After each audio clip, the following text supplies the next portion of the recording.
So,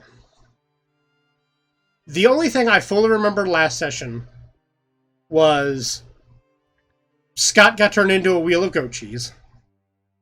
Yeah, it was definitely goat cheese. Definitely a wheel of goat cheese. And you guys tried to set Zaros's casket on fire and tried to physically assault it, and it was doing visually nothing to it. That's all I really fully remember. Nothing, you say. I got prettier. I remember that. Yeah, you did. That's why you're handsome, Squidward. I opened a door with my looks. You Zoolandered a door and people. Yeah, but that one's less impressive. Like the people were sentient. The door was not. As far to my knowledge. To be fair, that Holy Avenger that's with you, that's technically just a sword. So you made a sword fall in love with you. And one of the evil, villain vampires. and one of the vampire wives. Yeah. People who are fiercely, loyal to Zaros. It's like, nope, I'm following this guy now. It was an interesting session last time, Marcus. Trying to remember, what is that night hag up here for? I don't think... that's the other vampire. Yeah. That we have not killed yet. That after a few, little while is going to eventually... The charm is going to fade from Andrew, and then it's going to turn on you guys. We'll deal with it when we deal with it. Yep. Or we'll deal with it now, I don't know. She's also taken 48 damage, so... So... Okay. Hey, Mark. Yeah? Do you have your sun sword out? I did attack the... Coffin with it, yeah, so technically, yes. So... So it takes 20 damage. Being in the sunlight. Also, good heads up, guys. I found my monster manual. I was looking for that all last session. It was behind my laptop screen. I couldn't see it. Oh. So it was literally laying right in front of me, out of view all night. Nice. So as soon as you closed your laptop, you're like, motherfucker! Pretty much. I was like, are you serious?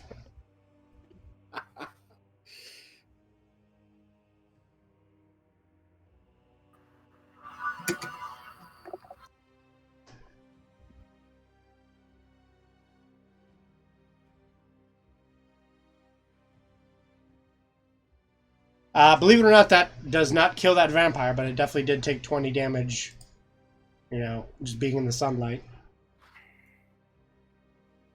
Well... And it is screaming in pain, and unfortunately, you're kind of also in the middle of the room, Mark, so it can't go anywhere. Yeah, to escape that light. This entire room is bathed in bright sunlight right now. Yeah. Now, awesome that you mentioned that. Despite the fact that the room is bathed in sunlight from your sword, there's still like a shimmer of darkness that surrounds Zaros' coffin. Almost as if the sunlight is being repelled by the shadow cast from the just powers of shadow casted from the coffin. Gotcha. It's open, isn't it? Yes, it's laying open. Yep. Scott, are you really going to do that? I felt inside. And nothing happened, but I did have to make a con save, so I'm not sure.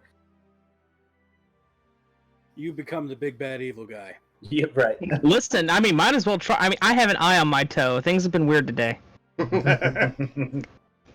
That allows you to spider climb. And I think you have one, or at least one that I can remember, use the eye on my Finger of Death. I have one more use of Finger of Death. Gotcha. Trying to save it. So is my, I guess my Pally girl is just going to be wandering around with us for another couple of minutes, and then she's going to turn back into a sword, correct? Mm-hmm. And then at that point, she's no longer a magical sword. Give me one sword that thinks I'm very attractive. No, it's still a magical sword after that. What is it? It's not as magical. Is it like a +2 sword or something? Yeah, it's a +2 cold iron longsword. Okay. See if I can make But it's no longer a Holy Avenger. Yeah. It is just.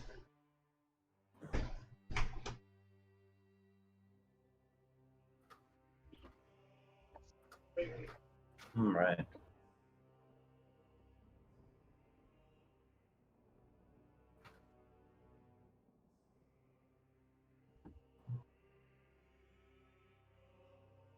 Marcus just raised the best question of the night.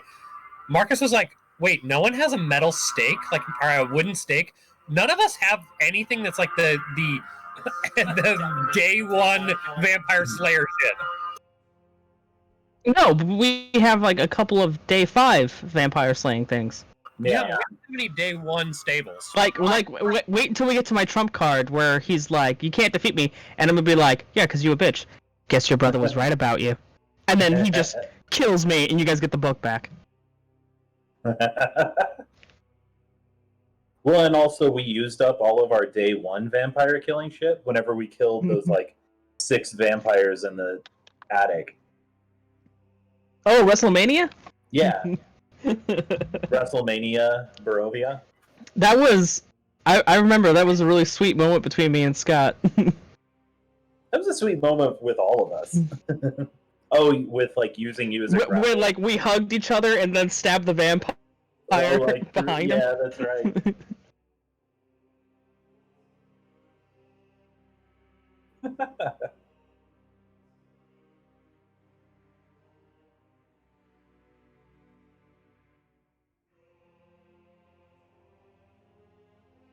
I don't know, guys. I'm about ready to start drawing another card from the fucking deck. Do you think that's a bad idea? I feel like the deck has worked pretty over than under on us, so... You do what you feel like. It's a bit of a toss-up at this point.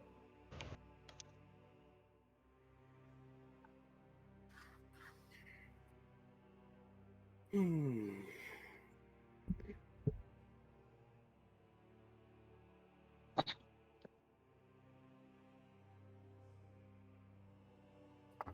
Where did God go?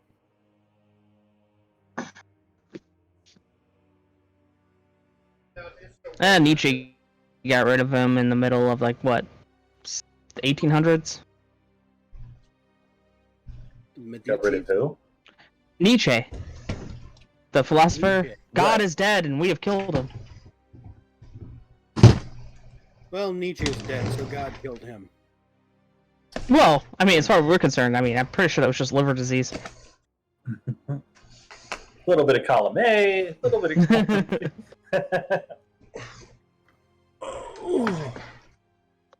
I mean, he was like the original like nihilist, so I imagine like it was, you know, if you had to attribute to anything, it was the caress of the void. Anyway. So, what are you all wanting to do? I asked the paladin to smite the coffin. The paladin nods, takes, measures up, takes a swing with her great sword, and just like everybody else who's physically attacked it, like it bounces off the thing. PJ, give me a perception check. Okie dokie then. Perception is a strong suit of mine. Oh, nat 20.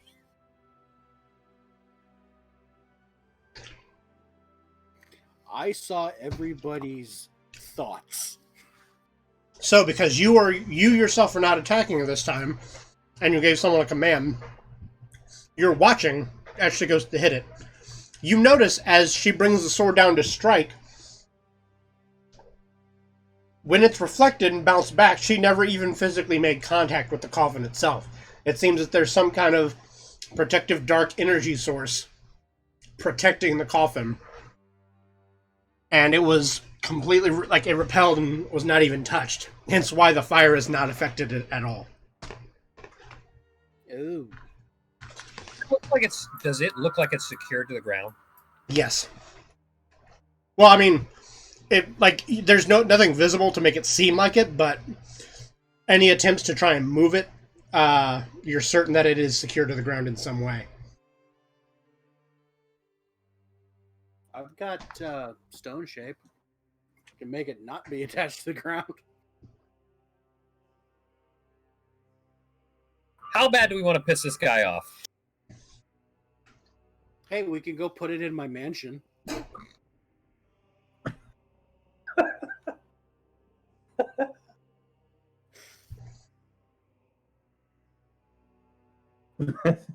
We don't when we close the doors on that, when it goes away, does everything pop out of it? Yes. So somebody will have to stay in there. Has anyone tried to lay in it yet? No. That's what I said. No. When you I said felt open, the I said interior no. with my hand. And he rolled a con save for it. Nothing happened. Was he saved? Maybe. That we know What's it made of? That we know of. What is it, like wooden? Is the inside felt? of. Yeah, Marcus felt the inside. The inside is inlaid with satin, and it is made of wood. Although you're not able to tell what kind of wood it has been, because it has been treated and painted, and so you can't tell what original form of wood it used to be. Do witches burn? Is it made of wood? If she So weighs it's the basically same as a duck, she's made of wood. So it's basically a fancy coffin. Very fancy coffin. Okay. I checked these other alcoves over here. I just now realized I do not have my stuff opened up for that. So let me open that up to find out what's inside. I knew there was something I was missing not having open.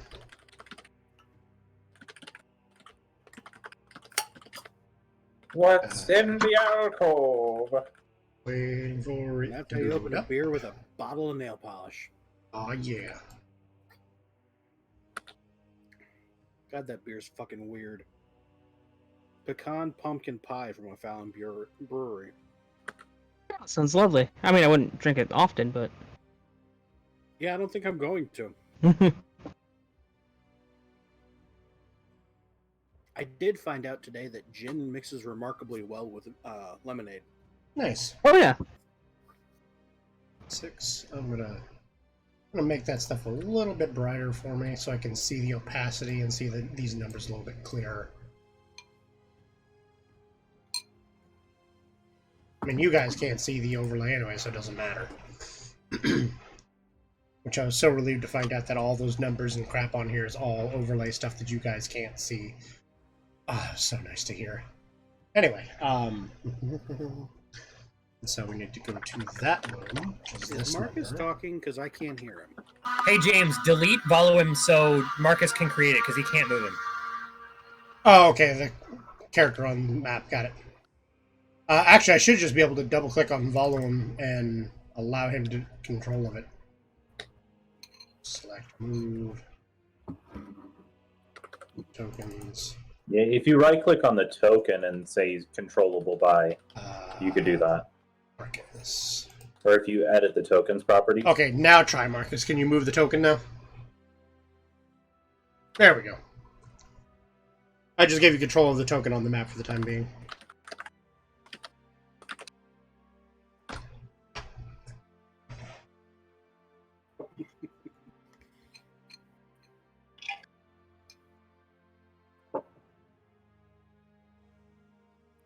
Anyway, back to finding out what's in that alcove.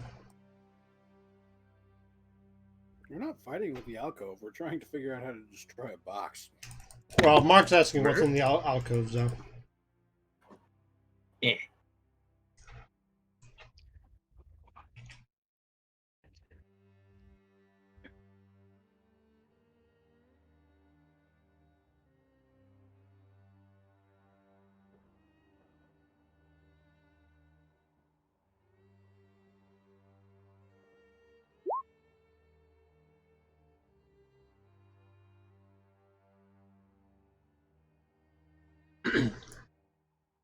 In the From- coffin? From the appearance, the other alcoves just look empty, very much like the one that you all kind of teleported into the room from. Okay. Let me go ahead and reveal them though on here because I forgot you guys can't see that still.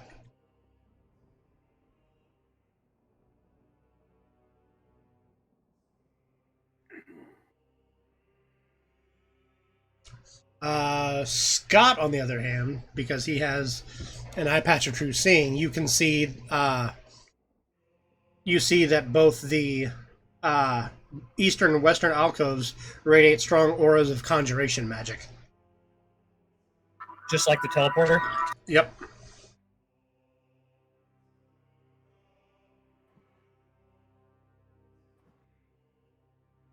So this one here.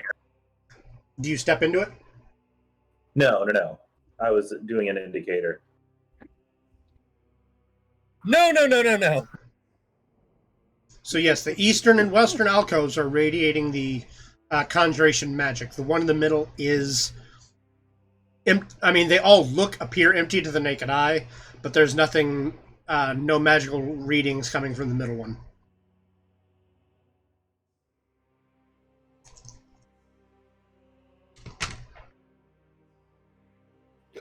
Does Indicum convey that?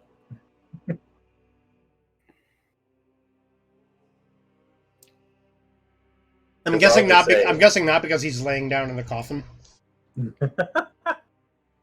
Is it And now actually he's laying dead. in the coffin? The question has been asked, Scott. Are you really laying down in the coffin? Okay. Roll we me. wait around this long and no one's done Roll anything. me a Constitution save. I'm gonna try to lay down in the motherfucker. I get real bored, guys. Destructively so.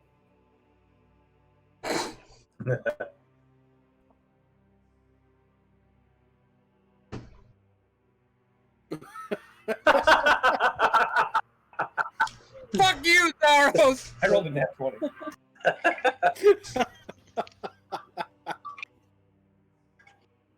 You can't make that shit up. You lay down in the coffin. Nothing happens. Oh. This is anticlimactic.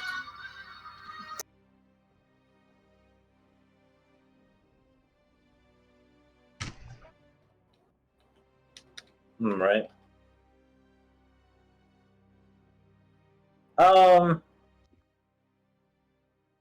I am going to step in. Before I do, I will communicate to the group if there is nothing else here. I suggest that we find a way out and look for the owner.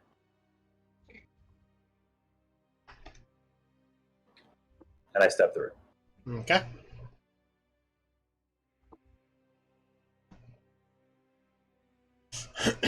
um,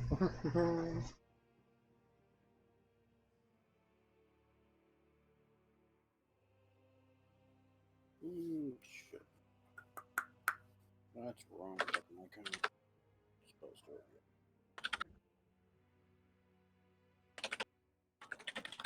Nope. you teleport there. Oh my. I blink. I'm gonna follow Mark. I'm going to step forward here. You're back in the same crypt that you stepped in originally, PJ, that teleported you into Zaros' tomb. Okay. All right. Let's regroup just outside. I'm gonna pull a piece of chalk out of my bag and I'm gonna mark this door with a big fucking X. Have we been doing that? I don't know if we've been doing that. No, we haven't. Nope.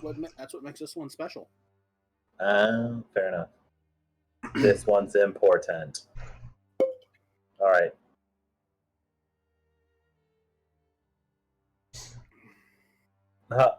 Holly, are you moving up from there? wasn't there like a switch here, like down here? Yeah, there was a switch on the wall right here.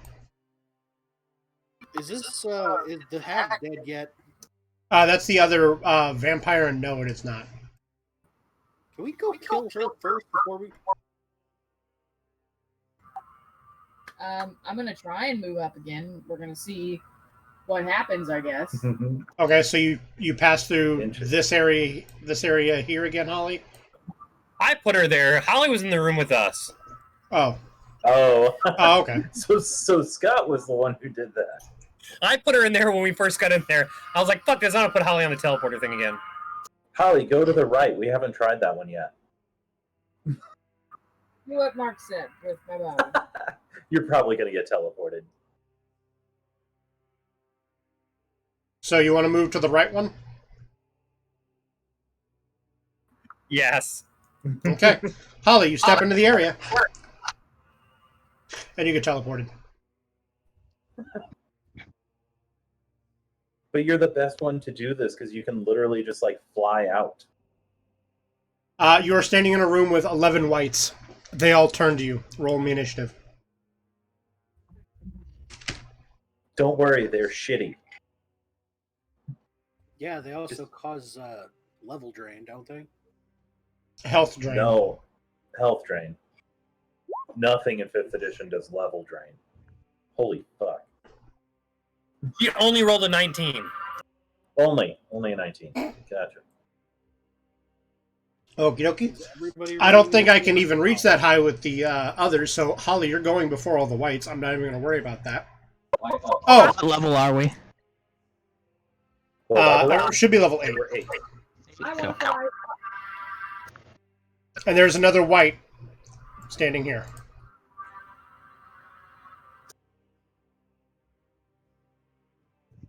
So, I'm sorry, Holly, you're in a room with 10 whites. It is your turn. You're first. Is that white square the exit? Yes. I want to get out of here. So you fly up there without any issues and get past all of them. That brings you back up to here. Way up there. The hole.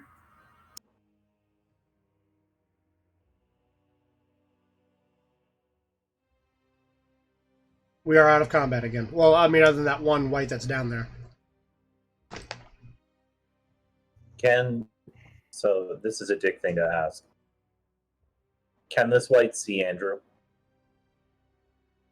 No. Okay. It has its back to him. And speaking of which, it's going to take its turn.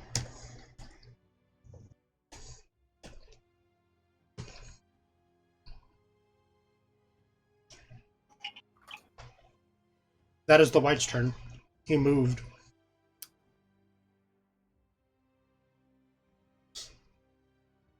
Okay. If I shout from where I am, would the rest of the party be able to hear me? Yeah, the rest of the party will be able to hear you because you're just a little north of them. It also echoes like crazy down here. My hand and walk me to you guys because I keep getting teleported. Not our fault you don't understand teleportation circles. Oh, did you touch that thing too? 3 times. My immediate assumption is this is her first time because I did not see her teleport any of the other times. Nope.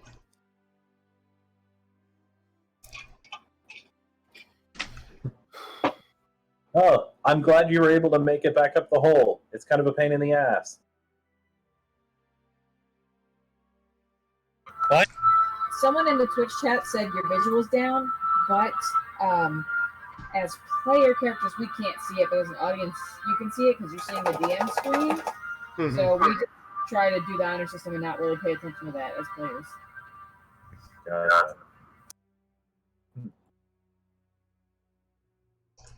I'm going to be completely honest with you. Totally forgot I was streaming.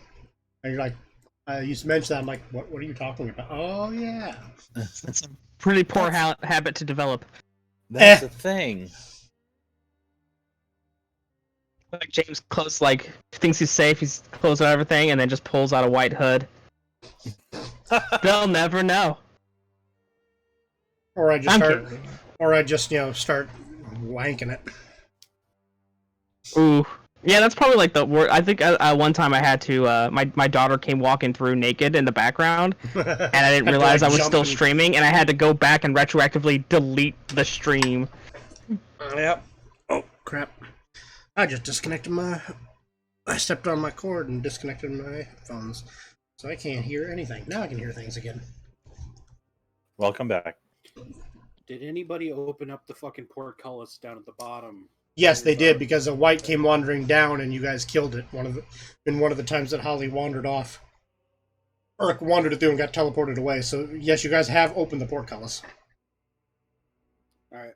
Well, I'm gonna go try to go down here and kill the fucking remaining vampire. Okay. Hang on. Okay. Hang on. You can teleport to PJ. Yeah. There is now another white.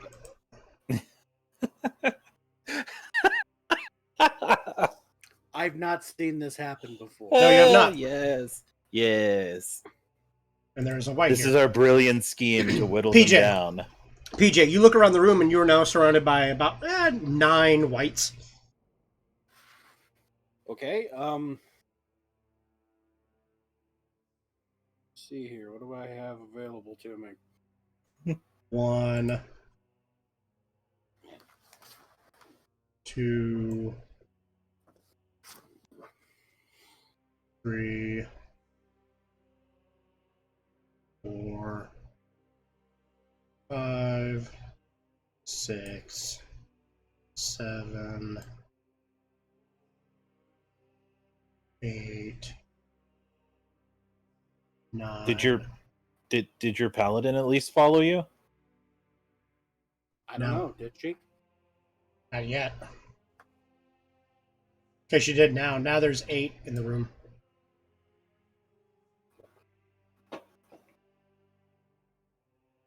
Can paladins turn undead? Yes. I think. Yeah. It's a lot weaker. And she's also 2 levels Than a higher than you, cleric? so yeah. Yeah, she's 2 levels higher. It's possible, but our turned undead is like weaker than a cleric's. Using her oaths, channel divinity is probably a better use of it. I don't know what oath you decided for her, James, but I don't think I got that far. I just made a 10th level paladin and gave her, like, weapons. gotcha. Fair. Yeah, I did. I did that. I gave her, like, stats for a weapon and her, I mean, technically I just made it quickly through Fight Club, so I mean, I can see her features here. What's I up? don't think... Wait a minute. Or no, I did think What? I did choose. I think I Oh, cool. sent her down the route of Yeah, I'll be back. Oath of Conquest. Oh. What's the channel divinity for that? Channel Divinity, Conquering Presence. You can use your Channel Divinity to exude a terrifying presence. As an action, you force each creature of your choice that you can see within 30 feet of you to make a Wisdom saving throw. On a failed save, a creature becomes frightened of you for 1 minute. The frightened creature can Nice. repeat the saving throw at the end of each of its turns, ending the effect on itself on a success.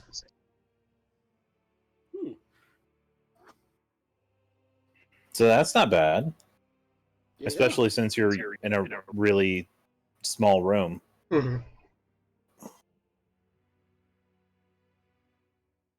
And starting at 10th level, you and friendly creatures within 10 feet of you can't be frightened while she's conscious.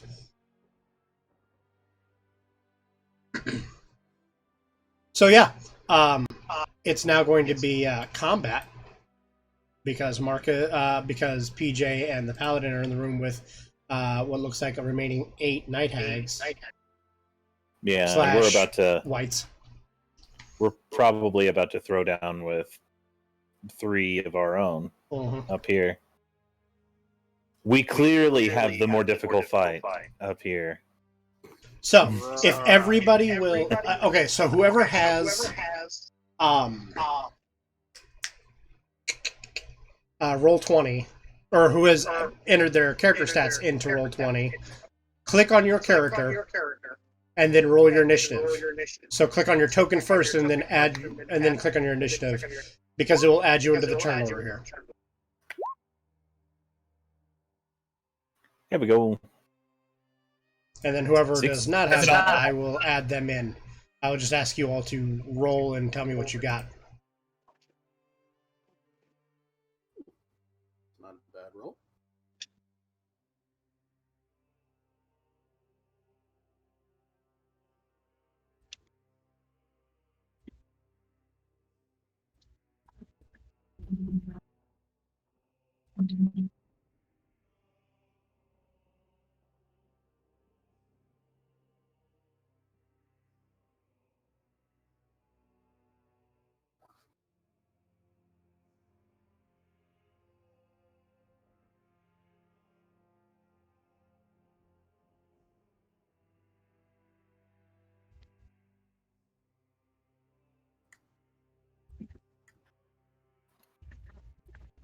I am Willem Dafoe. I am not Willem Defriend right now. What's up?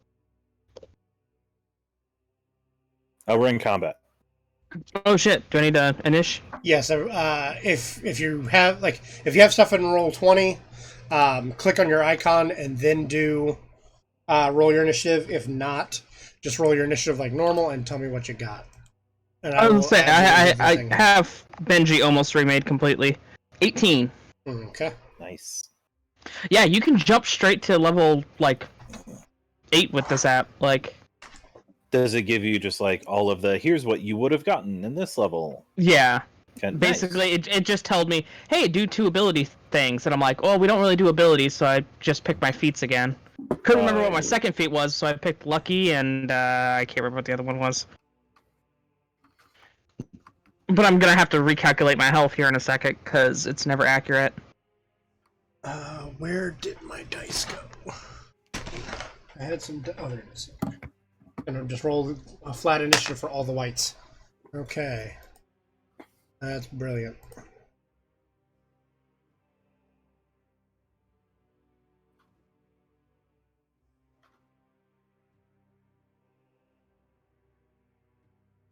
Ollie, if you would go ahead and roll your initiative for me, click on your icon first on the map, and then roll your initiative.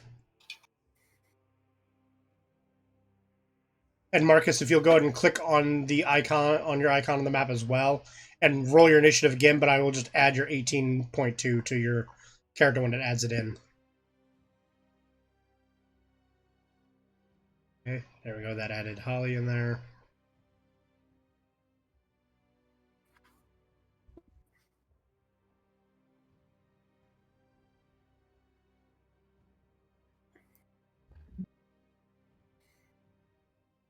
Okay.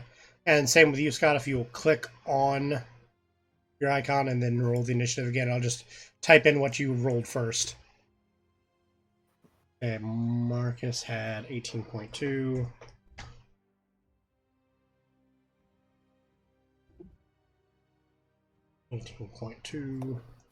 And Scott, your original initiative was 21.18. Okay, I think that's everybody. 1, 2, 3, 4, 5, 6 characters. Yep. And now I will do them ascending. Nope. I want them descending. I screwed up. Descending. Okay, Benji's score didn't stay. What'd you roll again, Andrew? 18, was it? 18, yeah.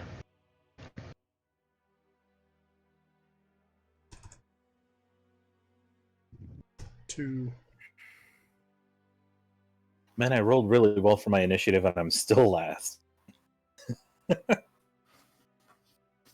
Oh, you're last of the party. At last of the party, yeah. All these whites got 2s.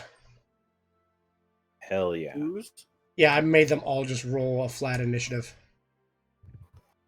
I'm not going to complain about that.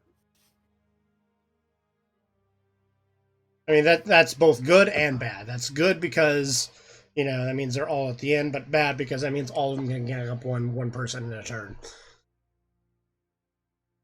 Theoretically.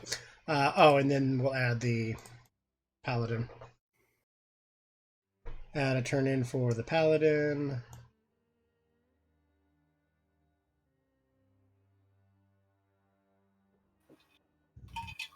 I'm gonna roll for the paladin. Paladin got 16.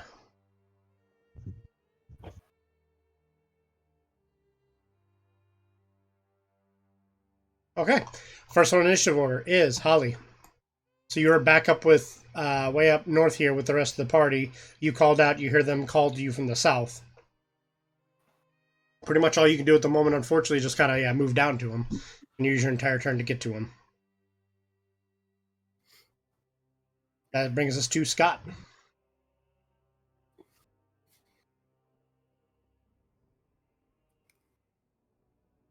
Mosquito. Get him. Get him. And you see 2 whites down there.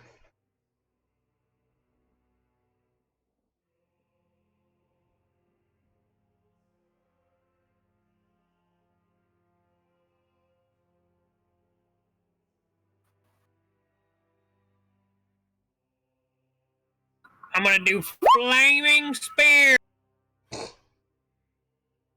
Just did damage, so they need to roll. I think they need to roll a dexterity saving throw. Okay. Yeah. My DC is 15. And Flaming Sphere is persistent. I maintain it as long as I maintain concentration. Right. One of them got a nat 20, so no. One of them got a 6. I think I only hit one first. Do what? I think I only hit one at first. So they just... Oh, okay. Well, then I will re-roll for the 1. I got a 9. It failed. So your flaming spear hit whichever one you're wanting. So you're wanting to hit. Go ahead and ping the one you're shooting. Okay, that guy. Okay, so what does your flaming spear do?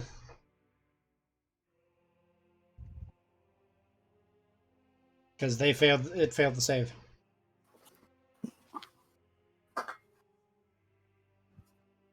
It does damage. Good. How much damage? 10. There we go. I see that over there now. 10. 10 damage to him. And it maintains and the bonus action I can move it. So it does 2d6 fire damage, and I can move it 30 feet every round. Got it. Cool. That brings us around to Willem Dafoe. Looks like Willem Dafoe has stepped away. He just stepped away. I know. PJ, how could you?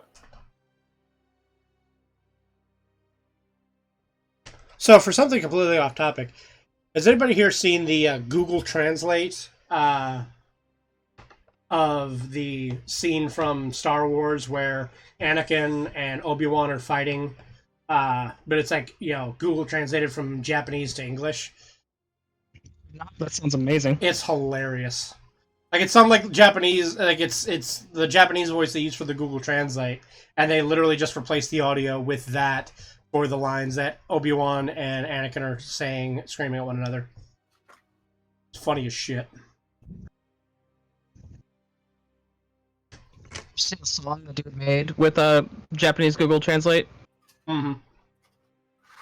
I love hot dogu, cause it's not a dogu.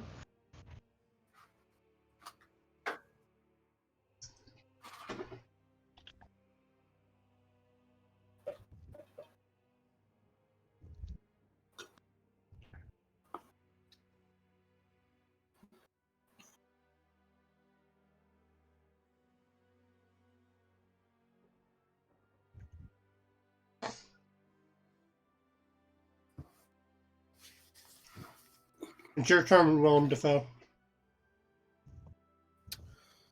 Okay, so against 1, 2, 3, 4, 5, 6, 7, 8 whites. They haven't really reacted yet, correct? No, they have reacted in the sense that they've all kind of half of them are kind of turned looking at you, the other half are turned looking at your paladin in the room.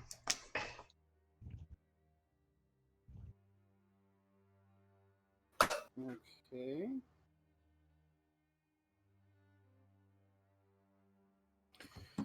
I'm gonna turn undead. Okie dokie. Let's give you a saving throw for each one of them. Oh, crap. Screw it. Doing this. Okay, there are 8 of them. Yes.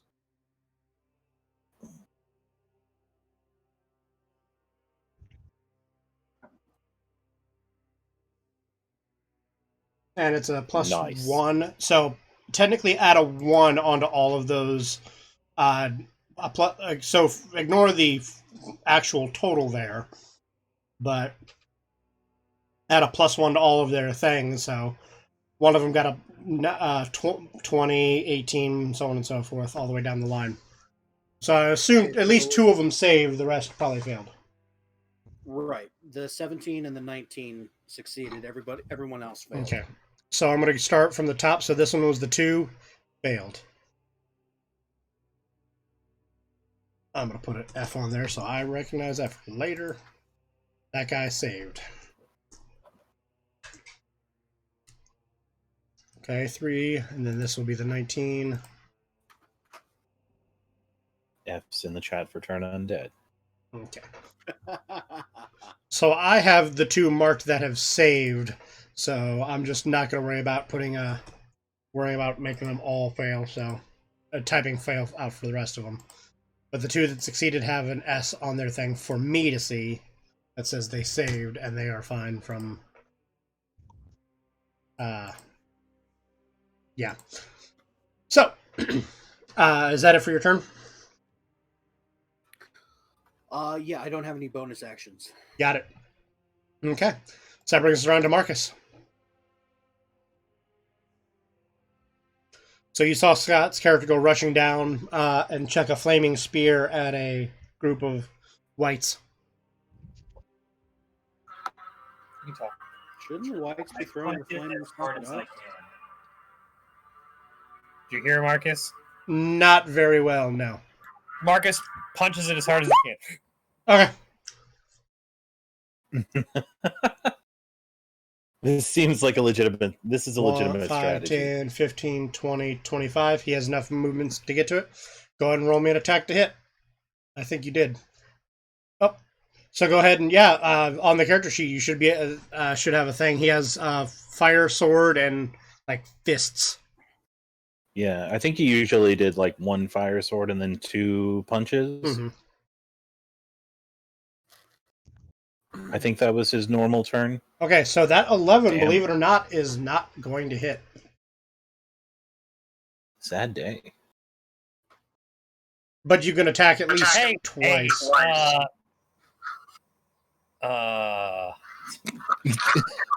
Flash of Genius adds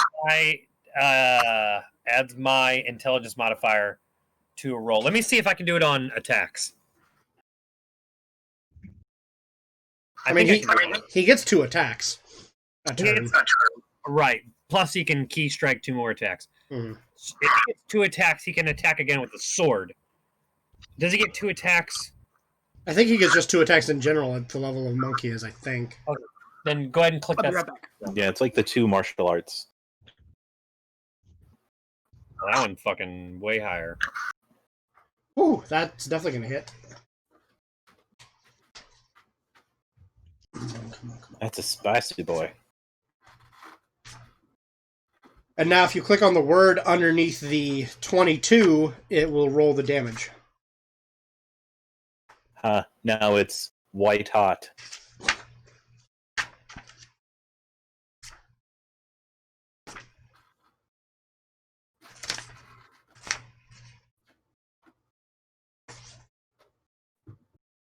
I know, that was an awful joke.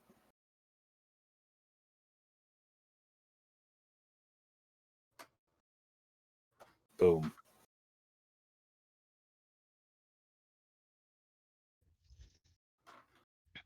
Okay. So 7 and 5 is 12, so this guy takes 12. And that's actually the one that Scott fired his arrow at. So that guy right in front of you, Marcus, is now at 22 damage. Full amount that he has taken. You could take a bonus action to do a key strike, and you can take another physical swing at him if you want. or you don't have to. Key points recover on like a short rest, right? Mhm. I do believe so. I think that's what I was saying there. Although I don't know how long it'll be before we do a short rest. Not fucking long enough. True. Okay, so go and roll me another punchy strike. Go for it. Although I think that's that attack is. I think that's his sword. No, he can do two martial arts attacks on that one. A key strike lets him do 2 martial arts. Yep. Oh, gotcha. Nice. So you can do 2 attack rolls.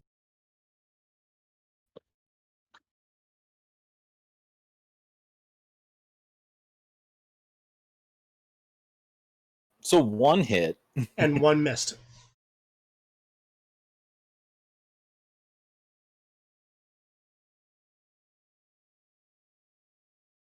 That's another. And additional 7 damage.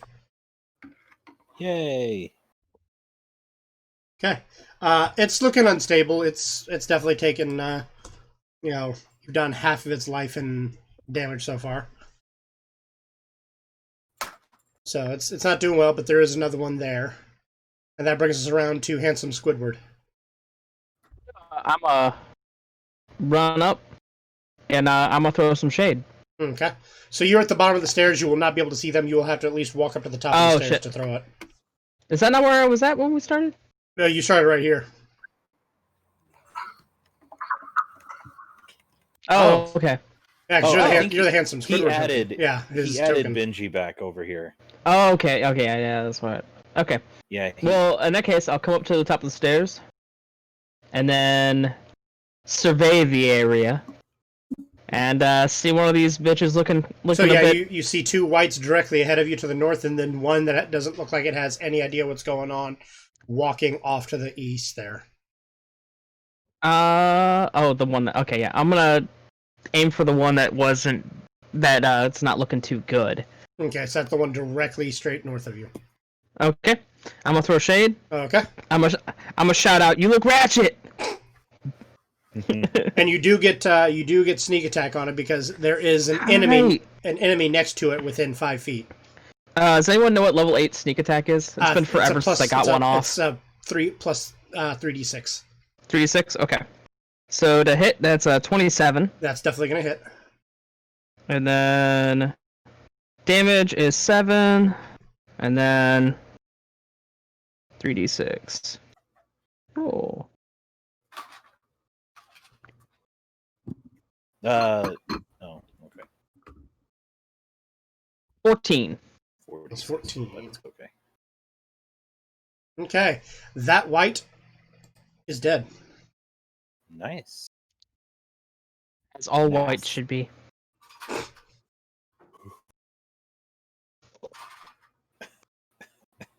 W-I-G-H-T. Come on. Yep.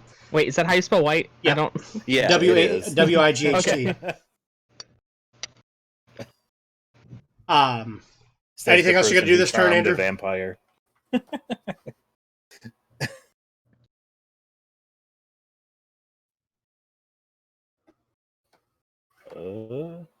Have anything else this turn you want to do, Andrew? No, I'm good.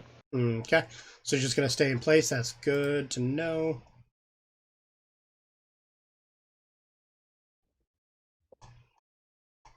Back to the top of the order. So that brings us around to Mark. Your turn. All right. Where's the flaming sphere at over here? It was right in front of Marcus, but I mean it's still technically there right now. Because the thing is it's over the dead body of the white. Okay. I wanted to make sure I didn't run into it. So 1, apparently 2, 3, 4, 5, I believe. Mm-hmm. And I'm gonna take some swings. Swing it up. All right. Let's hope your amazing initiative and or other rolls that you've done today don't offset your attacks. See, now you've jinxed me. Yeah, I know. It's gonna be awful now. It's gonna be awful. Or not. Or you crit the bitch. Yeah. And the other one's an 18. So both of those hit. Okay, so first one's the crit. Except, I'm sorry, you totally missed the crit. No, I'm joking. Well, shit. Okay. So that's 16. 16 from the crit on that. And another 12. So 28. Thwack, thwack. Okay. And he's not doing so good now. Yeah. That'll Okay. do for me. It is the Paladin's turn. The Paladin is going to swing at one of the closest whites next to it. She's going to get advantage on it because it has its back to her. She rolled a nat 20. So she crit on this bitch. Paladin game strong. Where is the character sheet for that? So let me roll her damage.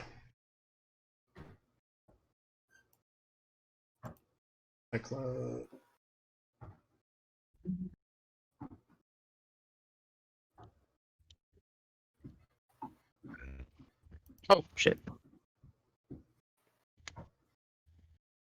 Okay. So she did 31 damage in one hit to it in total. She's then going to turn around and take a swing at this other one down below her. Oh, shit. I just realized something. Wait. No, let me check it. Bastard. Okay, so she hit. Damage on that is 19. That is her turn. So she spent her turn. She swatted one and it's almost dead, and then turned and smacked another one real hard with her greatsword. That brings her turn to an end. Yes. Where's she at? She's down over here with. She's in the hole in the bottom left. Okay, never mind. Never mind, because I was gonna be like, I'm gonna hit her with one of these, but no, never mind. Yeah, yeah. So the Sun Sword deals an additional 1d8 per hit. Okay. And you hit twice. Against undead. I did twice. Mm-hmm. So can I roll that? Yeah, go ahead and roll that. Okay, thank you. So another 12 radiant. So that's 40 overall. That messed that guy up. It is almost dead. These guys don't have a whole lot of health. Speaking of which, though, it is their turn. That one is going to flee, because that's all it can do with the turn undead. 5. Hang on.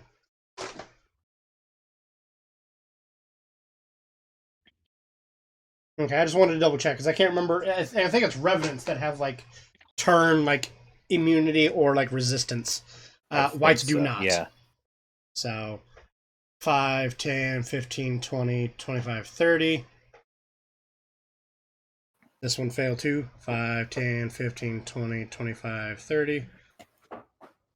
5, 10. The only thing the whites have a resistance 25, 30. to is rhythm. 5, 10, 15, 20, 25, 30. 5, 10, 15, and jumping. 20, 25, 30. 5, 10, 15, 20, 25, 30. Attack of opportunity. 5, 10. No. I'm going to rush up at PJ, and it's going to take a swing at PJ. What is your AC, PJ? 20. Okay, it rolled a nat 1. So I'm going to say it stabbed itself in the foot for 4 damage. What is it hitting me with? It was swinging at you with a longsword. And he loses his second attack. The other one's going to rush up and take a swing at the paladin. It rolled a 5, but not enough to do damage on its first attack. Second attack was 16 plus. That might have hit. Let me double check the paladin. Okay, I haven't given the paladin good armor, but I'm going to say 16 plus 5 is 21. I'm going to say a 21 hitter. So she's going to take a whole whopping 5.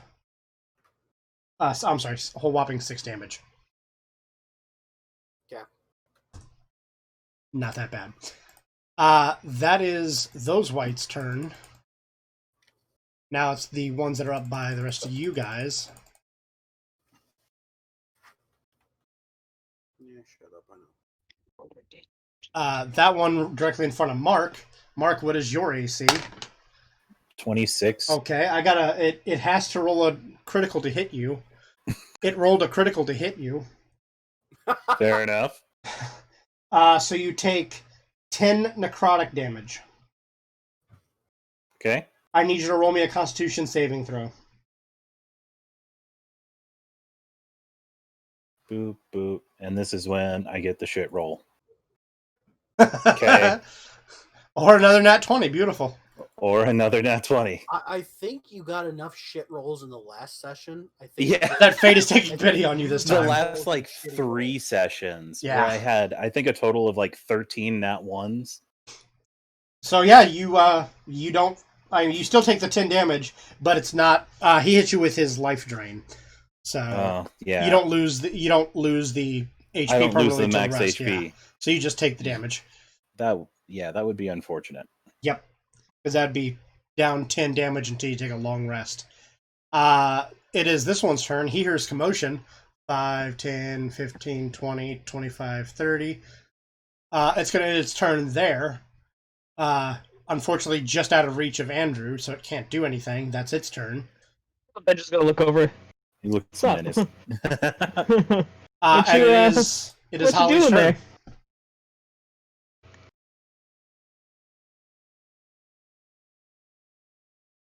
These are all undead, Holly. They're all dead, you said? All undead. Undead. I guess I'm gonna move forward, and I think that's all I can do again.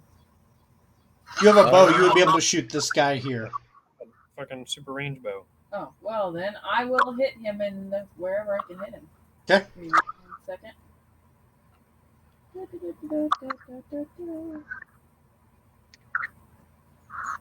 That's definitely going to hit him.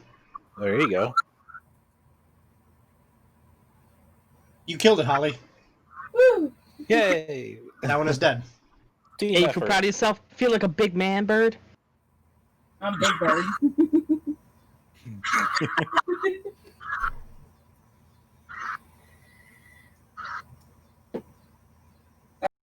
Since I get 2 shots, can I hit the one on the other side as well? That's in front of.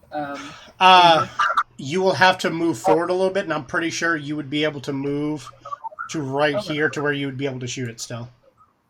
You have enough movement to get to here. Okay, I'll just move and then that'll be that. Yep, right there. Perfect. So he's just in range for you to shoot. Go ahead and take a shot. Oh, okay. Cool. Damn it, I got that stupid thing in my head now.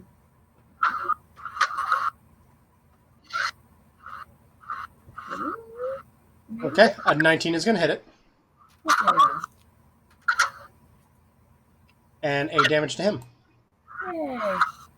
That is the first bit of damage that one has taken. Yay! And I help. It is Scott's turn. I'm gonna take my flaming sphere and move it from where Mark would be 5, 10, 15, 20, right up against this one and hit him with it. So he's got to make a dexterity saving throw. He's got to beat 16. I rolled another nat 20. I think I'm going to change dice now. Let me make sure he doesn't get half damage. Yeah.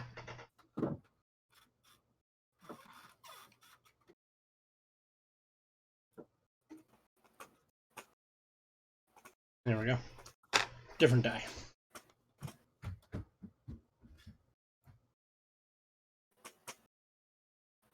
Yeah, it's half damage, so I can roll it and he'll get Okay. half.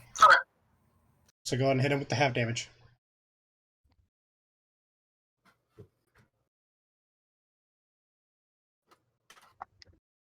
Wow, 3. Hell yeah. So half of that is 1.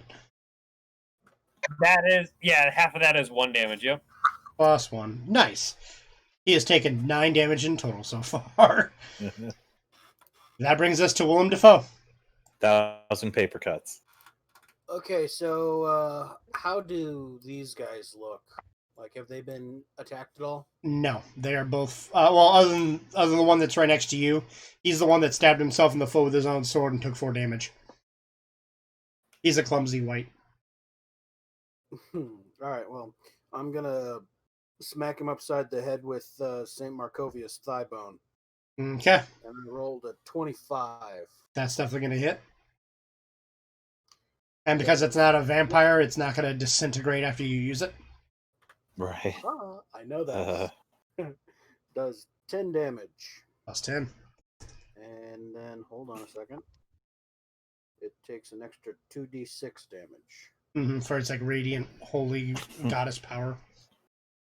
I like how it's the kind of weapon where it's like, oh, a semi-tough enemy. That's not the boss. I immediately put away this this badass weapon. An additional 7. Okay, plus 7. Does it have less than 25 hit points now? It has 23 HP exactly. Okay, then it has to make a wisdom saving throw. It rolled a 3. It is now destroyed. It is dead. I forgot that's the other thing. That's the other thing about the Markovia's Mace of It's a mace of disruption. It is dead. Cool. Anything else for this turn?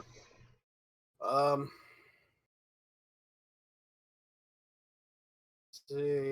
going to move here. Okay. And flank the beast. Yes. Okay. If that ends your turn, that brings us around to Marcus. Is Marcus going to punch it? Marcus is going to punch something. Saint Markovius. We have a Mark, a Marcus, and a Markovia. He can't go south without those teleporters being there, can he? I don't know. Can he? Well, can he? Shit. Does Volowin know that? Volowin definitely does know about it. He's seen it happen. So, Marcus, you know that they're like directly in front of you. If you were to take a step forward, you will be teleported away. Granted, you won't know where you get teleported away to because you have not been there yet. But your character has seen other people get teleported away, stepping here. Okay. Although you would join, well, you wouldn't know this, but you would join. Yes, Or would he he knows that nobody has told him where it goes, but he has seen his allies come back from where they've been teleported to so far. Gotcha. So So yeah, everything inside this, if you step inside this square, you get teleported away. And Holly has also tried this area here. And she also tried this area here.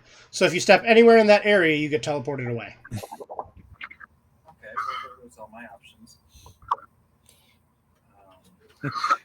So all the melee people are like, well, guess we better explore crypts again. Right. I mean, you can go off, and pretty much you're kind of fucked because you're melee, right? All right. What if I go? He can teleport. He has those shoes. He can teleport right past the teleport. You can, you got the Misty Step things. I give you a pair of Misty Step shoes, so you can teleport. I think up to 15 feet. Yep. 15 feet. So you, as a bonus action, you can just teleport 15 feet. So you can teleport to right Yep. in one of those two areas. Yep. Just put right in one of those two red squares. Boom.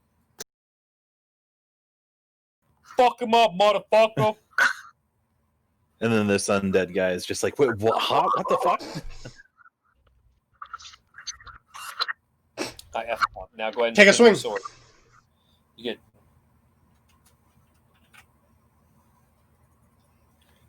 Click on that beautiful.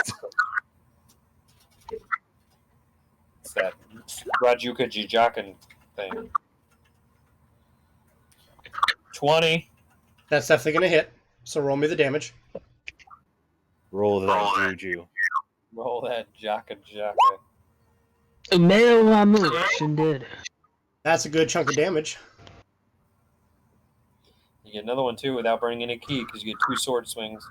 So hit the name again. Hit the name again on the first. Well, hit the sword. Go and click on the sword again. Yeah. Okay, with the 16, that's still going to hit. So we'll just use those extra damage rolls you just did again. Yeah. So plus 8, and then plus 10. Marcus, you killed it. It is effed. It is effed. So I killed.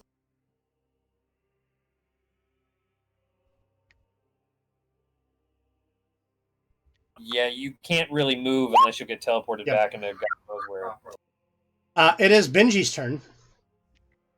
Hell yeah. Well, shit, there's something left. Yeah, there's nothing left. I mean, you got your vampire bride back in the crypt room chilling there. Yeah, I think I'm gonna let her chill. Alright. I don't necessarily want to see what happens whenever like this wears off. When the bread and butter isn't the only thing keeping her, faithful anymore. Just gonna let her maybe chill out in that room. Maybe close the door. You'd have to go back down the stairs and close the portcullis that way. That hasn't worked In out very fact, well in the past. in fact, I actually am gonna go down there. I'm gonna pop my head in and be like, "Hey, babe, I'm just gonna run out for a little bit. Just hang out here. We'll totally be back." I'm gonna go out to get some smoke.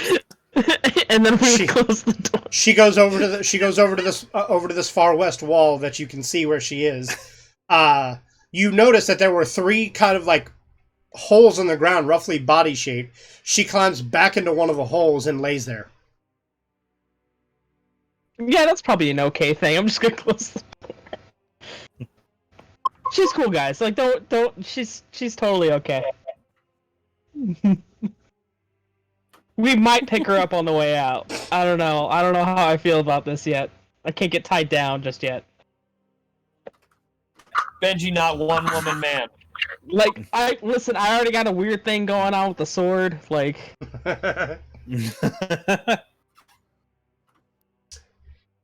If that ends your turn, then Benji, it comes around to Yeah. Mark.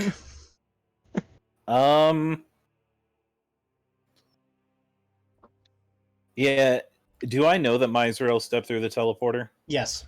Could I gather? Okay. I stepped through. Okay. Everybody who's around Mark, And I'll you say- see Mark steps forward. I was about to say, it's like, be ready for it. And I Yeah. stepped through. And Mark's character disappears.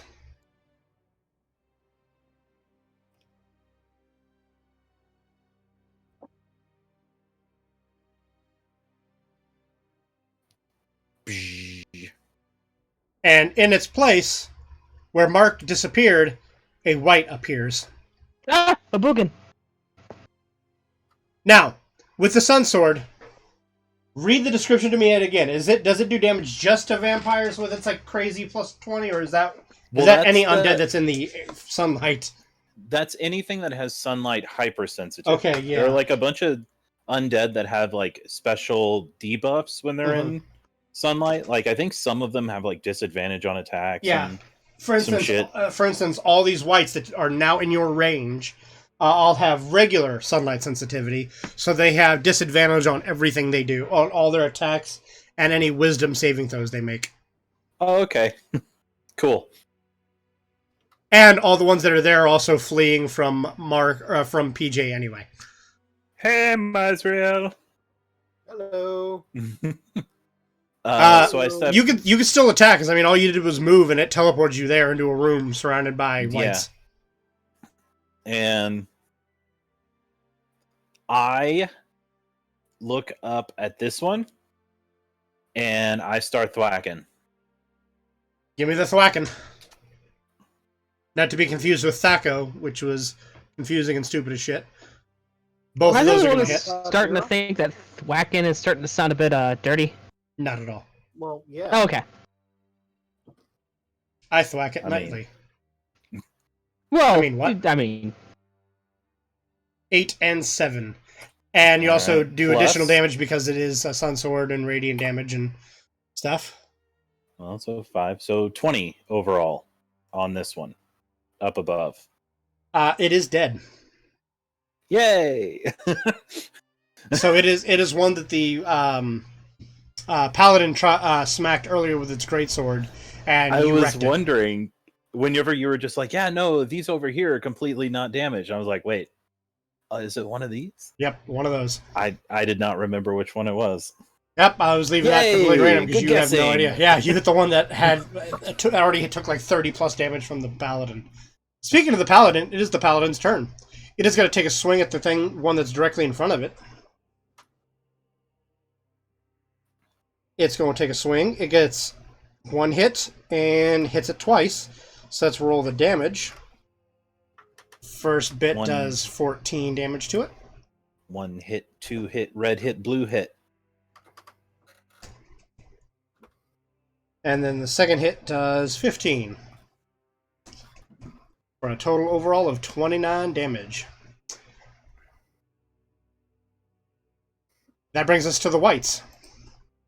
5, 10, 15, 20, 25, 30. 5. Mark, you get an attack of opportunity. Actually, it can't go anywhere because it can't pass through you and it cannot approach PJ. So it loses its turn. It just stays right here. This guy south of you. I love the turn undead feature. You know, my very first experience with Dungeons and Dragons was playing Baldur's Gate. And the first time I made a cleric, because I was wondering what the fuck a cleric was, and I saw the little thing on the bottom that said turn undead. And I was like, but I don't want to become undead. I'd like to stay alive. That's what I thought it was, too.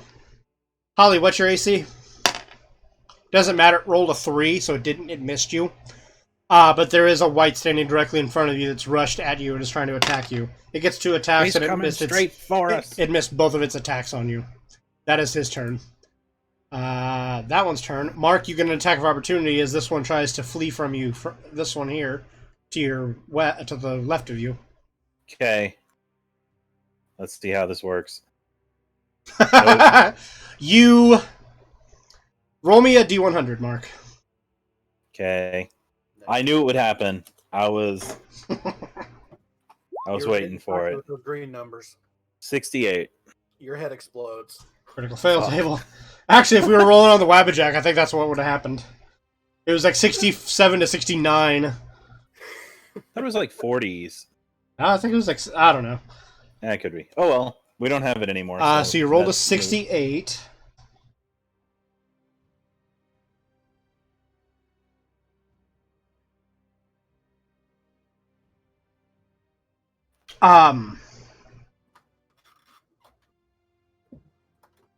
That's weird, but I mean that we're gonna roll with that. On this critical fumble table I have, the action says revealed intentions. You and your allies all suffer disadvantage for your next attack. Okay. Bastard. So everybody that's at least in the room with you right now gets disadvantage on their next attack. But because everything is like terrified and running for, actually, Mark, I forgot about that. You have advantage on this thing because it's trying to run like it's terrified and running. Roll again. All right. Don't do it again. You know I've done that before, right? Yep. I rolled double ones. Oh, there we go. Okay, you hit it. So So we just ignored it, and nobody takes disadvantage next turn. Okay, So roll me good. damage on him before he continues to run. And he takes 12. +3.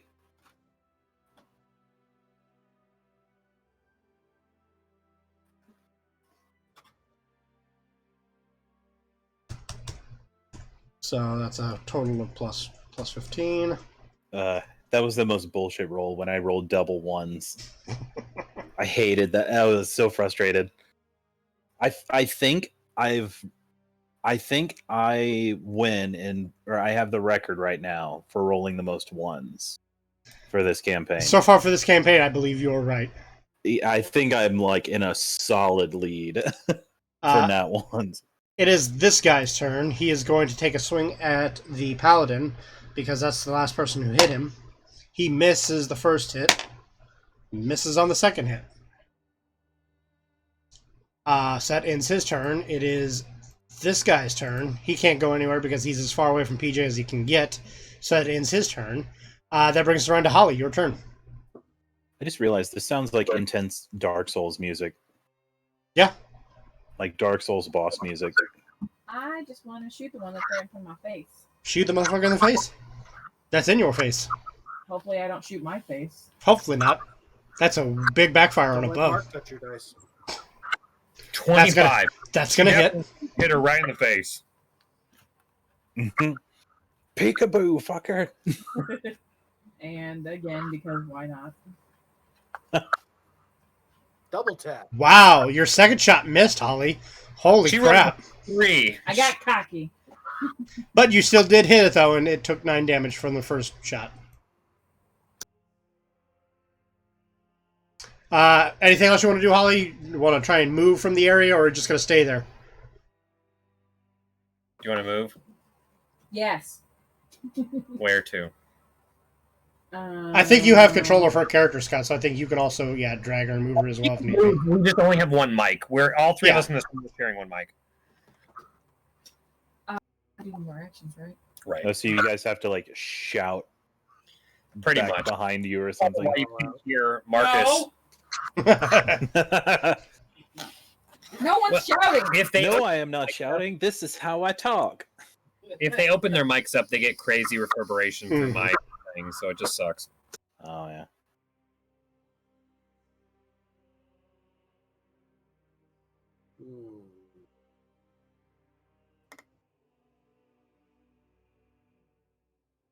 Okay. So after Holly's turn, it is your turn, Scott. And there's a white right I think in I'm front going to of you. move my flame fear back Right and back hit and him hit in the that back. Roll that beautiful dodge footage. He rolled a 1. Okay. So do Well, double that- damage. Okay. 2d6. Are we dice? Are we doing dice? Or are we doubling what they roll? I think everybody's doubling their dice, so. 18. Dibba-dibba-dibba-dow. Oh, Dibido? Oh, no, the Dimsdale Dimdome. Well, I'll be dibba damned. I love Doug Dimdome.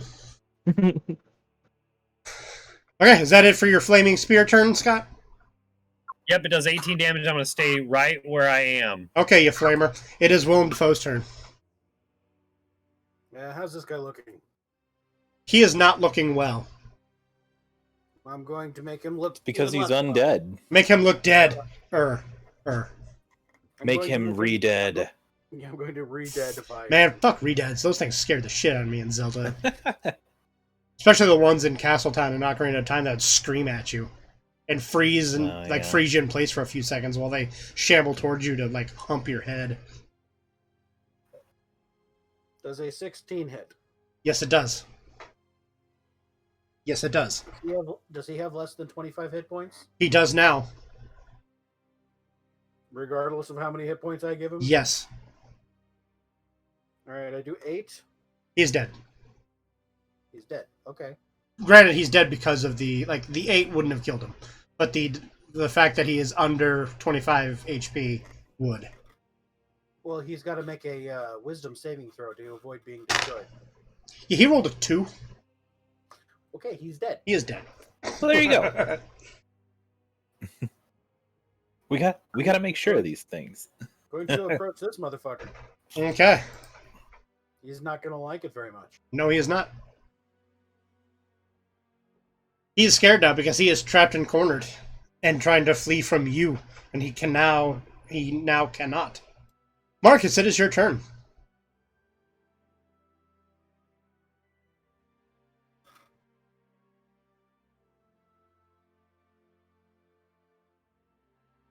Step through the portal. No. Join us. We all Where is float he? down here. All 3 of those green squares indicate that there's a teleport trap there. Even flying over it does not do anything, but teleporting across it does seem to work. Oh. All right, he's going to jump back over the teleporter at north. With his boots? Clicky boots, yeah. No, he's just Okay, going to jump. Because I was going to say, because if he jumps, he teleports. So he's back on the other side. Punch that bitch in the puncher hole. Flame sword him twice. Flame sword twice. Too powerful.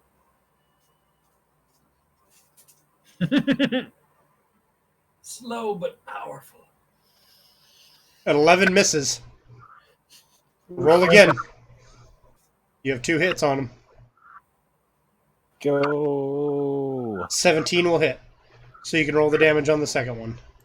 Go with the second one. 16 damage is fucking baller, though. Yeah, it ain't Yeah, it bad. is. It has 2 HP left. Aw. Benji, it is your turn. There's a white up there. He's gonna use a key point to finish this motherfucker. He could, but Benji can throw shade at it too. Okay, whatever. I mean, Andrew can't teleport and jump across the teleport trap, so give him something to do that he can do while he's there. So we can throw shade and then walk through the teleporter and join us over here.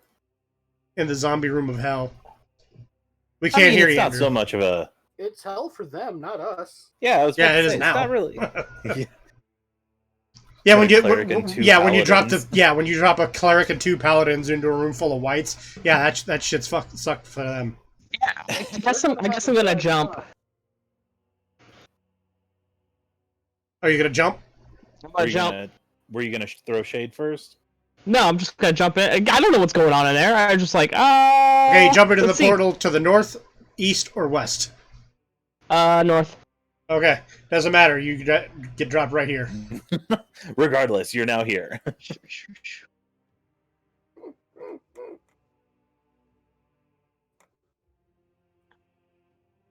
So now, Andrew, you're standing before PJ and Mark's characters. Okay. I'm gonna see some stuff going on, and I'm just gonna throw shade at whatever the first thing he sees is that isn't like an ally. Right up here. All right.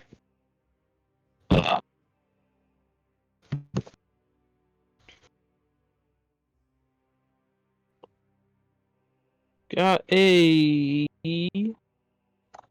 13 to hit. That is gonna miss. Ooh, feels bad. So Shay just kind of zips past him, clanks into the wall, and you call it back. Yep. That brings us to Mark. Fortunate. All right. I move up menacingly, Oh yeah. and I thwack the one on the right. Okay. Hey, that one Sons. that Benji just like warped out. He is still technically turned, so he's gonna be like running shitless now, isn't he? Technically from you, not from the rest of the people. Because it fears you is what it's running from. So the one that teleported away you're not in its vicinity anymore. It's not afraid of you, so it's like, oh, well, I'm gonna attack the nearest thing I see now. Because he's a bitch. Yep. Oh, show. That misses, Mark. Sucked. That misses. I accept that. And washow. What the fuck? That's fucking impressive. So Mark's turn is over. He ends his turn. He's got nothing to do. I do end my turn. The other I'm paladin, not using up any of my bonus 5, action shit. 10, 15, 20, 25, 30. That's all that paladin can do. It rushes forward. It is the white's turn now. That white is going to move up one space away to get away from Mark. Mark, you get an attack of opportunity against it as it tries to move away from you. Let's see if I roll higher than a 3. I will laugh if you roll a 12 again. Oh, okay, there we go. Okay. 18. At least there's that. And So it takes then 11 damage. Plus 4. 15. 11 plus 4 plus 15. Okay. It is not doing well. Is that the one I hit before? Yes. Oh, nice. There we Okay. go. Consistency. It is this guy's turn. 5, 10, 15. What is your AC, Marcus? His, I think, is 21. Yeah, 21. Okay. I rolled a 19 on the die plus 5 to hit. Marcus, you take 5 damage. And I need you to roll me a Constitution saving throw.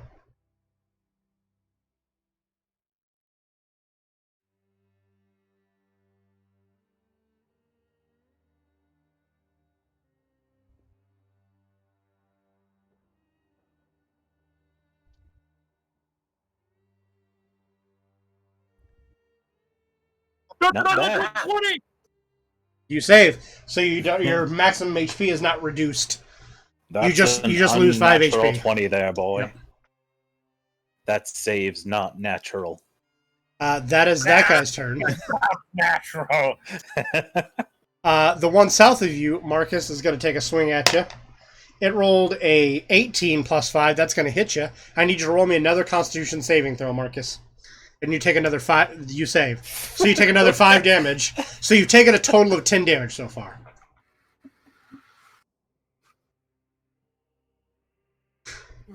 That is that one's turn. That one is in a corner. It can't do anything. That one can't do anything either because it cannot move further away. It is Holly's turn.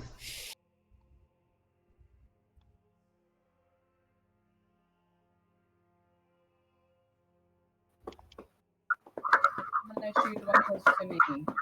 At least once. Or twice.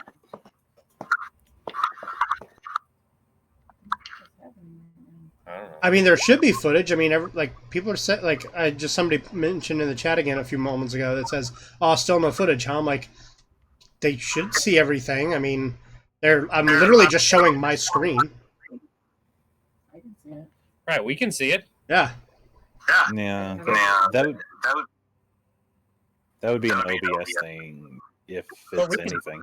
Yeah, but we can see it. Like I've got it open, and I can see. Yeah, it. like I'm watching. Open? Yeah, I'm watching the stream as well. Like I can see the stream. Oh. Yeah, Holly and I are both sitting next to each other watching the stream. Oh gosh. So there's definitely footage. Everything's right there. Maybe refresh Twitch on their end. The only thing I can think of at the moment, but I mean, maybe OBS is still running smooth on my end as well. It says here, so I don't know. Weird. Either way, technology. It is still Holly's turn though. Oh, you rolled a 25. That's gonna hit him. This guy takes 11 damage. I assume you're shooting the one closest to you. Are you going to shoot again? I'm going to shoot at the one next to him. Okay, so each one are going to get a shot. Yeah, I'm going to try. Okay. You definitely get that one too. You killed it, Holly. That one is dead.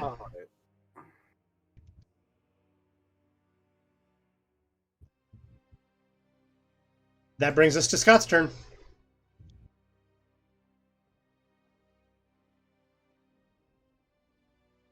I'm going to shove my flaming sphere so far up he's going to feel it forever. I'm going to hit him with the flaming spear. Roll that beautiful text footage. Well, good thing to let you know. He definitely had some very spicy chipotle, so his bottom's going to be a burning. He rolled a 1. Sweet mother action. So that's another technically critical. He had some 5-alarm chili. God. That's like 7.5 alarm. Hey, well, it depends on what 5-alarm chili you have. That one wrecked him pretty good. It is Willem Dafoe's turn. I'm gonna, that was a bonus action. That's all I did was moving that as a bonus action. Oh, okay. I'm gonna use one of my level 1 spell slots and draw a potion out of my bag of straight healing. Okay. I'm not gonna use it. I'm just gonna draw it as an action. Got it. Yep.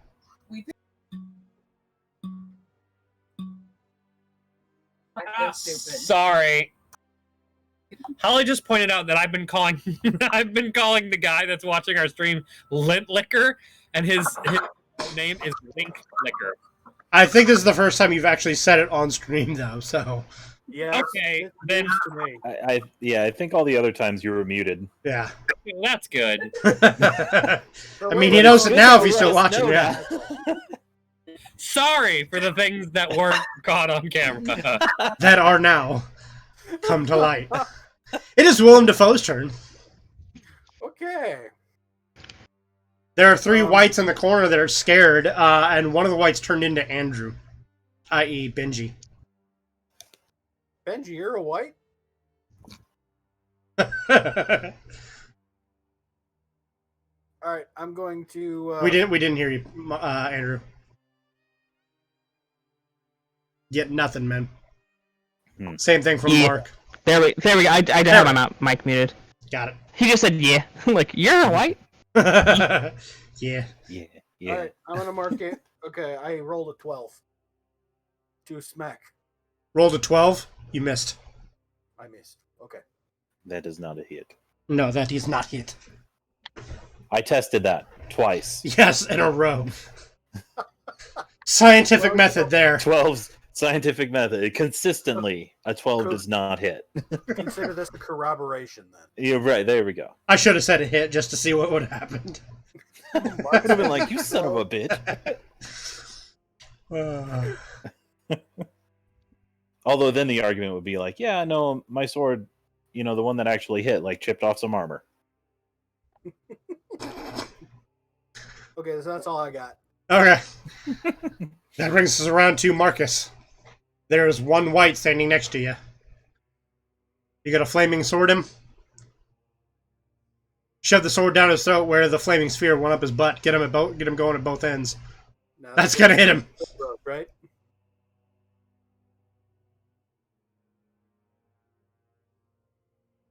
So roll me that damage. That's definitely gonna hit him. That kills him. Nice. Ah, man, that flame tongue. Do you want to move or do anything else, Marcus? It is still your turn. The only people around you are Scott and Holly's characters. And how well do you know Scott and Holly's character? He's going to jump in the pit and try to love someone. He's going to go in the teleporter. Oh, he's going to go into the teleporters? Okay. There you go. So, Marcus, you step onto the teleporter. And then it's quick and Undisem versus eventually there's just going to be one person left to fight the last one up here. Marcus, you are now between two whites in a corner. You could still take another swing, technically. Because you still have your second attack you can do. Jump in the portal to find love. And you rolled to hit, that's going to hit. So which one are you hitting? Are you hitting the one below you or to the right of you? Which one do you want to hit? To the right. Marcus, there's plenty of love to the here. left, to the left, to the right. Okay, I'll stop now. Okay, 20 is definitely going to hit him, and 12 and 8 for damage. That's 20 damage. It is dead. So, you guys, everybody that's in the pit watching, you guys see one of the whites blink out of existence. Volon pops in, and then Flaming Sword just stabs one in the head and just drops it. Yep, straight up spitting fire. That brings us to Benchy's turn. Almost everybody in the party is now in the coffin room. This room was supposed to be a lot more dangerous than what you guys are making it. It started out really dangerous. Yes. For one person alone in there with like 14 of them. As the first person who got teleported, it started out really dangerous. I guess I'm gonna throw shade at the last white. Okay. Roll me that attack.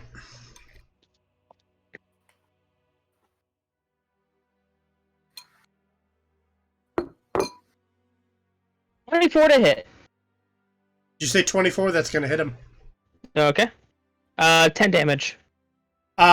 He technically is surrounded and has enemies nearby, so you do get sneak attack on that if you want. The 3d6? Okay, so 10 plus 11, so 21 damage. Nice. I'm sorry, I completely spaced out. 21 damage. Plus 21? Overall. Overall 21, got it. Overall, yeah. Okie dokie. It just reminds me of Big Lebowski. It's like, sorry, I wasn't paying attention. That's kind of what just happened. Like, I was staring at the map, and like I heard Andrew talking. I'm like, I wonder what he's saying. Like, my mind just shut off. I'm like, what is going on? Oh, man, somebody's talking. I better stop and listen. Yeah. This must be really important. He took a good chunk of damage. But it is still alive. It is Mark's turn. All right. So I position myself here for flanking. And take a swing at him. With a knick-knack, paddywhack, give a white a sword. Both of those hit. Your 3 18s miss. Yeah, But my 12 hits. Though, yeah. that- All those, That's what it's all of about. that damage is going to destroy that without a second thought. nice. Just like an X pattern. That brings us to the Paladin's turn, unless you have anything else you want to do this turn, Mark.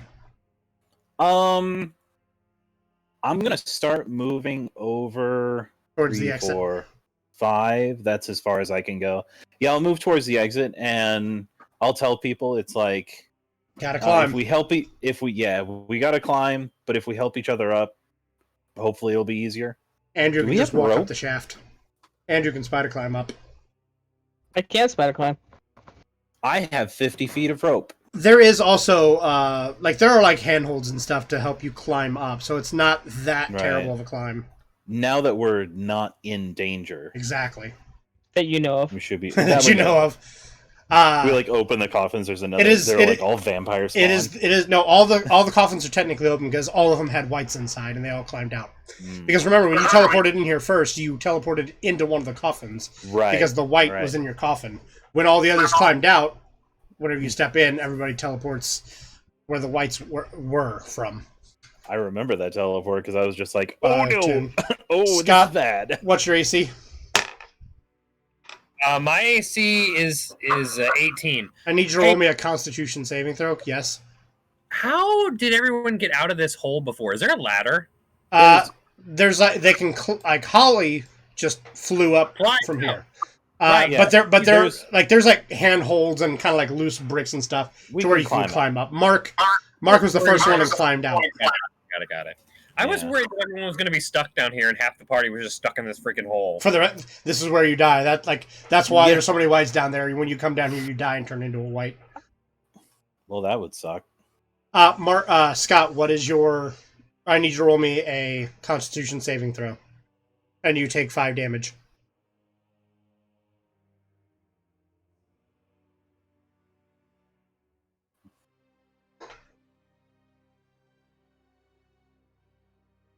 Okay, you save, so you don't lose your HP. I mean, you still take damage, but you're not max HP lowered. That brings us around to Holly.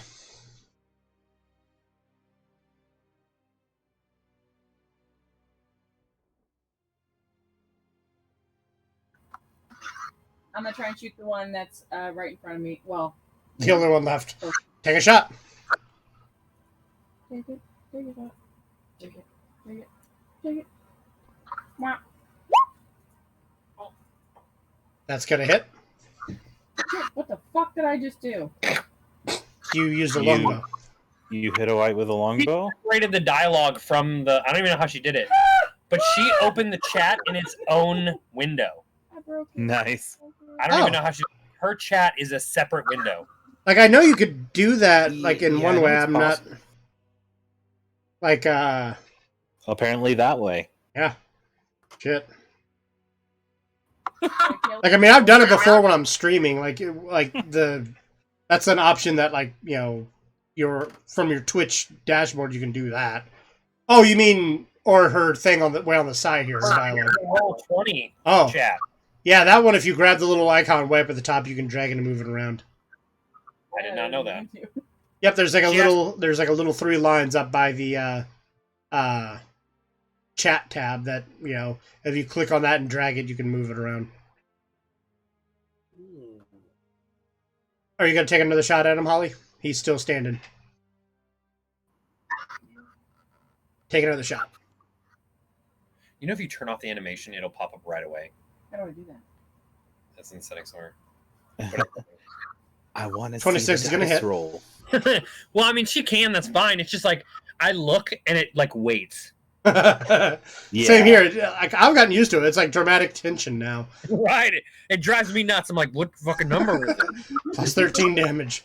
That white is not looking well. Dice roll, Lebowski. Where's the money, shithead? Shit! Oh, it's in there somewhere. Have you guys seen it with the baby? Yes. Where the Catholic priest is dumping it. The Orthodox, yeah. Oh, that's great. It is your turn, Scott. And the white is not happy. It's taking 2 arrows to the back. Unfortunately, not to the knee, so he can still adventure for now. Oh. Well, I am going to shove my flaming sphere into its Sphere. Rectum. Sphere. Singular. Okay. It rolled a 2. It failed. Ooh. You Just when we thought it was failed. going to be severe, what that sphere was doing, it didn't. It has That 2 severe HP spear left. speared the. Willem Dafoe, it is your turn. Unless I can't think of it. you want to do something else. Moving that thing is just my bonus action. Yep, I know. I remembered that. That's what I said. Or unless you want to do something else. Since the guy I was going to give the healing potion to just abandoned me, I'm going to just punch this thing right in the face with my javelin. I'm going to javelin this thing right in the face. Oh, don't you have the Justice Sword? I do have the Justice Sword. I don't think I put it on here, but I'll roll it. It's 1d6+5. It's that other super sword we had. Yeah, it's the Crusader short sword thing. Oh. I don't It'll be remember plus that. 8 roll. So One 18. One day Zaros was just hanging around his armory like, I really need to unload like all of these things that are really good at killing me. Why do I keep these around? He's like, why do I have so many holy weapons? He's collecting them off dead adventurers that he's killed. You should stop killing them because eventually they're going to collect enough crap that we're going to do it. He's like, I know what to do. I'm going to put these on display in my catacombs. Nobody will be able to get them here. I rolled an 18 for this strike. 10 plus 8. Oh, okay. You hit him. 1d6 plus 5, so 11 damage. It is dead. I'm going to just skewer him real hard and then let his body go. I'm not going to do anything dramatic. I just want to start off strong. I mean, that seemed a little dramatic. That's it. It's just like, stab. All right, now it's me and Holly left in this room. Wait, what happens if you teleport now? I don't really want to go down there. Yeah, but there's White gonna show up in the. there's no whites down here anymore. You usually switch spots. Everybody receives 1,750 experience. Oh, yeah, right. 1,750. Boom, baby. Nice. Okay, how the fuck do we get out of here? All right. So we go here, And you start climbing up that hole. and we start climbing up the hole. How And you high come is the out- hole? About 40 feet. And it comes out up here. Yeah. If we need to do checks, I suggest we assist each other. You do. I just need I need everybody who's going to try and climb, minus the people who have spider climb. I need everybody who's going to physically climb. Give me a acrobatics. Or no, I'm sorry, an athletics. We should give a shout out to Link Licker because he is like appreciating us on the thing. He said, "I appreciate this channel. It's more entertaining than most D&D." Thank you. I Hey, appreciate that. I see awesome. that Thank now. you. That's Yeah. awesome. All right. Athletics. Let's go. I mean, it's a shit roll, but You also have advantage since you're not currently in like any kind of crazy combat or anything right now. whoosha. Hey, that's better. Did any of us know that person, or is this just like a person that randomly got into this? I think it's just a random person. Like I think it's a guy who's watched one of my streams before. Nice. They said my name, and I asked if they knew me, and I think they said it was just because you say my name all the time, James. I have been saying your name a lot. No problem. Me too. No problem, James. I just got a fan. We're like internet IMF. It's all fun and games until they start shipping us. Hmm.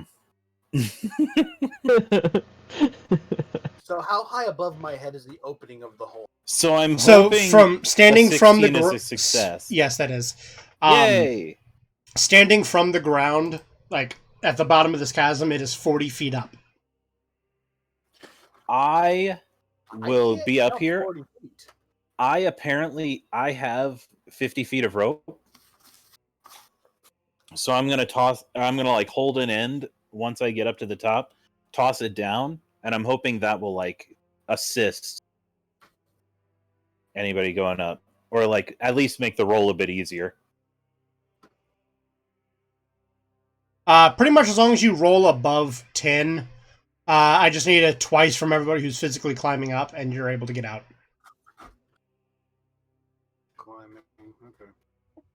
Nope, that is not. I'm going to arcane. So here, I'm going to add in a honorary token for Link Licker. He is now just kind of spectrally following you all. We're very happy to hear that you have a new hobby. Yeah. There you go.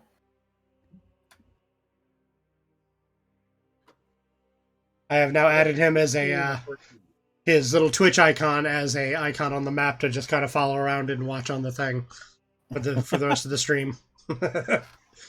Hey, Mark, did you really roll a 16 and a 13 to climb up?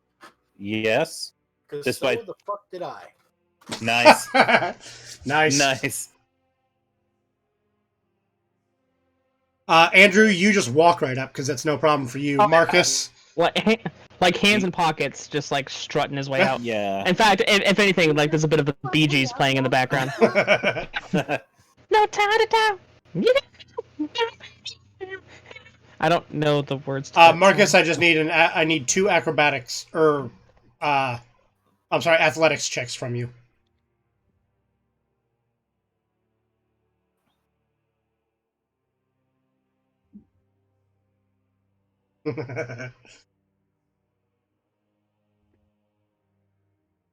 Oh. Why am I on the bottom of your screen?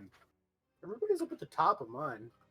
Because everybody else has kind of moved themselves except I moved the paladin up there. Yeah, I forgot about. No, I'm talking about. I just tuned into the Twitch and I saw your screen and everything's at the bottom of yours. Because I like to have everything at the bottom of my screen. I Was it like to have top? everything beneath me. I'm not even there anymore. You're on there. Oh, I moved. Yeah, because I moved you out of the little area. I moved you up here.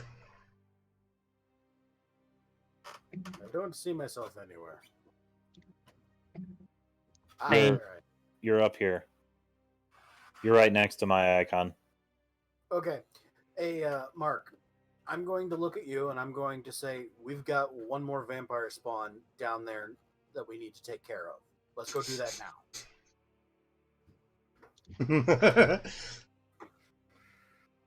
Okay. Let's just go murder this woman who's like completely ignoring us now and is now going back to sleep. Cool. Let's do it. The fucking Oh, for real? We're gonna go back and kill That's. the... I mean, that's at least what. And I mean, you hear that because you are there with them. But yeah, that's what they're kind of guys, talking about up there. she's fine. So yeah, we're currently out of combat. I have an idea. And I'm going to go over to the teleporter. The doors still move to the side, right? Yes. Okay. So can I pick up? Give me a strength check.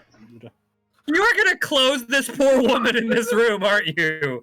I mean, she won't be a threat. Is this the one that's got the teleporter? 18? Yes, it does.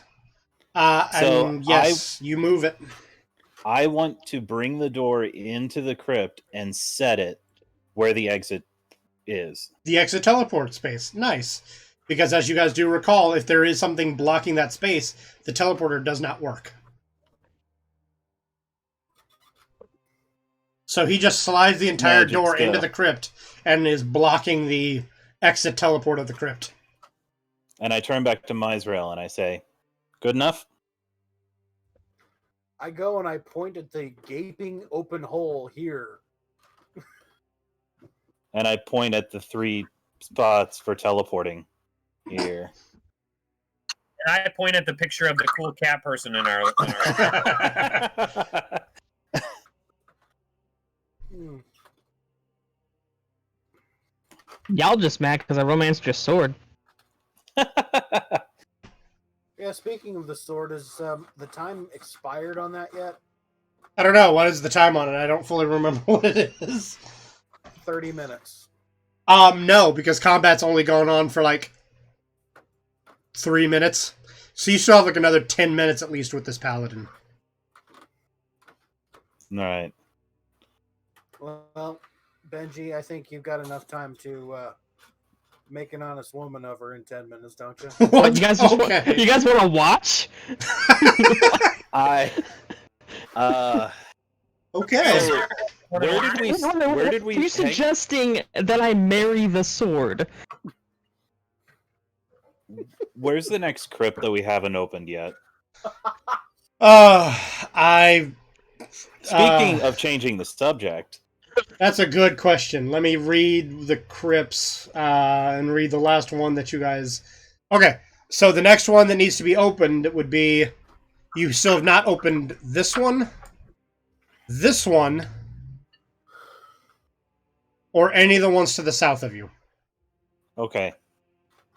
I move over to here, and I will say, could someone assist in I'll come. opening this? Let's continue. I got a 19. Oh, there are 2 over here. Okay, so you two go to there. I need strength checks from you. All right. Both of us, or You said with advantage? Yes, because you're both doing the doors. Okay. Shit rolls. Okay, Mark, you fail to move the door. Besides, you're just doing a regular strength check, not a actual save. Oh, yeah. It's the same number, but Oh, okay. Well, it's a +4 regardless. mm-hmm.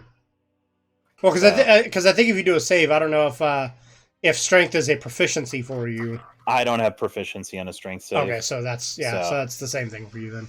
So Does you failed moving Holly it, have to Mark. pee again? What, PJ? Does Holly have to pee again? I saw her jam in there for a second. Embarrassed. Speaking of changing the subject, PJ, would you like to roll strength checks to To open this door. Sure, I rolled a 6 and a fucking 6. So you both failed to open the door. And I'm going to say because you both failed, together combined, you both take 1 point of damage just from like overexerting yourself trying to move it. Gotcha. Ow.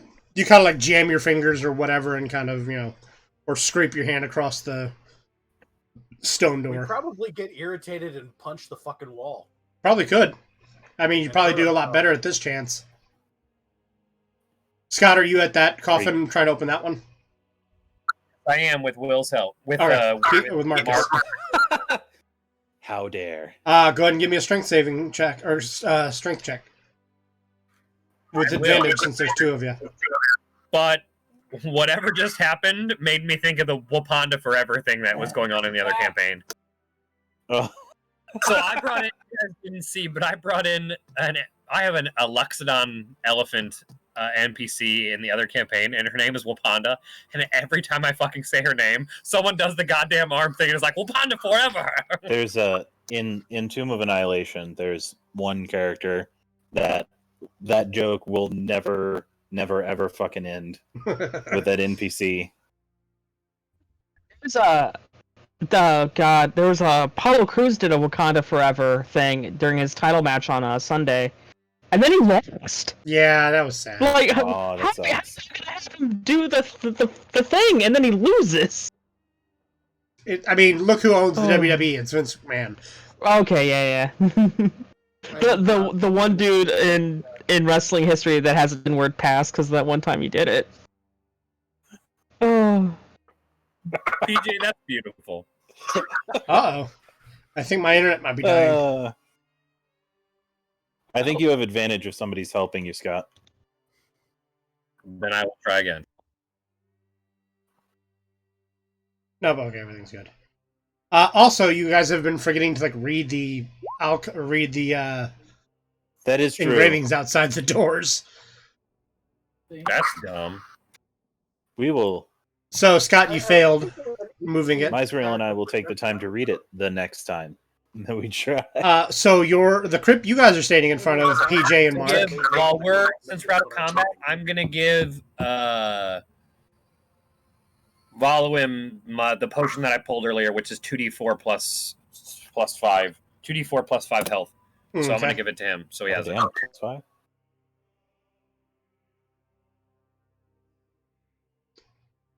Looks like James is out. Oh, Was crap. James restart? Can you guys hear me? Because I think my internet died. What the We crap is can going on hear here? you. That's a plus, but I'm getting all my video You just stuff. dropped at a Everything roll else. 20. I mean, I'm still technically open on roll 20 on my end, so We at least may not be able to hear you anymore. okay. I guess you guys cannot hear me. Can you hear me? Well, since he dropped out, I'm gonna run Marcus home real quick because he's got to get back. But he may still play with us on his laptop. We'll see. Okay. I'm gonna run him home real quick. He's not very far away. Just let James know why I'm gone. I can that still wrong? hear you all. You just can't hear me, unfortunately, because this stupid internet died for whatever reason in my house. Oh, So come why? It was on. because somebody said something about moving the door that made me think of that "Move It, Move It" song. I And so like I pulled. to move it. Yeah, so I pulled it up. God, that song is a bop. It is. Oh, come on. Oh, did I hear you for a second, James? Can you hear me? I am here. I'm trying to talk. Is he still in No. Discord? He is on Discord. I have a very low signal, it says on Discord, Yeah, chat out. and my OBS says I have 0 connection there. Oh, did it come back? Is it back? Oh, Oh, am I you back? got back in. Is everybody there? Can you hear me? Am I alive? Maybe popping. Come on, internet. Quit being a bitch. You've been so good all night until right freaking So while now. everybody's doing their thing, who's excited about Labor Day weekend? Me, I have work off, which is So amazing. Yeah. my parents so we were watching a barbecue show the other day, and my brother's like, well, on my property we have get it, and I was like, hell yeah, dude, I'd love to smoke stuff. And then Nice. Apparently my dad went out today and was like, no, I wanted to do this for a while, so they went and bought a smoker, so I'm gonna play with that this weekend. Can you all hear me? Nice. Hello? I'm actually really, really excited about being full time at my job now, because I actually get Labor Day as What's a holiday, going on? and I get full pay for it. That's nice.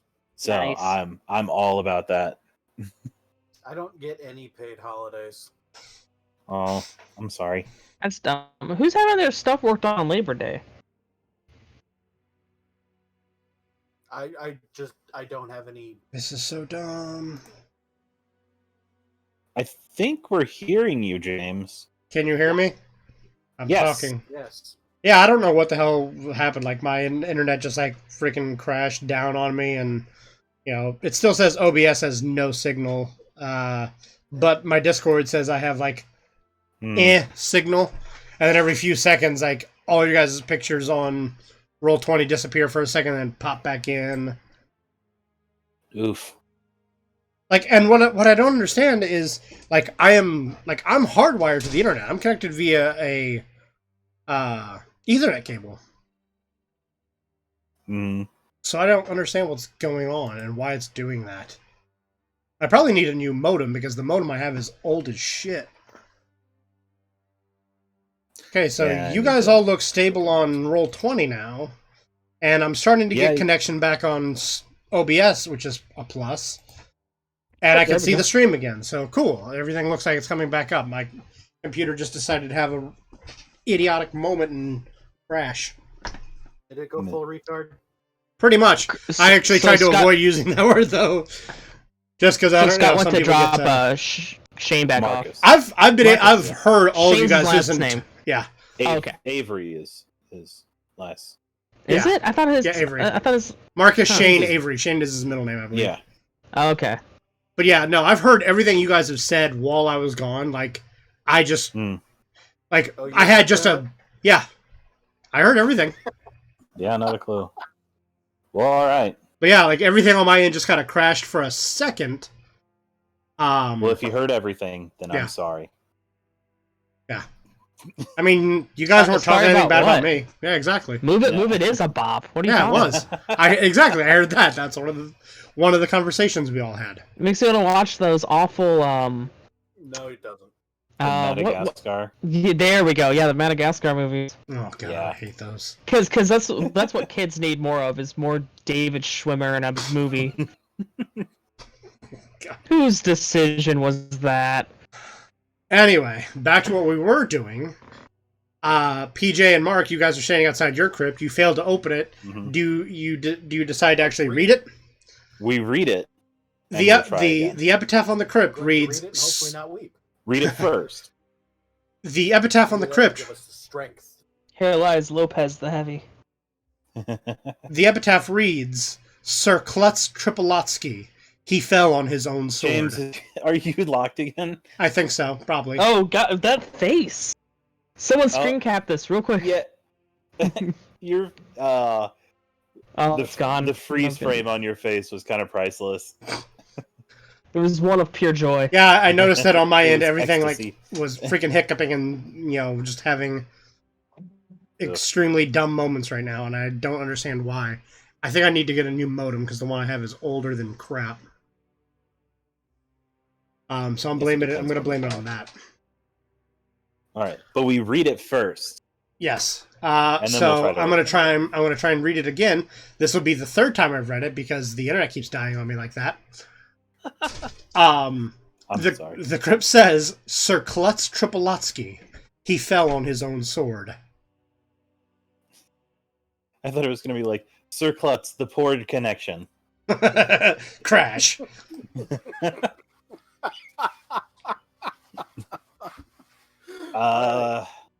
What do you say we I- give this another try? Yeah, let's do so. OBS is still crapping out on me.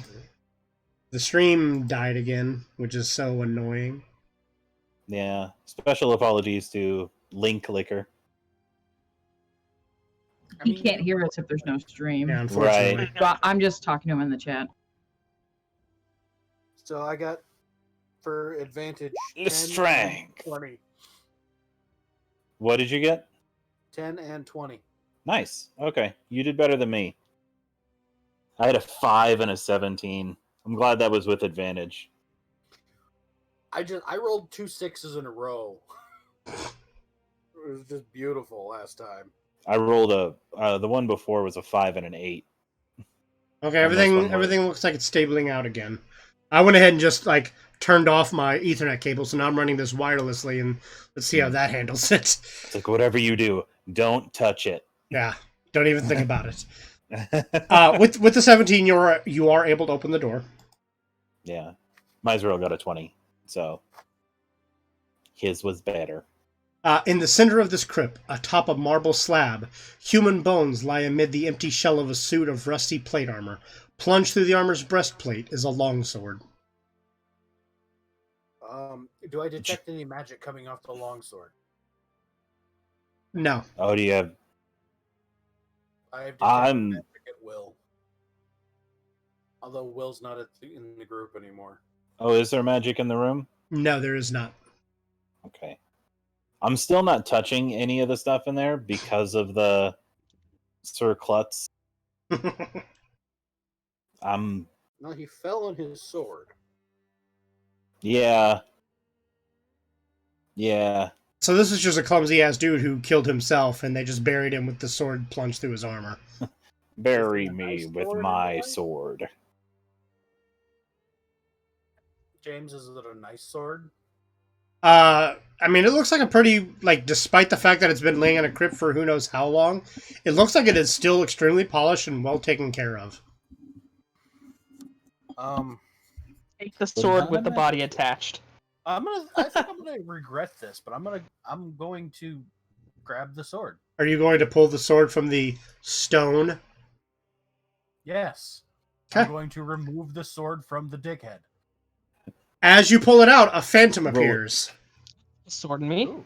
And he says, "Oh, thank you. You have no idea how much that sucked." I think Stab I him. might. Stab.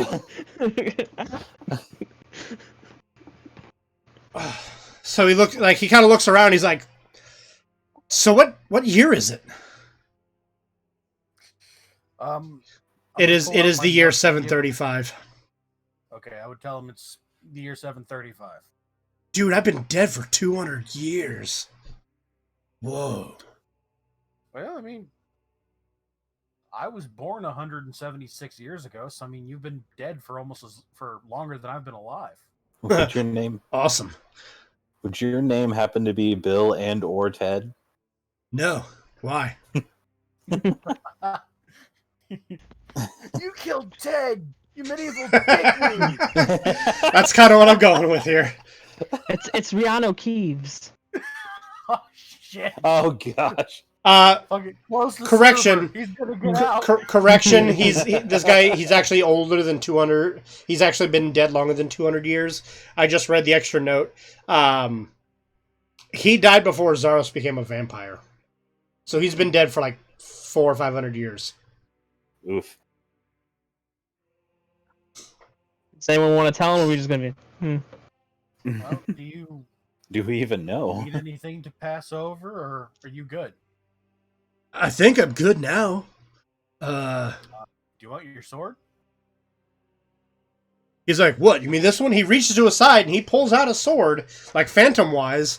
He's like, "I got one." Look at the one He that is- I've got in my hand. That's a cool one too. Looks a lot like mine. He puts his sword away. Is it just a normal longsword? Yep. Okay.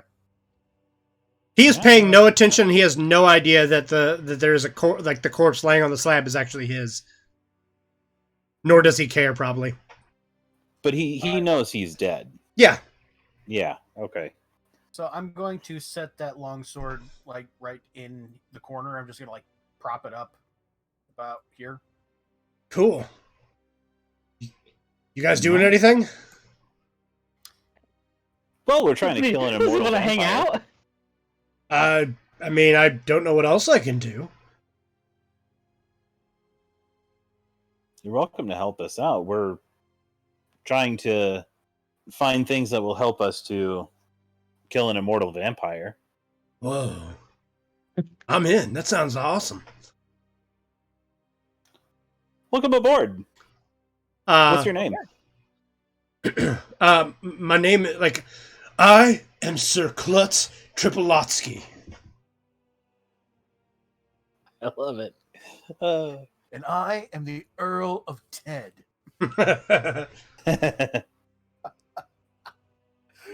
He's like, I've never seen this place before. This is kind of cool. At least I guess I was cool enough to be buried in a cool crypt.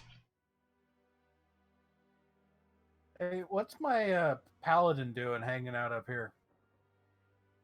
I just haven't moved him because worrying about everything else. It pretty much just follows you. So if it's ever sitting somewhere and you guys are somewhere else, it's because I haven't moved it and it's just sitting there. Okay. But technically it's following you. Is it about time for it to be done with? You got about 5 minutes left on it. All right. I mean, unless you just want to fast forward and have her be gone, I can have her be gone. Yeah. Enough time for a quick candy, Jay. I mean, 5 minutes. Yeah, you can get a couple. Whoa. Well, Sir Klutz, we're happy to have you on our team. We shall Now. fight for the right as one.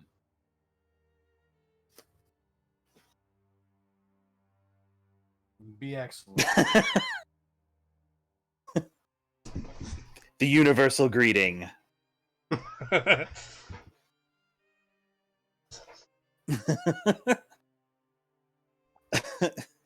All right, and then I move on to the next script. What's that one say? He just comes wandering out and follows along with you guys. So this Yeah, this guy, his stats are he is a Phantom Warrior, and he's going to follow you for about 7 days before he just kind of disappears, or unless it gets killed. All right. Whichever comes so first. yeah, now there's just a Phantom Warrior following you guys as like an ally. Excellent. Hell yeah. That crypt Excellent. reads King Dostrin, the Hellborn. Ooh, really want to get into that one. All right. You want to roll, or do you want me to? You first. Okay, 20 and a 24. Both of those are going to work. All right.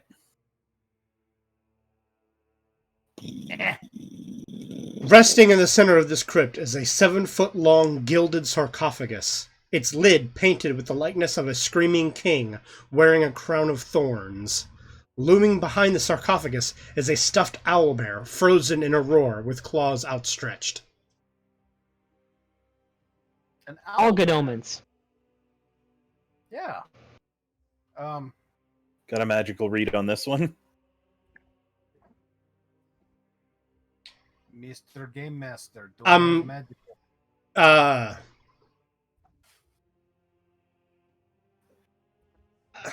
going to say yes. Off the top of my head, I'm not 100% sure. Let me double check what the style of magic is. Let me look at the trap. Item. It's like I only ask because this looks awful cursey to me. The Hellborn. You see illusion magic kind of emanating from the owlbear. What the fuck? Wait, an owlbear? Yes.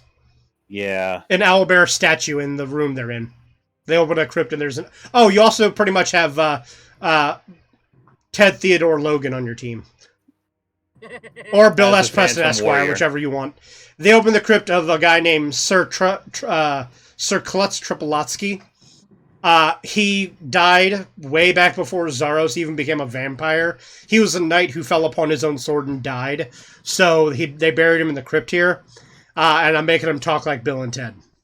I would like to have seen the specter of Theodore Long.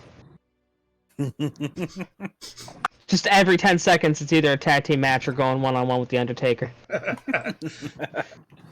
You meet Zaros. What's going on? You know what, playa?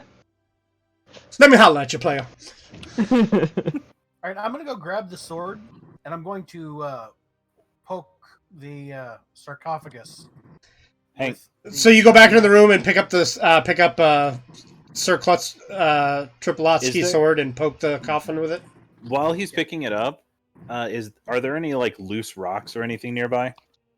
No. Damn. You want some rocks? I've got a pouch full of rocks. I just need one. I pull a rock out and hand it to you. Okay. I take the rock and I throw it at the owlbear. It just bounces off the owlbear and nothing happens. Okay. I wait for him to take the longsword. So you take the longsword and you poke at the coffin. Do you attempt to open the coffin with the sword? I'm going to try to open it at arm's length from the... You hear a voice that sounds like it's coming from the mouth of the owlbear that says, "I wouldn't do that if I were you." Oh, it's a shame you're not me, isn't it? Take him up to the top and ask him what his ass knows about flying. I'm going to keep trying to pry the coffin open. I'm telling you, it's trapped. If you keep opening it, a pit fiend will come out and attack you. XP, let's go. Generally speaking, traps don't warn me, so I'm going to keep opening. Mark, you sense a fiend nearby. coming from atop the owlbear. Atop the owlbear. I look up. Can I tell that it's like just atop the owlbear? Yes.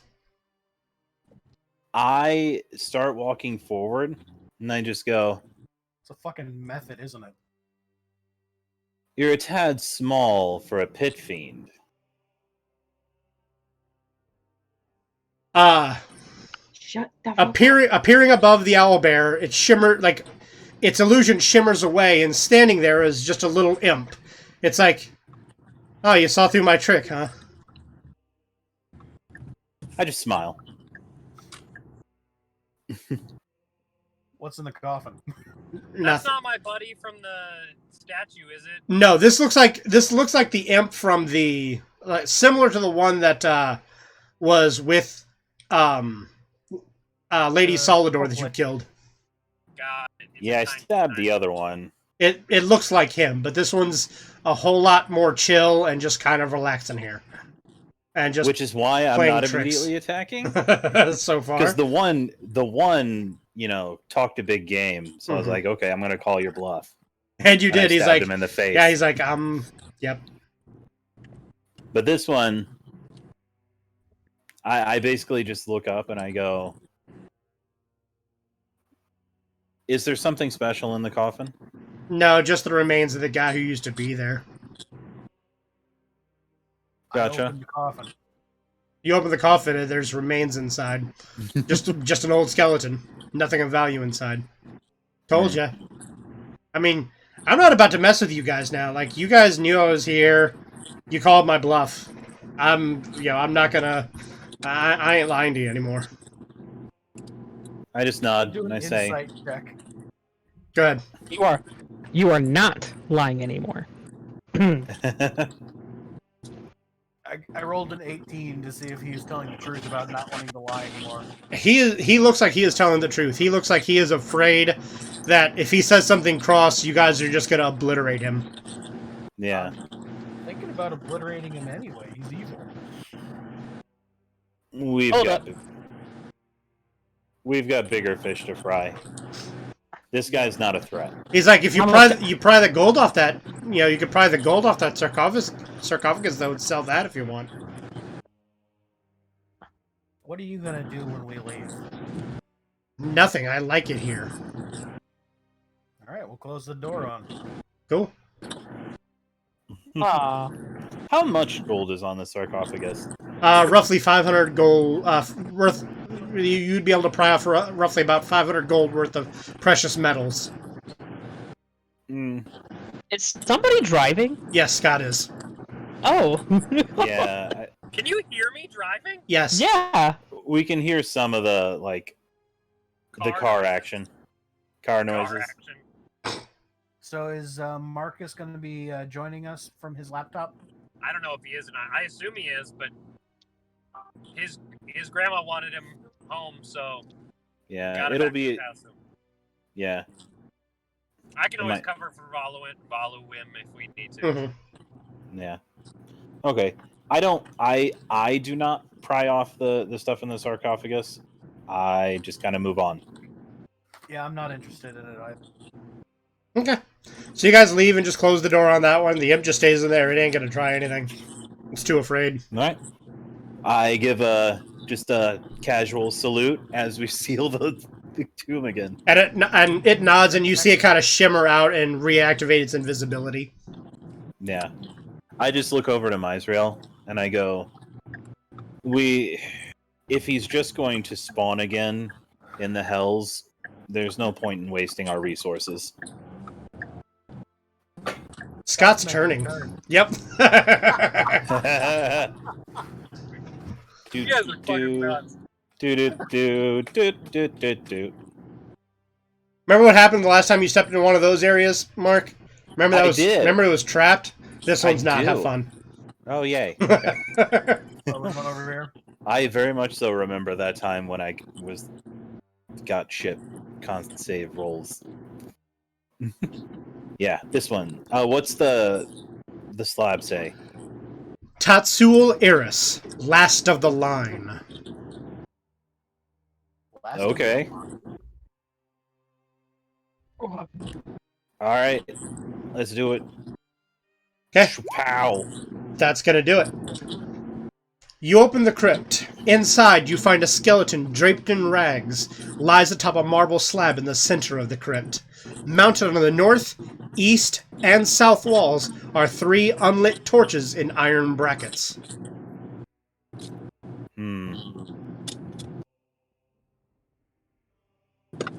All right. What do your magic eyes see, Misrael? Look with your special eyes. What do your drow eyes see? You see no magic in this room. I'll point to the unlit torches and I'll say, will those do anything? Like a Zelda puzzle. They look like torches. There are 3 Okay. torch sconces on the walls. Can you sacred flame those? If you leave the keys in that car, I will kill you. That was the sound of me leaving the lights on. There goes our monetization.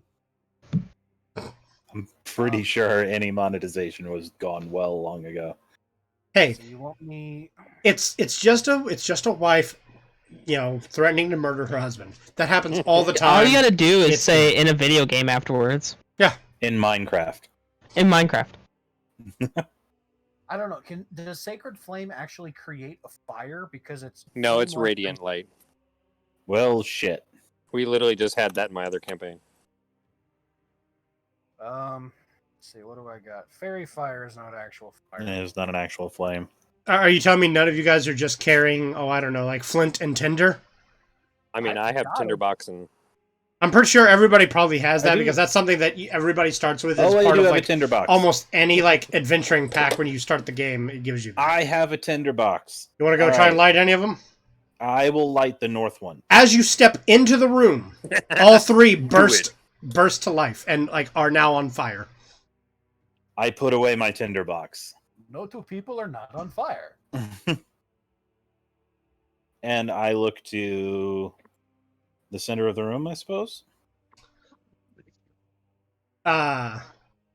You just see the a skeleton draped in rags lying on top of marble slab. Does The last of the line. does your magic thing pick up anything Still now? senses nothing. Is the skeleton? Does the skeleton look like it's holding anything? It does look like it's clutching something to its chest. I pick up one of the torches and I actually I don't need I don't need light. The lights are on. Yeah, the lights also just kind of came on. Okay, I'm gonna try to extinguish one of the torches. Okay. How do you try to extinguish one of the torches? I pick it up and grind it on the floor. Okay, it puts it out. Now there are 2 torches in the room lit. You want to check to see what the fucker's got in his clutching to his chest? 8:49. Still James, are you No, Oh I'm no, here. you're good. Okay. I was just waiting because I think PJ was asking you if you wanted to examine the skeleton. Oh, I thought he was just saying he was going to examine the skeleton. Well, I mean, But if you're asking me, then yeah, I will examine the skeleton. As you approach the skeleton, closer examination reveals that the bones of the skeleton are a mere plaster, just ruse. Gotcha. So it's not an actual skeleton. Nope. Gotcha. And it's not What's it actually. holding? There's like it just looks like it's clutching something, but that's just how the hands are laid. Oh, okay. I don't see anything. Anyway, continue. And in fact, the bones appear to be fake bones. Like it's not an actual skeleton. well, but what is he clutching to his chest? Nothing. There's nothing there. All right, I'm gonna grind out the other 2 torches because they hurt my eyes. Okay. You grind them out. As you extinguish the 3rd torch, nothing happens. Cool. I leave. Must be the end of the line. All right. Last of us. Actually, what I will do, I'm going to take a torch. I'm going to take one of the torches that he ground out. Mm-hmm. I'm going to light it again, and I'll put it here. Okay. Back on the east wall. Yeah, back in that sconce. Okay. And then I'll leave. Okay. If he's the last, he deserves at least one light.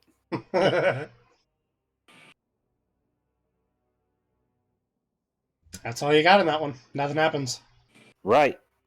Undisem is... Are you going to open this one? Yes. I don't see you, Scott. Are you even there? No, I'm not home yet. Oh. Yeah, he's still in his car. In his gear. I'm not in my car, but I'm... Well, fuck. Are you sitting outside? Yes. No, I'm at the gas station. Oh, okay. Cool. I couldn't leave the house without a chore. I don't blame you. Fair. So you are going to try to open the crypt that you guys were in front of? Yeah, I think you guys have opened 3 crypts while me and him were on one. Pretty much have. We did, yeah. So you were standing in front of that crypt. Here's the description on the epitaph. It reads, General Croval, Mad Dog Grislek, and in parentheses, Master of the Hunt. A leader of hounds and men. Was that Scott disconnecting? I guess. I mean, I'm still here. Yep, Scott's off of the... That was Scott disconnecting. Hi, Scott. No, it's fine. Thank you, though. Oh, he's one of those people. Respecting the service clerks.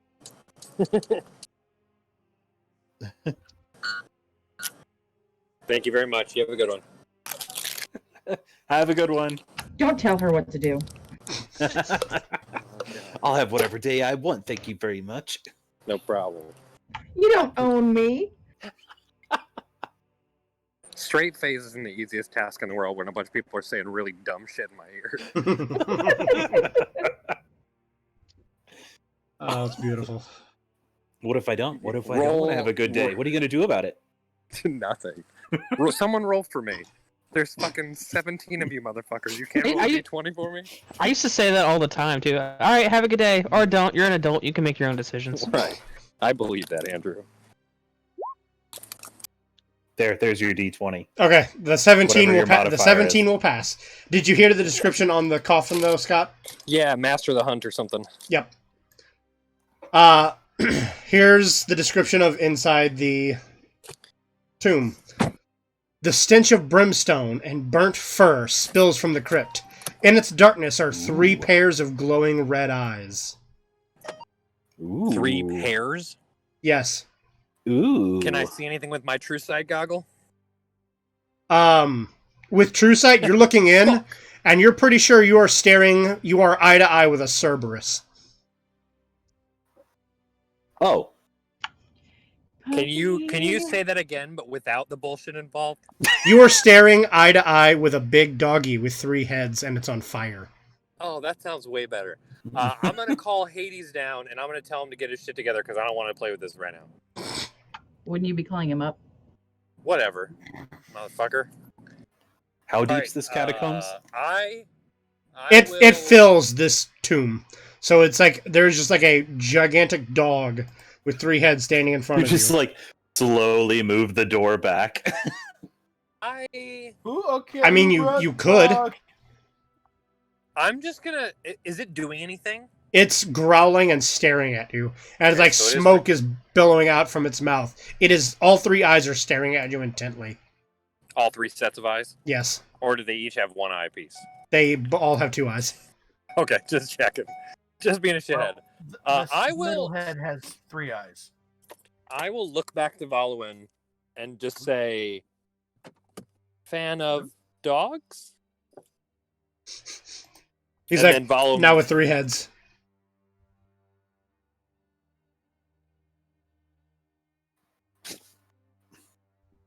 Have Sir Billy of Tedicus go help. No, that's only if it attacks. Besides, he's also down over here with you guys. He doesn't see the big giant Cerberus. Neither do you guys, Right. for that matter. No, we're just going to the next one, being like, "Oh, I wonder what's in this one. Surely nothing terrible will happen here." The paladin is gone. Something always terrible happens, and don't call me Shirley. The paladin is gone. Yes, the paladin is gone. Sad day. So, what do you do with the big dog in front of you, Scott? Are you going to do anything about that?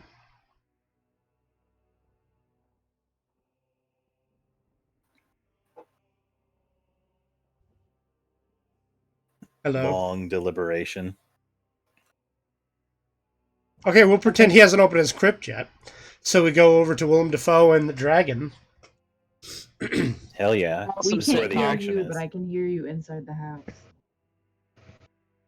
He's in the house. I would watch it. Holly, run. Holly, if he is in the house, get out of there. If he is in the house, get out of there. The killer's in the house with you. Get out of there. What happened at the grocery store today? There was a firefight. It's just a dragon's like wearing glasses and a cardigan. He's like super well. Oh, Willem. I mean, to be fair, it's just a picture of the dragonborn head of Mark here, so. He's like typing on a computer with glasses on. Oh, Willem, what will we ever do with you? Do you all read the crypt you're standing in front of before the hellhounds Yes. burst loose? Okay. Yes. Your all's door reads, Imbrium, the Wonder Horse. May the flowers grow ever brighter where she trods. The door to this crypt, you also notice, is larger than all the others. It's 6 feet wide by 8 feet tall. Should I go Okay. bear mode to open the son of a bitch? No, well, we're gonna try it normally with what we've got. So strength checks. Okay. That 24 will do it. You struggle, but you get the door pushed off to the side. Dry, hot air billows from the crypt as a black horse with a flaming mane and fiery hooves emerge. Smoke billows from its nostrils as it rears up to attack. Standing before you is a nightmare. Oh, fun. I have plenty of those already. So, people have just opened crypts. One has a Cerberus inside. One has a nightmare inside. Hey, let me look at that, Mark. Let me look at that book that you've got that writes down your dreams to see if it's got a big fucking flaming horse. Record your dreams, and this I is do still have that book. Do any of the dreams have you open the big fuck off fire horse? If you open up the book and start flipping through the pages, every page there is now just some like different picture of a nightmare just drawn on all the pages. Awesome. God. I just show the book and I'm like, I'm sure it's in here somewhere.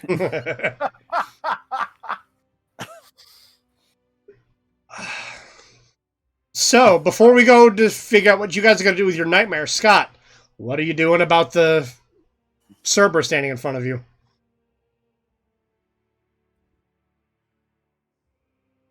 I'm shutting the door. Okay.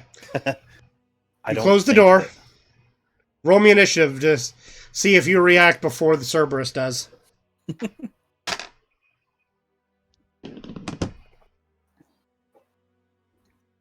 I'm taking off camera so I can be gross and drink pickle juice. Nice. There's Oh, nothing that's not gross about that. Yeah. That's healthy. Yeah. Yeah, Fine. that's exactly what I was about to say. That's healthy as shit. Not healthy when it looks like this. Dude, that What? looks awesome.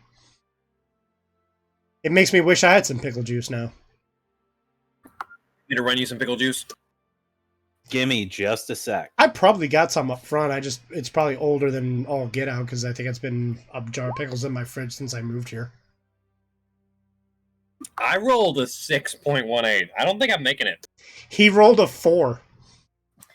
You close the door before the Cerberus does anything. You close the door, and you put your ear against it and listen. It sounds like it's out of sight, out of mind type of thing.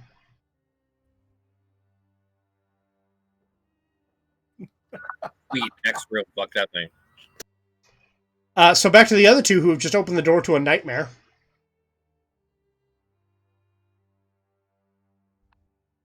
Would I know anything about nightmares in my studies? Roll me a Arcana or Nature, whichever one's better for you.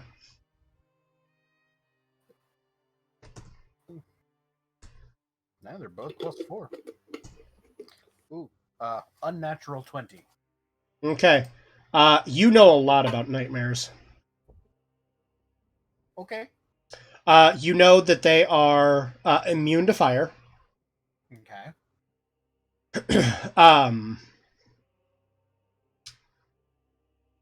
But if you happen to tame one and ride it, you have fire resistance while riding it. It also sheds bright light in a 10-foot radius around him. And it can also jump willingly into the ethereal plane. And any riders that are with it. It and up to 3 willing creatures within 5 feet of it can magically enter the ethereal plane at will. Is it like a regular animal, or is it extraplanar? Is it undead? It is a large fiend. Oh. It's a demon horse. Yes. You Perfect for a cleric and or paladin. what? What? Do you want to deal with the demon horse, Mark? Or do you want... I don't know if we'll be able to close this door again. I'm feeling we'll have to figure something out with that. Could I roll a handle animal to see if I can see if it's aggressive? Go right ahead. I don't know how well this is going to show up. 52. Nice. Fuck. It's a 25.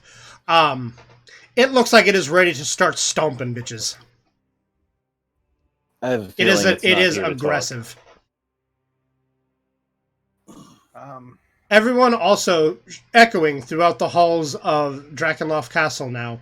You hear the laughter of Zaros. Well, that's never good. well, fuck. I'm gonna pull the what doll out of my pocket and just make her say, "What?" And I'm gonna pull out the Zaros doll and be like, I said, ha ha ha ha ha ha ha ha ha ha ha ha ha. Hold on one moment. Ha. Unfortunately, because you're way up there, Andrew, it probably would have like you're not in the view of it, so it does not see you. It I'm gonna be honest with you, it probably would have like it probably would have like calmed down, like bowed and probably bowed to you, but it does not see you shit. or the doll. Oh no. So I need everybody to roll me initiative. Cool. Well, now I have ideas.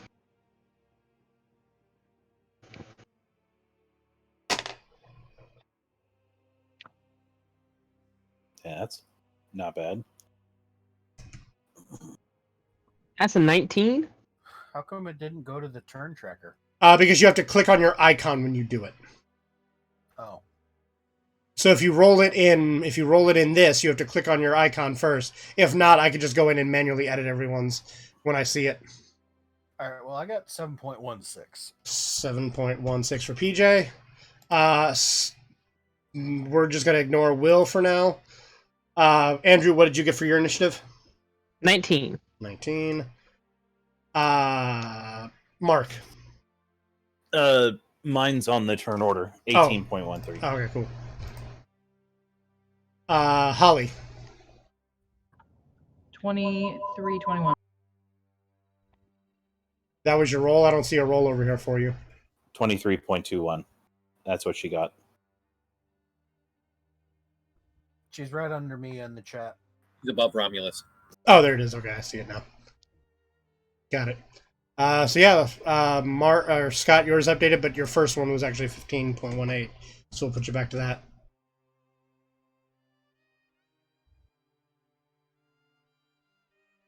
Okay. First up, Holly.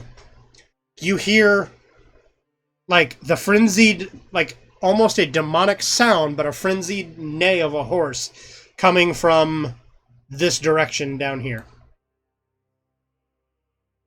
We're about to have a bad time. I definitely.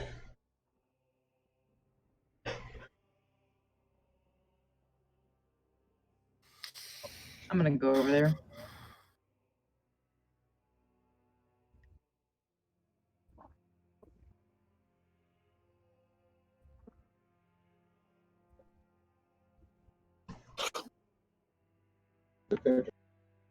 Give it a treat.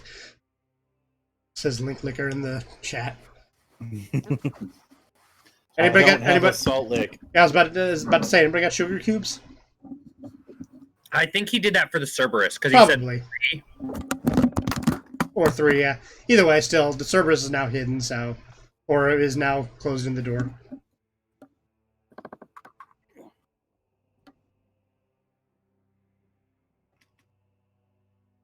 TJ, did you die? No. Didn't die. Just camera had a fell. bunch of shit fall over. Yep. Oof. So where you land, Holly, and you turn back, you see that there is a giant nightmare in the in that takes up that entire crypt. Me moving was my turn, right? 5, 10, 15, 20, 25, 30. Yeah, since you moved past your like default move speed. So yeah, that ends your turn. That brings us to the nightmare.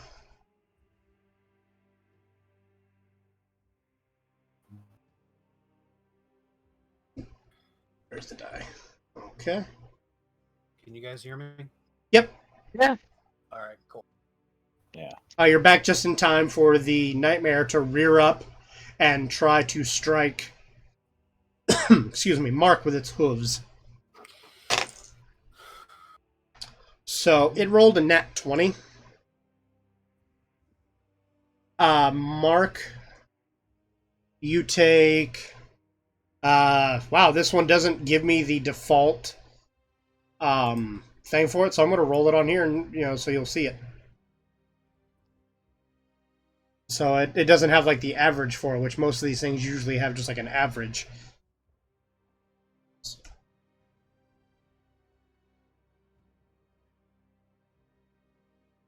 Okay. You take this much bludgeoning damage, 10. Okay. And then you take this much additional fire damage. I have fire resistance. Okay. So you take half fire damage, Okay. since it is only a resistance. It is only resistance. And then for the movement of the nightmare, it jumps into the ethereal plane, so it disappears from view. What a little bitch.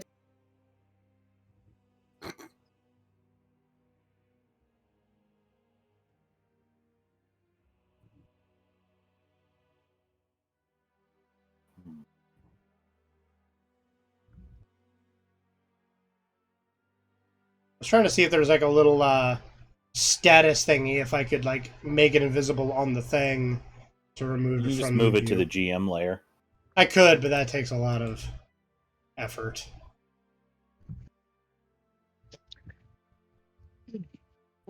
GM layer. Bam. Did he disappear for you all?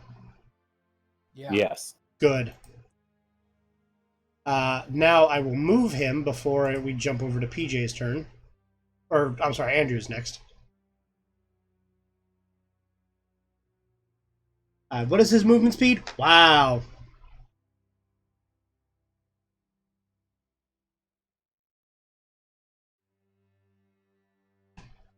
Okay. Actually, I take that back. My bad. It technically actually takes a full action for it to jump into the ethereal plane, so it would not be able to do that as a basic move. So it will come back to the token layer. So it should be visible to you all once again. Mm-hmm. But it can also just fly. So it jumps and flies out overhead past you all. 5, 10, 15, 20, 25, 30, 35, 40, 45, 50, 60, 65, 70, 75, 80, 85, 90. It can fly 90 feet. Oh. PJ and Mark, you both get attacks of opportunity against it since it had to fly right over you. Okay.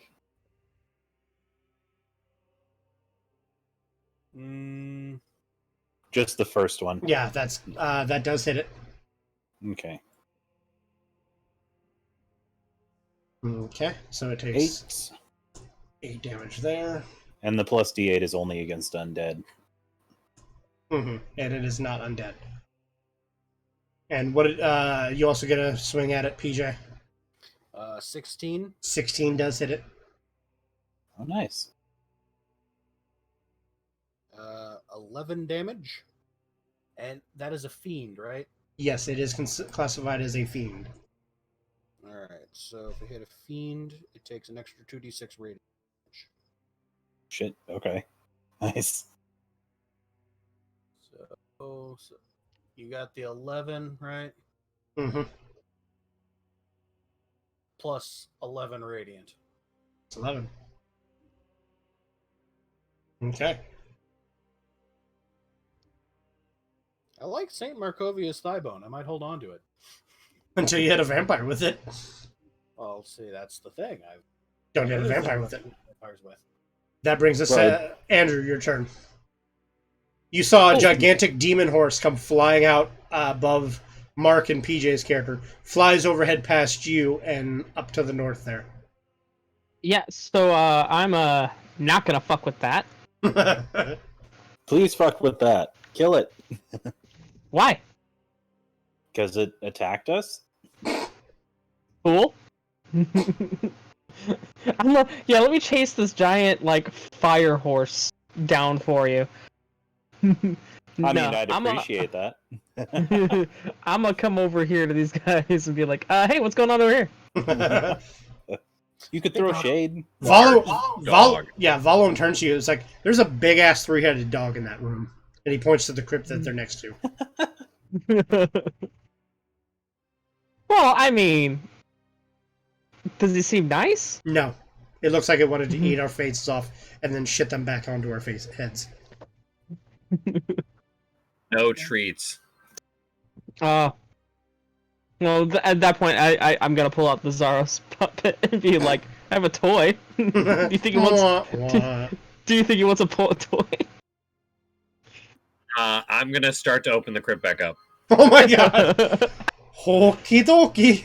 I mean, unless he stops me, I think this is a legitimate strategy. So you see Scott's character turn back around to attempt to open the crypt. Do you say anything to him, Andrew? No, I'm gonna let him do it. Okay, so we go to Volum's turn. Not fuck with the flaming roll horse. again. Nah, let's fuck with the Cerberus. Let's fuck with the giant flaming 3-headed dog. Cool. This is a better option. I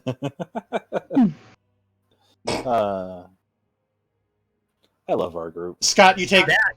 That is a nat 1. I see that. Scott, you take... My higher of the two would be 13, which would be the end result. You take 2 damage. Okay, I shit myself. From straining yourself, yeah. Volum attempts to help you open the door. Voluin. I keep adding an M to it. I thought his name had an M on it. No, it's Voluin. Voluin. Oh, Voluin? Mm-hmm. Yeah.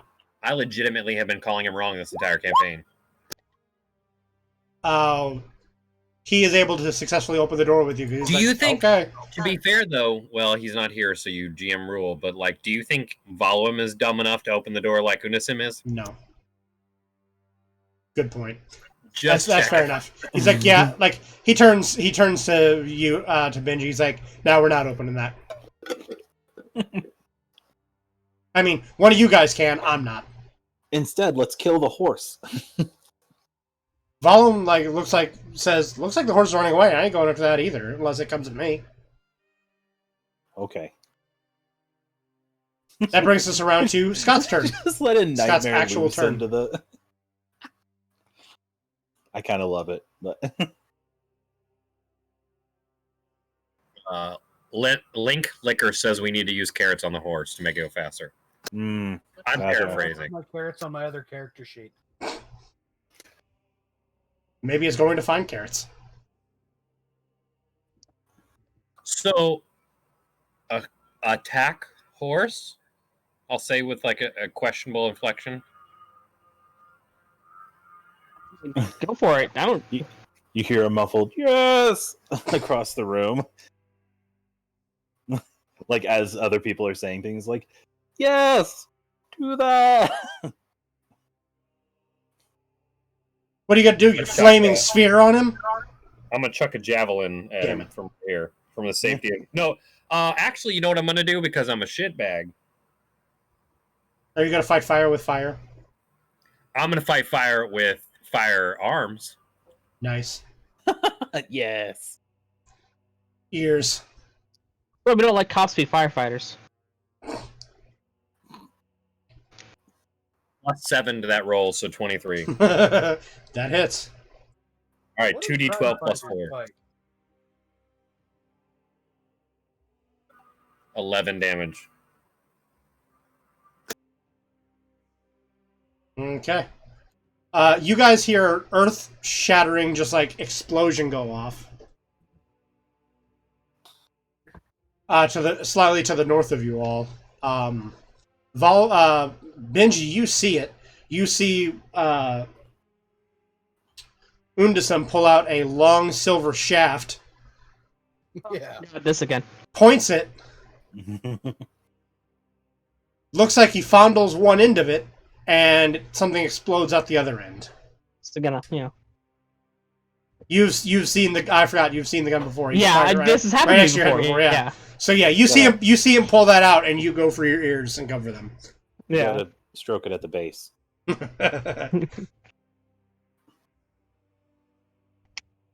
It is Willem Dafoe's turn. Where's the horse? It's up to the north. Up yonder. It's the big hag. It's been shot in the ass. Little bastard shot me in the ass.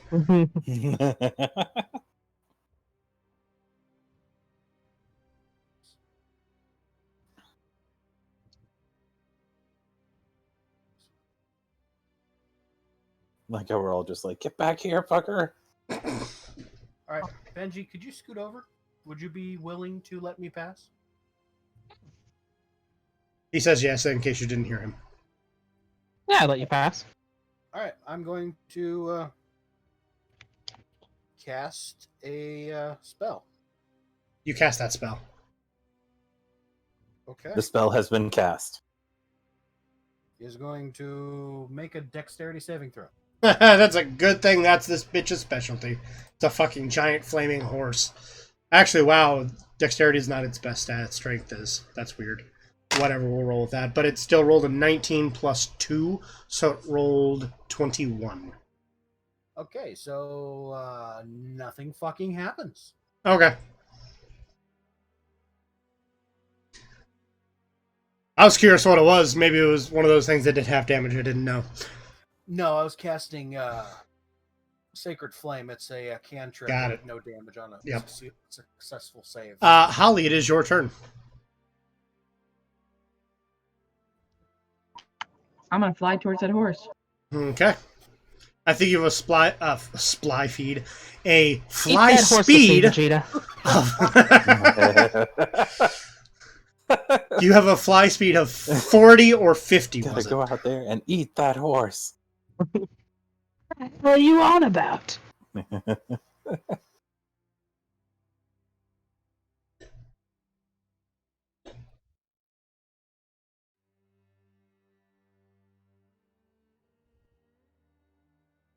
50. Oh, 55.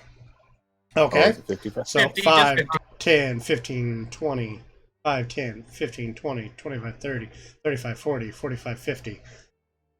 You are in range to shoot it if you wish. Okay. Shooty shoot. I think I'm gonna do shit, I lost it. She's gonna do shit. I lost it. I like Ensnaring strike if it succeeds. Ooh. Okay. Roll to hit him. Oh, I'm sorry, hit her. It is the Wool of the Nightmares. That definitely hits it.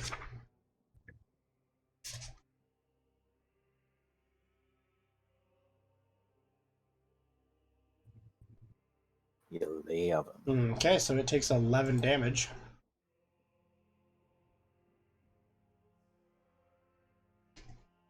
So you successfully hit it. It is angry. I believe it makes a strength saving throw.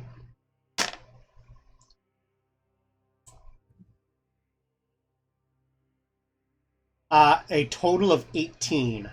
It rolled 14 plus 4.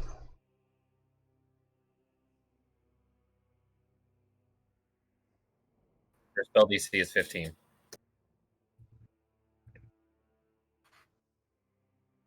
So it withstands and breaks free from the ensnaring thorns and whatnot that tries to pin it down.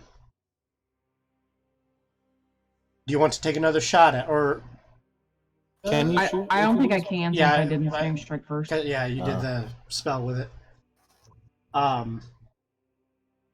That brings us to the Nightmare's turn. The Nightmare will disappear from view. 5, 10, 15, 20, 25, 30, 35, 40, 45, 50, 55, 60, 65, 70, 71, 80, 85, 90.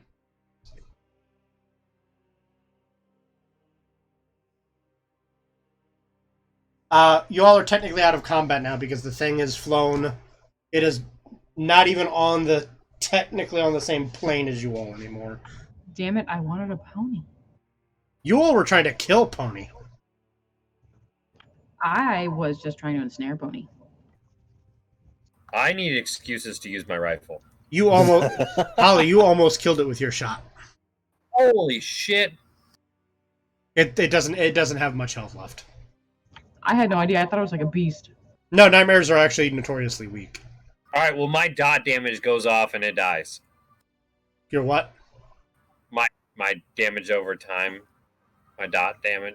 Your That dot. was a MO, whatever. Okay, I'm gonna reload my gun.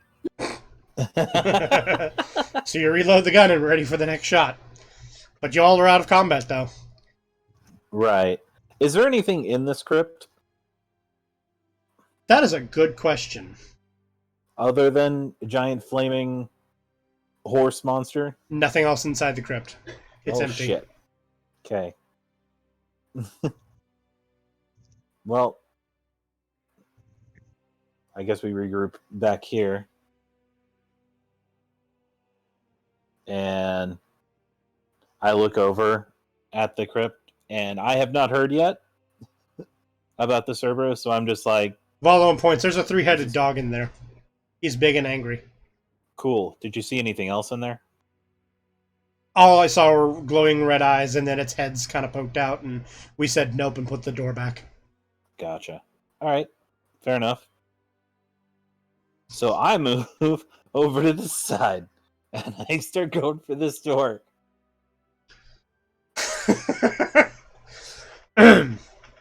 The inscription, the epitaph on this script reads, Growlmore Nimble Knobs, Wizard Ordinaire. I kind of love that. Let's get it. Let's go for it. Pop. I failed. You do not move it. PJ, do you assist? I do. A 22 will do so. Yay! Lying on a marble, you push the door aside and peer in. Lying on a marble slab in the center of this crypt is the corpse of a man with a long white beard. His skin clings tightly to his skull and bones, and he wears dusty red robes. Clutched to his chest is a wooden staff that has a brass knob on one end and a marble knob on the other.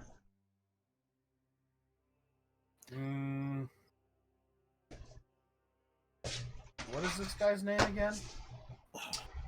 Nimble Knob. Growlmore Nimble Knobs. Wizard Ordinaire. Oh, sorry, Wizard Ordinaire. Not extraordinaire, just regular ordinaire. Yep. I guess I'm going to look at Romulus, kind of shrug and gesture towards the staff. Should I?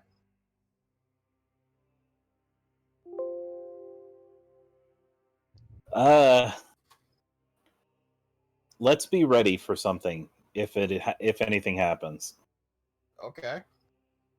I will. If he moves forward, I'll move in with him and I'll ready an attack if anything happens. Okay. I'm going to. Do I detect any magic emanating from this? One moment. Rocks fall, everyone dies.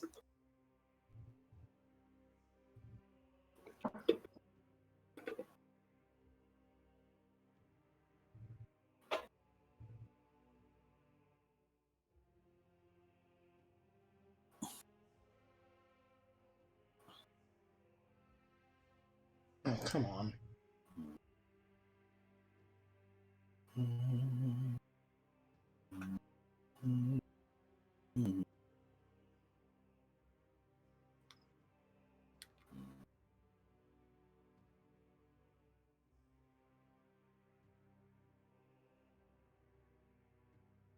I'm sorry, repeat that.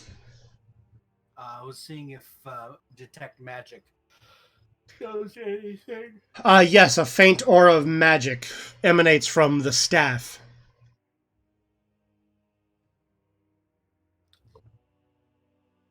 Well, I guess it's time to roll the dice.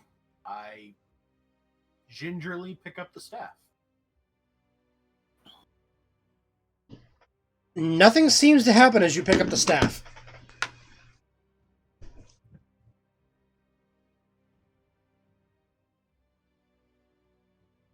Cool. You do notice that there is, on the marble slab,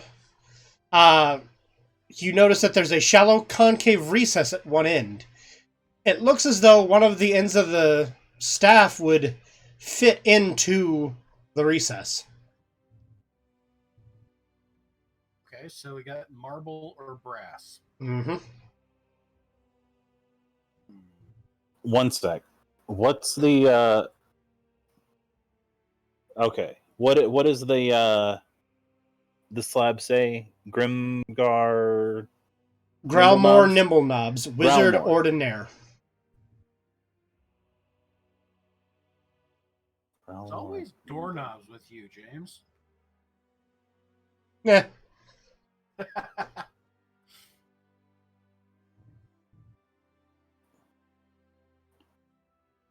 Do you wish to do anything? As I said, you do notice that that there is a concave recess at one end of the slab that looks like it would hold one of the ends of the staff. And you have a brass and a marble end of the staff. Put the brass end in. Do you stick the brass end into the recess? Yes. Okay. I bet you do. As you place the brass knobbed end of the staff into the recess, PJ, you take 22 lightning damage. Fuck. So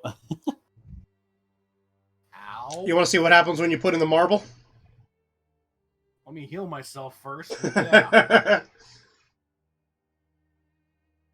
I was wondering if it was marble because the letters for marble appear in Growlmore Nimblenub's name. Well, I'm going to heal myself. Okay, go ahead and cast some healing stuff on you. Didn't we get some healing Potions, I believe so. Yeah. Because I was given one and I never used it. Yeah, I think everybody has had at least one potion of superior healing. And how much is that? That's the max healing one, and if I remember off the top of my head, is that the 8? Something like that. I don't see my little metal box that has all my potions and shit inside. I think it's 8d4 plus 8.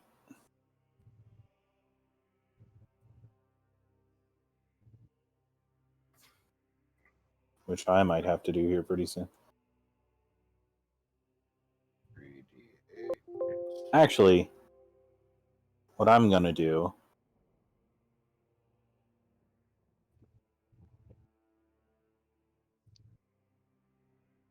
So, I'm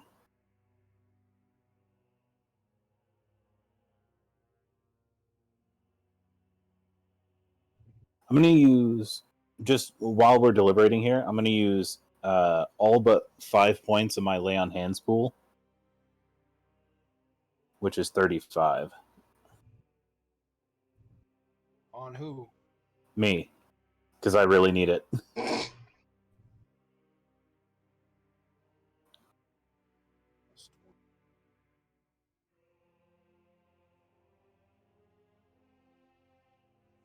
All right. A potion of superior healing is 8d8 plus 8 hit points. Or I'm sorry, 8d4 plus 8. All right, I'll put the marble knob in. As you do, the marble slab starts to rock and levitate. It levitates up roughly about 5 feet into the air, revealing a compartment underneath where the slab laid. You see underneath the slab, there's a small black leather case. I grab the case. You pull the case out. I open the case?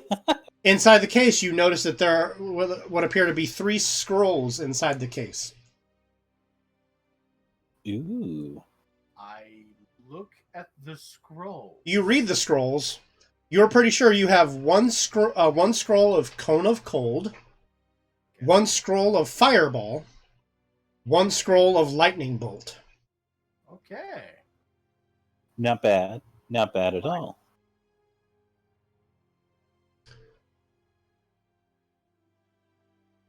Cone of Cold, Lightning Bolt, and Fireball. Mm-hmm. Can an artificer use any of those spells? Technically, the way I do it, anybody can use a scroll. Right, but I think you were saying before that like anybody who can't learn that spell has to like make an Arcana check or something to use it.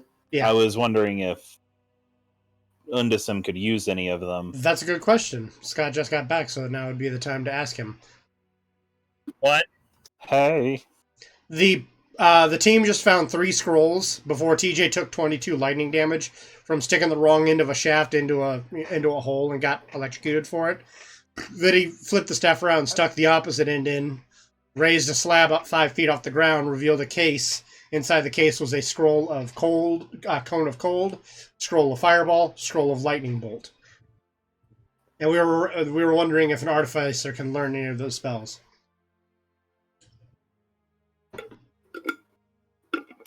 Sorry, say the last part again. What about learning the spell? Can an artificer learn any of those?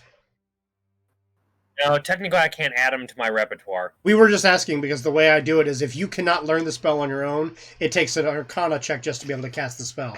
But if it's something that you could, not learn like that. Those are spells I could cast later. Yeah, Not spells that I have. got it. Or So like, meaning they're you not would be spells able I to have cast in them my from the scroll without a problem. Then is Got it. what we were trying to find out. I can cast those 3 spells as spells from So my yeah, list. you would not have an issue casting them. Then you would not have to make the Arcana check, where somebody like Benji would have to make the Arcana check. I would have to make the Arcana check too, but I am trained in Arcana. Yep. So you would get a bonus where others might not. Fuck, Romulus just disappeared. I moved over here. It's fine. Well, I'm gonna stop here. Because I was thinking Voloin would help Undecim over here. It seemed we had divided into teams. But the staff that you're holding from that room, TJ, does appear magical in its own right. I'm gonna hold on to it. Mm-hmm. Go ahead and write down in your notes. Write down in your notes for me that it is called an administrative staff.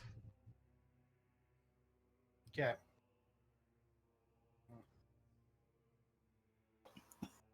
It's an interesting name for it. Yes, it is called the administrative staff. It requires attunement to use. When attuned with it, you are able to cast Unseen Servant from the staff without paying material costs. Nice.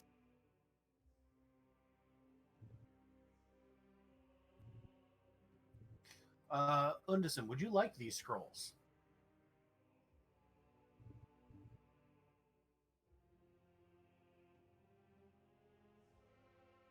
I'm not going to object to it. I will hand the scrolls off to you on my way past.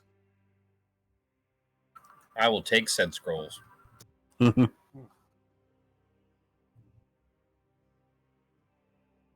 takes an hour to attune, doesn't it? Yes, it does. Okay. So until you attune to it, you do. I mean, I told you what it does, but technically, you don't know what the staff fully does until you attune with it, because that's where you kind of learn its abilities. Anyway, so Scott, you are standing in front of that crypt. Are you wanting to know more about it? I assume. Sure, I'll read the nameplate. That is probably wise. That is crypt number 36. Claw marks obliterate the name on this crypt's door.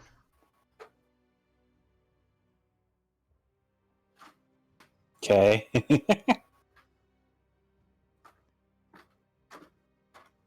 Guess I'll try to open it.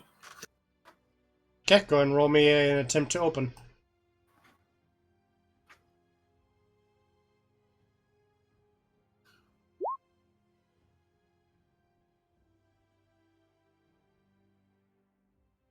$15.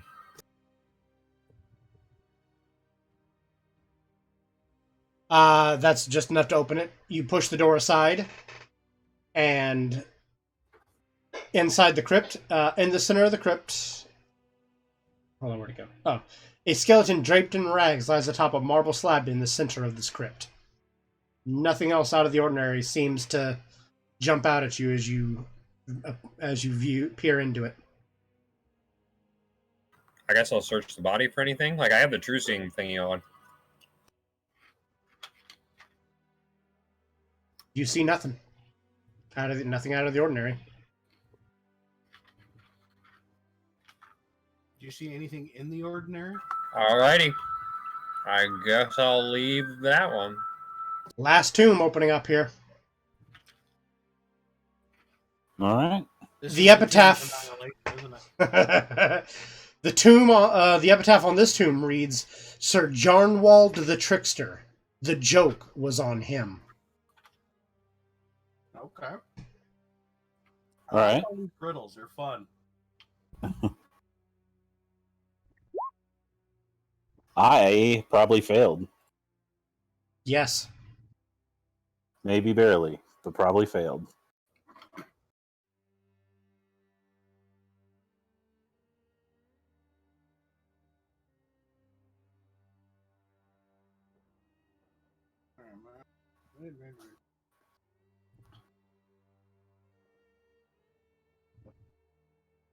Was that PJ? Were you gonna?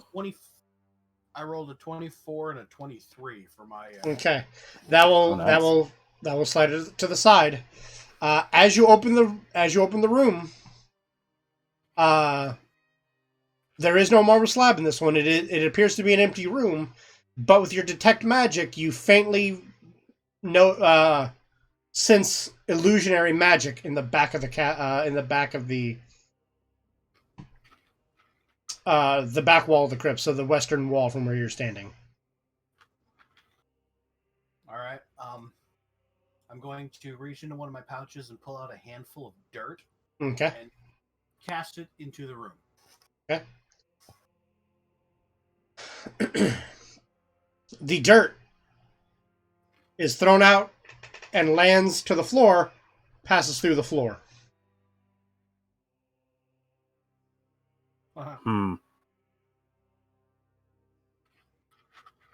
Hey, Quick Half, could you come take a look at this?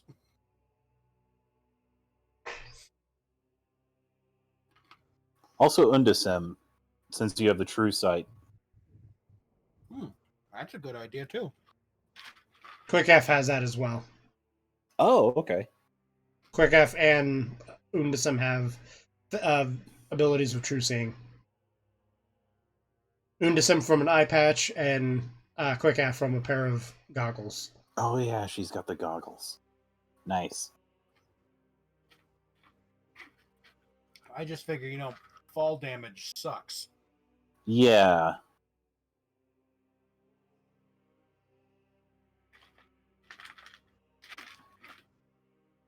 Right. I assume they approach? Yeah, I moved my guy. Okay. So you guys peer into it. With your with your visions of true sight, you see that the floor in front of you is an illusion. So there is no floor there, and it looks like it drops down a 20-foot pit. You can't see down into the 20-foot pit, though. You can't see what's down there. Well, I will definitely relay that message. Okay.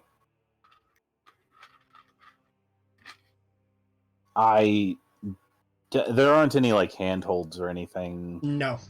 Along the. I mean, you from what you see, you just see a empty floor in the room. Right.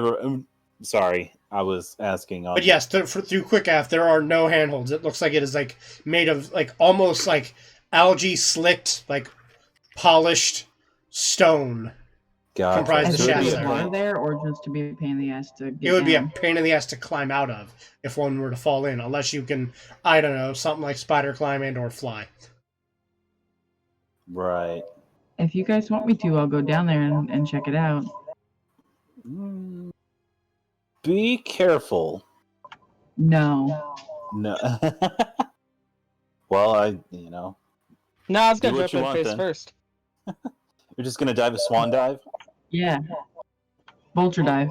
Vulture dive. First, she tells you that she's gonna go down there and take a look, and she just throws Benji down there. Yeet! She lifts Benji and then just tosses him in. So you go down, Holly. You make it to the bottom. It's only 20 feet. It's only 20 feet down, so it's not that far. But as you get down there, you start to see stirring of what appears to be 6 ghouls in the bottom of the chamber. They all start kind of moving and shambling towards you. I would like to slide it back up quickly. Okay.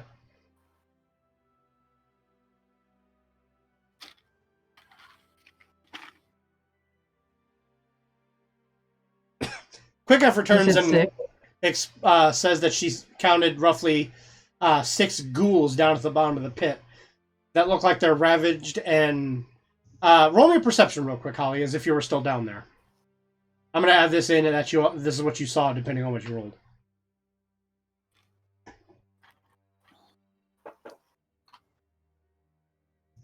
Okay. You're also pretty sure you saw a few scraps of clothing, a handful of teeth, and a signet ring laying on the ground down there. It looks like whatever fell in was consumed by the ghouls. Gross, but I will convey that as well. Did any of it look to be of any value? Like, if you just kind of picked off the ghouls from here? None of you all can see Would the it ghouls be- from here. Well, okay. If in theory, if I flew back down, couldn't I? Yeah, you could go back down, you'd see them, and then you could fight and shoot at them. Is it in complete darkness? Yes. I don't have dark vision. I can't see through the illusion though. Nope. Can you cast light, though? Nope. I mean, you haven't tried. Does anybody even have a light spell? I've The got cantrip? fairy fire. Oh, you got, no, that wouldn't do it. And the lights. Oh, I've also got continual flame. So, what I'll do is I'll ask Quick Half and Undasim where the edge of the pit is. The entire floor. There, like the entire floor. The entire is fake. floor? Yeah, so there is no edge. It is like a 10-foot wide just shaft straight So down. I'll move just where this door is. Like, I won't go in, but I'll hold the sun sword out over, and I'll just ask, "Hey, Quick Half, does this help you?" It does not penetrate past the illusion for them, so they cannot see. So the sunlight stops at the hole. They are able to see through the floor, but they see that the light abruptly ends where the floor would be for you all. So if they convey that, I'm going to lay down, and I'm going to try and aim the sun sword down through the illusion. Okay. You stick the sword down through the illusion, and it lights up down there. It is just an empty pit with, 6 ghouls down there, and as I said, what looks like a few scraps of clothing, a handful of teeth, and a signet ring that looks like it has a stylized letter J on it. So I'll just look up and I'll say, does that help you in being able to aim? Yes. Okay. Because the pit is only 20 feet deep, and your sword emanates 30 feet of light. Yeah, it's at a 30 feet right now.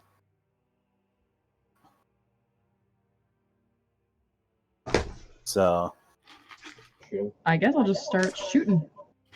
Start taking pot shots. So anyway, I started. Anyway, I started blasting. May I offer you an egg in these trying times? And I'll just look and I'll say, Undasim, please do not shoot your gun. I put the gun back. At least for the moment. Not in this situation.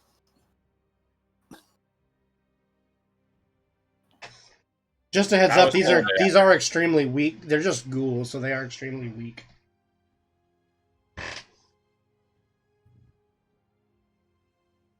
But where are the boys at?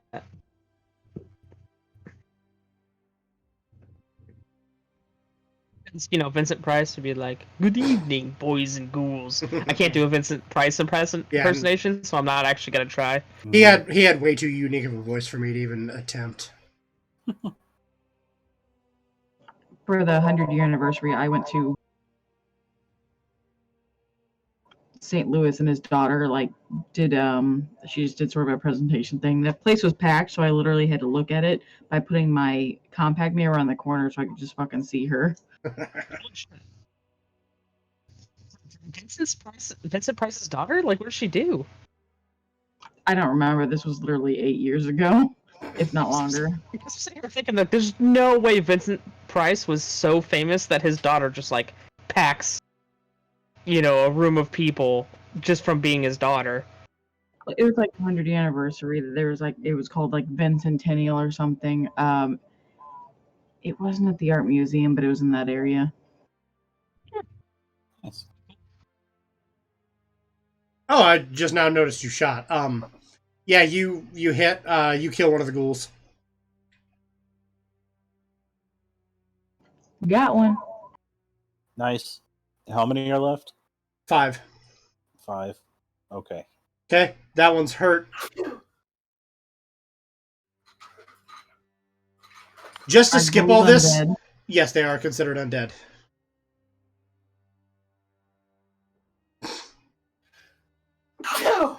I was gonna say technically because the ghouls cannot get out of this pit, we could just fast forward and just have you keep shooting and say you keep shooting until they're all dead. Because there's only 6 in there. We'll just do that. So yeah, we'll fast forward it. Shooting a barrel in 'em. Yeah, you just are just firing down until they're all dead. After about 15 seconds, you shoot down enough arrows to kill all the ghouls down there. So all 6 ghouls are dead. Nice. The humans are dead.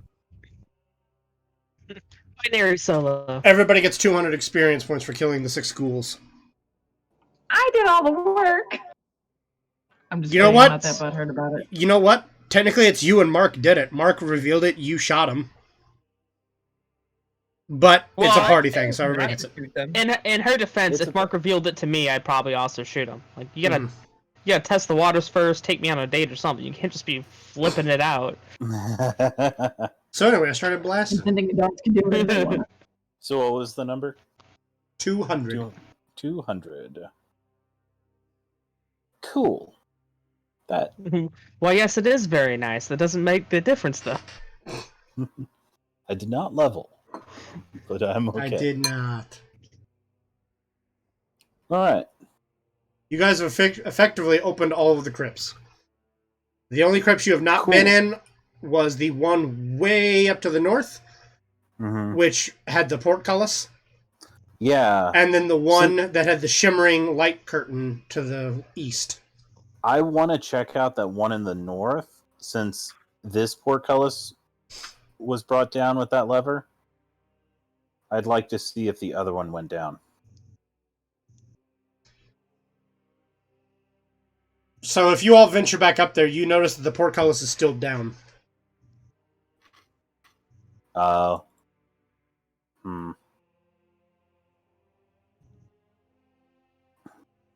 was going to save the big one for last. But somebody mentioned something along the lines... somebody came across one of the crypts and asked essentially a question and said that if you all... Like, if multiple people together combine their strength, you should be able to brute force open the portcullis with strength.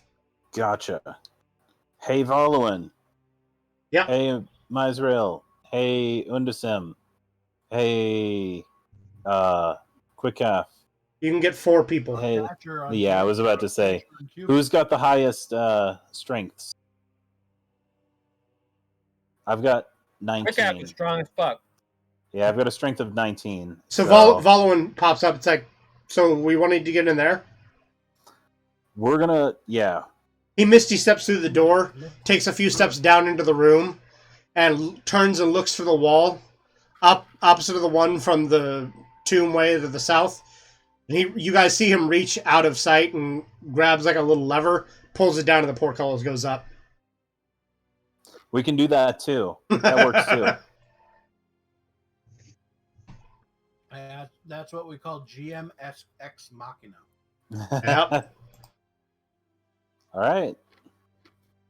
Let me go ahead and reveal this for you now. Reveal area.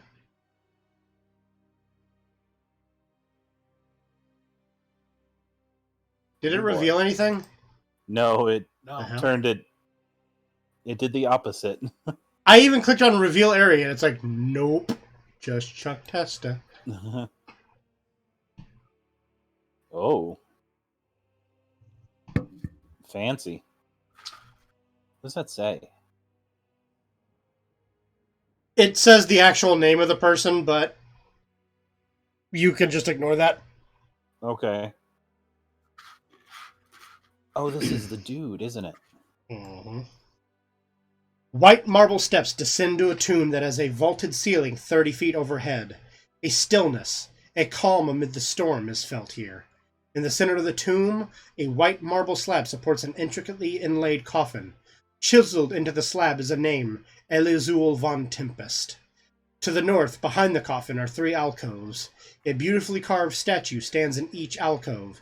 A stunning young man flanked by 2 angels, looking as polished and new as the day each was placed there. An iron lever protrudes from the south wall, west of the tomb's entrance. That was the thing that lifted the portcullis. I move forward.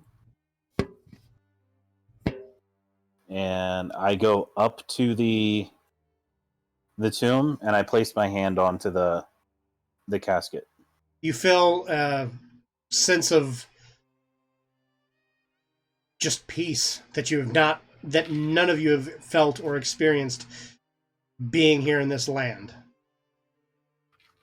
I hold it there for a little bit, and then I will say, if there's anything you can provide for us, we would be grateful in your aid to stop this vampire. To stop, I think I remember them saying his brother. Right? Yeah, if you say that out loud to the coffin, nothing happens. Okay. I'll begin to open it. Give me a strength check.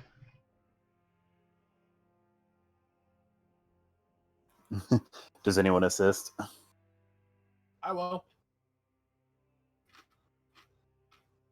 Misrael said he would? Yep.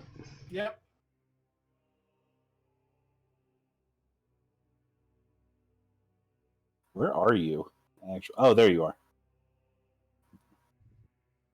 All right. With his assistance, 21? 21 will do it.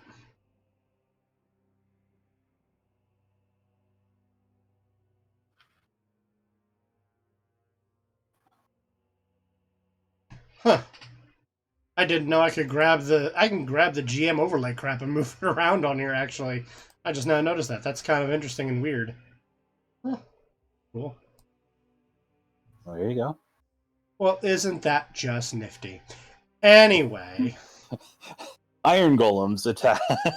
Well, that just means technically I can reveal, like, secrets on the map to you. Like, so if an area is trapped, I can reveal that instead of having to draw on a trap area. So you guys can see that for future reference. Mm-hmm. I realized that with... I bought the Tomb of Horrors module, so I found out all sorts of fun stuff with that. You're easily able to open the... you open up the coffin. I very, reverently and gingerly open the...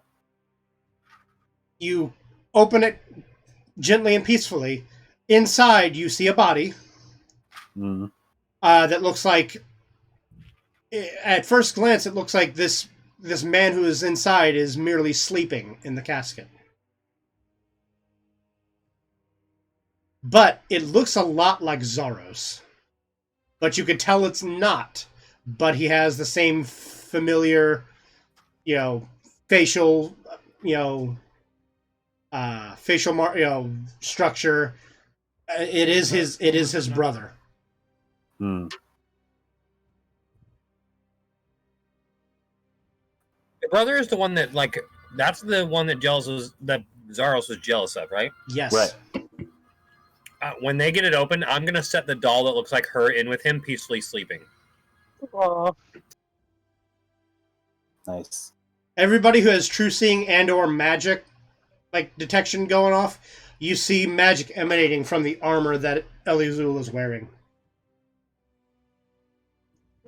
Hey, who's up for some casual grave robbing? That's what we've been up to all day. That is literally, we spent an entire evening of grave robbing. Two, actually. One in-game. Oh, one in-game. Oh, yeah. Potato grave robbo. That's fine. Yeah, if that... What does the armor look like? Like, what kind of armor? What, It's plate. Plate armor. Oh, yeah, it's fuck, I plate. ain't putting that on my metal body. Do what? So, actually, do you know any armor that I put on and I'm proficient with? Nice. Huh. It takes me 3 hours to put it on, but I think it's an hour. But it's plus 2 plate armor. Does anybody mind if I take that? Go ahead. No, I want it. Are I you want Benji walking into this fight. Ka-chunk, ka-chunk, ka-chunk. You're proficient with heavy? I'm a cleric. I thought clerics were naturally proficient with medium. Depends on the cleric, but most of them are proficient with heavy. That's fair. I don't think knowledge is.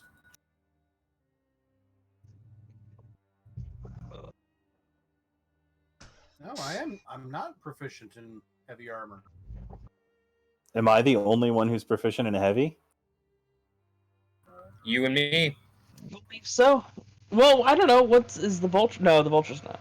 No, Rangers wouldn't be. Oh, you're proficient in heavy? Oh, it takes you like 3 hours to put it on. Yeah, I'm proficient with any armor I put on my body, but it becomes part of my body. Gotcha. So what is the downside of not wearing armor you're not proficient with? Disadvantage to all strength and dexterity checks. Which would include all like attack rolls and things, which are strength or dexterity checks.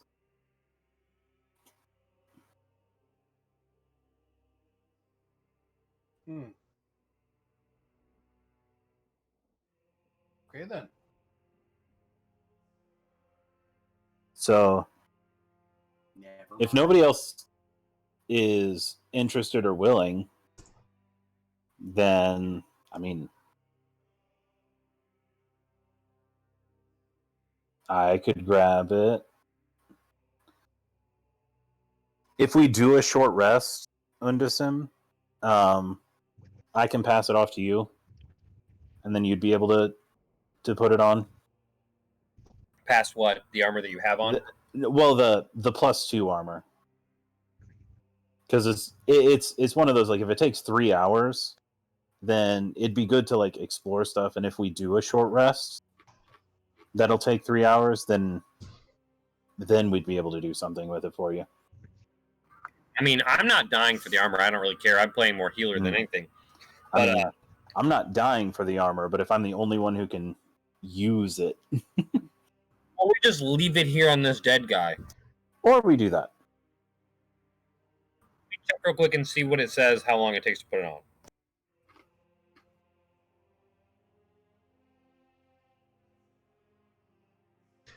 I need everybody to roll me perception checks, please.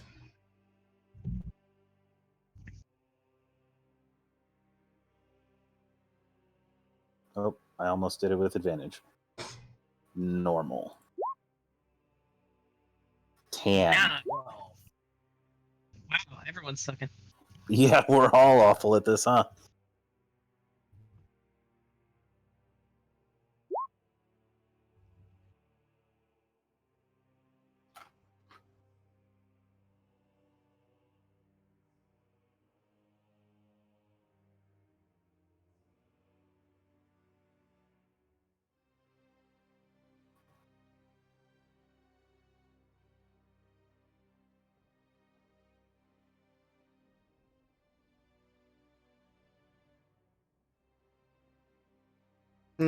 Okay. 1 second.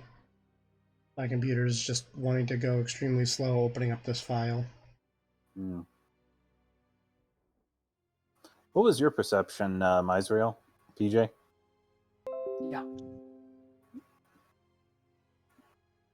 What was it? It was 12. 12. 12.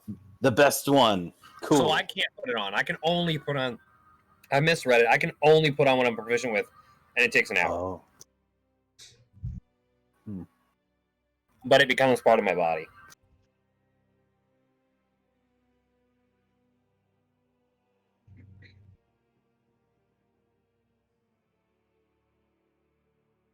Okay. So who had the highest? Whoa, God, everybody kind of sucked at perception there, except Mark. Wow. What the shit, guys? Misrael had a 12. Yeah. Dear God.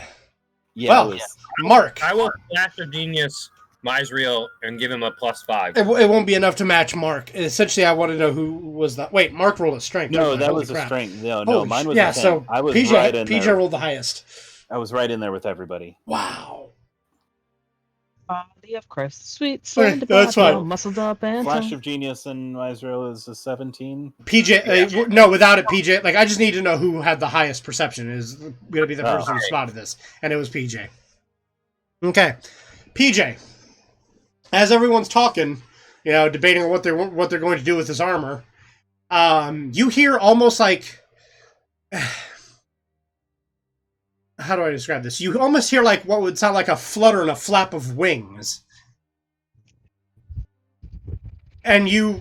Oh, okay. Yeah, that kind of like startles you, and you kind of look around the room, and standing right, because again, I don't have any other tokens to portray it. Standing here is now the abbot.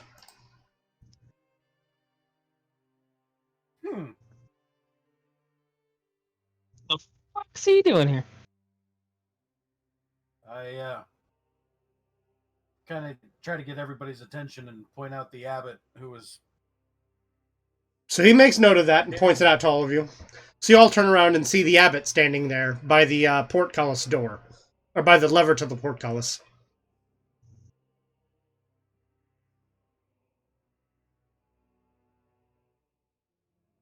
He stares at you all and calmly speaks out. He's like, "It is good to see you all once again."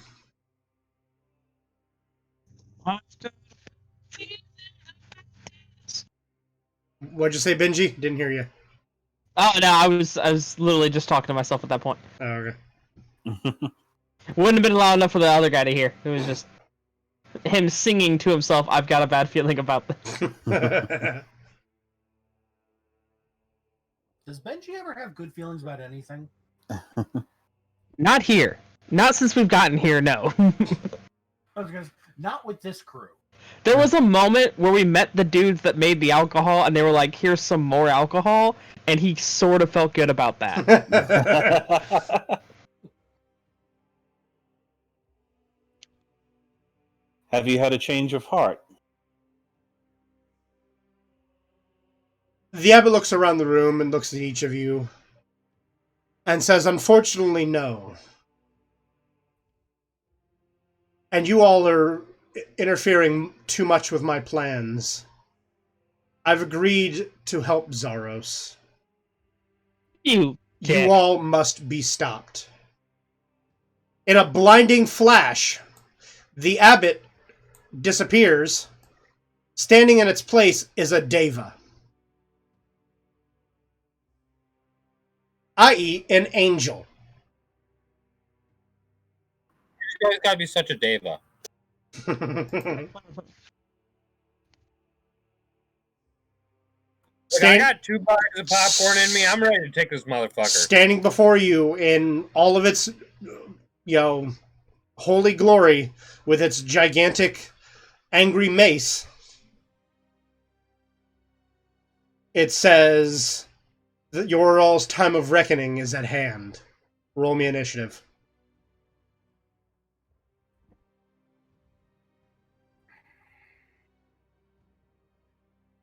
I'm doing pretty all right for these initiative rolls.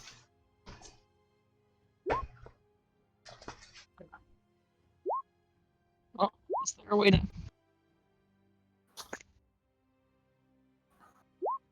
I guess to turn the lights down would help. Oh, hey, how do I get this back into black mode?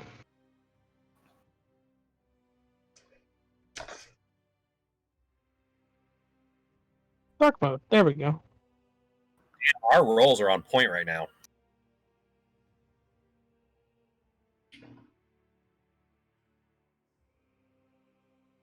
Why in the hell is a goddamn angel helping this mother?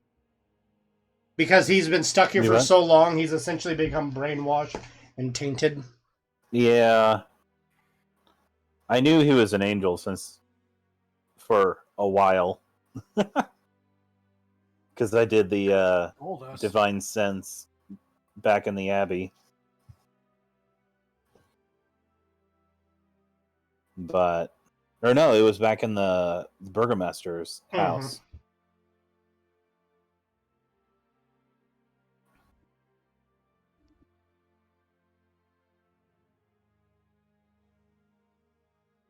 But I was hoping he just wouldn't interfere. Yep, this is one of the allies you guys did not fully gain to your side, and is now turning against you. So essentially, this is my way of saying this is going to be a running theme. A lot of the people that you either have had violently turned against you, or you were not able to convert them to your side as an ally, are lying in wait to ambush you in this castle. Yay. This is where Zaros obviously wasn't going to stick something super dark and evil in his brother's crypt. He was going to have an angel protect his brother.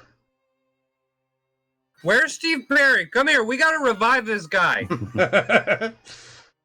To be fair, I mean, Steve Perry could, but the issue is, they are out of, his soul is gone. The body is just being magically preserved. Well, he's the one whose soul, flew away with Maria, right? Maria, exactly. That you guys saw at the thing. So he is fucking gone. Yeah, he bamfed out. Yeah. Him and his wife, well, the spirit of his wife have passed on to the actual afterlife and have escaped the soul prison that is Mavolia. First one up is... I got to remove the nightmare from the turn order. Nightmare's gone. First one up is Holly. Hold on. Mine didn't chat because I didn't. Oh, my bad. Let me double check. Oh, yeah. His says 21. Okay, 21.6. Okay, let me change that on PJ. Oh, I guess I updated it and then did it afterwards. Okay, now it's there. There we go. I didn't click on myself before Yep. I clicked initiative. There we go. PJ. Andrew 24. What? What's that? Oh, Andrew got 24. So no, technically Andrew's going first. I forgot Andrew does not update on here at all. So let me organize that once more. Okay. So is everybody else's initiative in the turn order on the side there correct? Yes. Okay. So, Andrew, you are first. Okay, cool. There is now a pissed off angel standing in front of you. Let me know her weave looks fake. I assume it's a her. Is it a he? It's a he. Don't matter. The weave still looks fake. That's a 20 to hit. That hits. Woo! Since it was an angel, I was waiting for it to go, no, that doesn't hit. I'm like, fuck. You said a 21, right? 20. 20. Yeah, no, 20 hits. Okay. 8 to hit. Yep. And then I'm gonna take my cunning action and just back up a couple spaces. Oh, wrong button. Oh, yeah, there we go. Okay.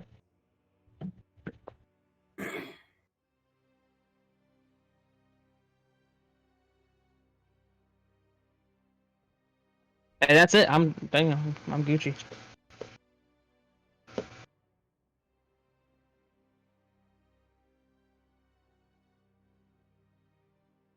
Okay.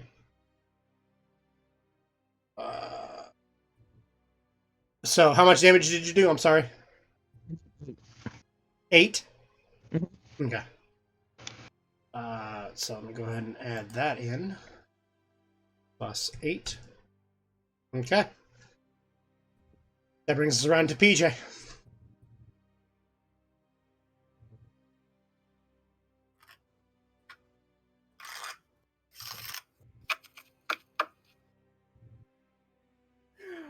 Okay, I'm gonna draw out my deck of many things. Oh god.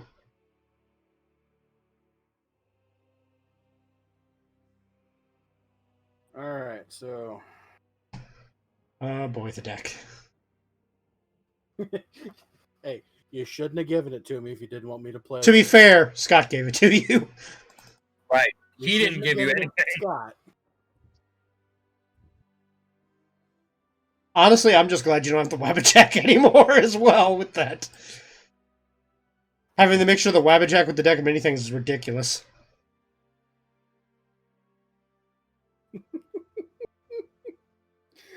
Alright. Also, before combat actually happened, he pulled the lever on the portcullis and shut the portcullis, so you all are in the room with him.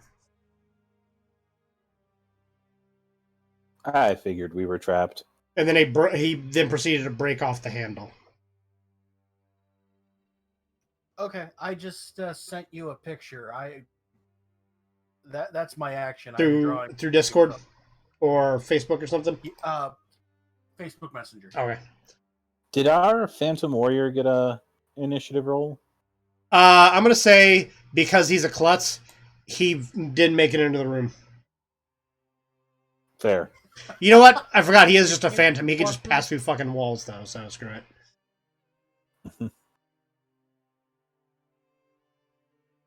Come on, Facebook. Open up. Okay, Facebook on my computer doesn't want to cooperate, so I'll just open it up on my phone. Because it's already there on my phone. Oh, so you pull 2 cards? Yes. I always pull. pull. Okie dokie.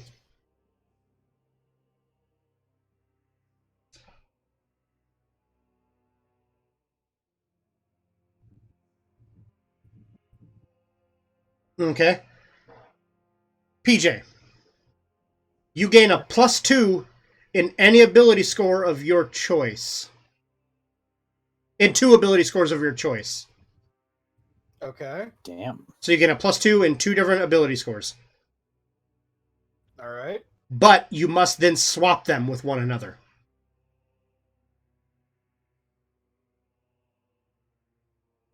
The card you drew was the Juggler.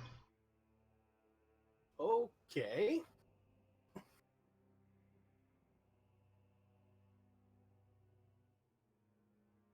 So,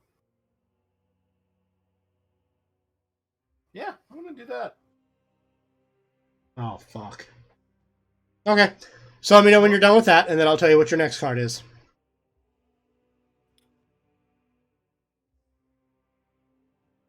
All right, so strength is going up to that, going up to that. Cool beans.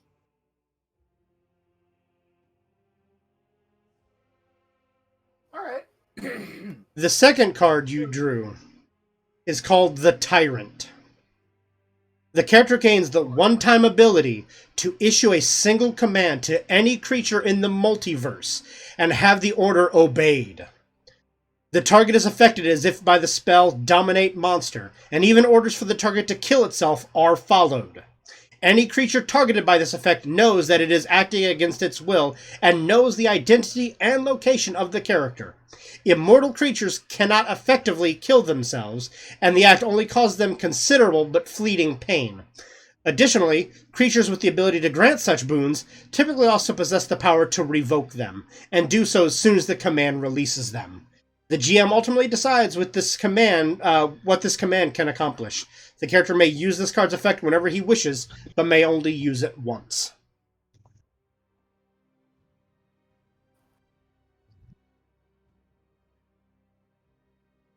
Okay.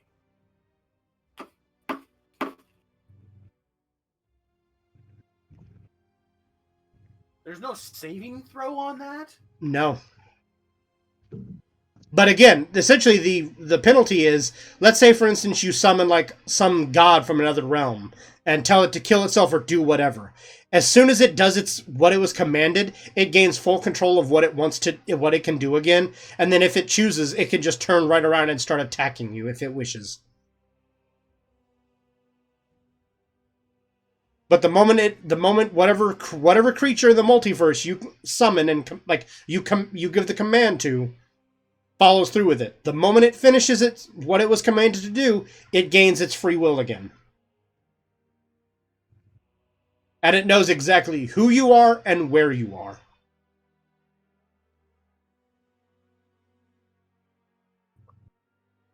So, I'm leaning into my fucking webcam. My microphone's over here. Basically, this thing is...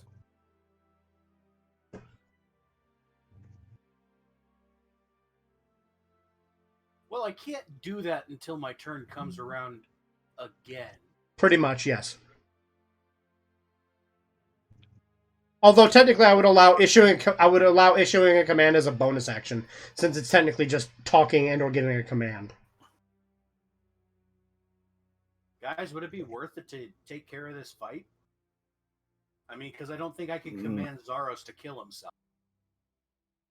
Well, it says anything, but you could like force Zaros to at least use his action to damage himself. At the very least, it would waste an action.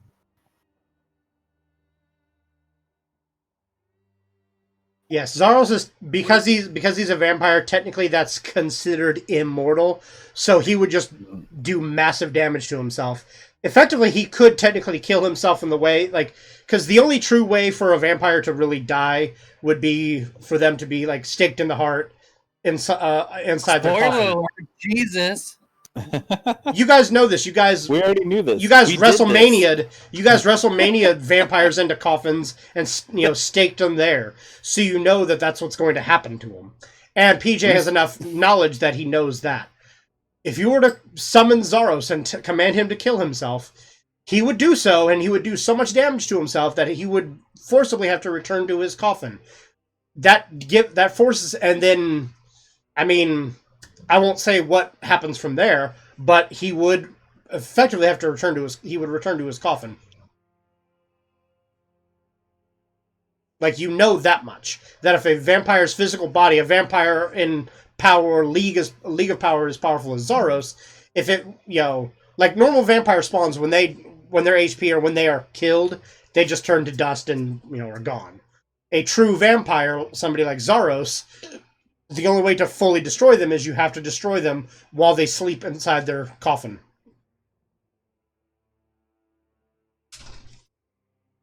Or you could destroy their coffin so they can't go anywhere once you take care of their physical body. Which we tried. Right? And you guys have tried that. You guys noticed that there was some dark power protecting it from any kind of harm you all were able to do to it. Yeah, you can land it just fine. Yeah.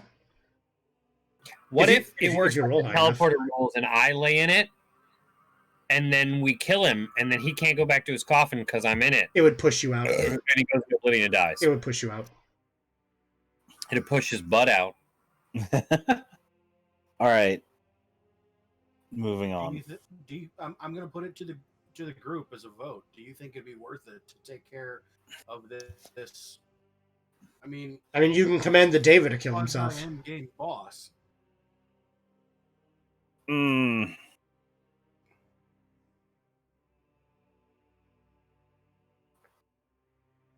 You can also when I said that you can command any creature in the multiverse. You can drag the Lich here. You could drag Steve Perry here. You can drag anybody here. Well, or effectively command them. They'd all be super pissed if we did that. You give the command to any creature in the multiverse. So you give the command wherever the creature is, anywhere. And they get it, and they have to obey. Yes.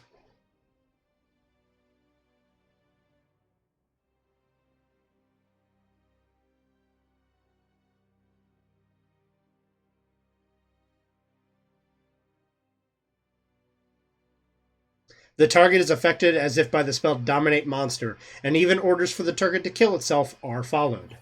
Any creature targeted by this effect knows that it is acting against its will, and knows the identity and location of the character. Immortal creatures cannot effectively kill themselves, and the act only causes them considerable but fleeting pain. Additionally, creatures with the ability to grant such boons typically also possess the power to revoke them. So that means if you were to... if you summoned a genie and said, give me ultimate cosmic power. Well, as soon as it does that for you, it's oh, I can now just take that back. Wait, so if you ordered anybody in the multiverse, so they don't have to be present in the room? No, anybody. Any creature in the multiverse. So you could command Zaros while here, and he would be forced to obey.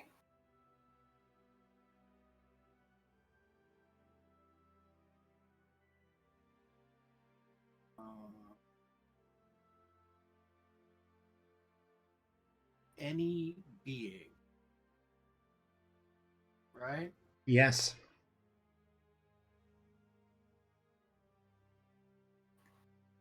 So short term, I could tell this diva to kill itself, mm-hmm. and then we wouldn't have. Hey, PJ, right now you could tell Zaros to kill himself. Or you could tell Juggernaut to come down and wipe this fucking continent on the face of existence. I mean, that's true too, but I don't know who Juggernaut is. Juggernaut is the god of destruction of my universe. We heard about him when we were in some place. I don't know. Do it.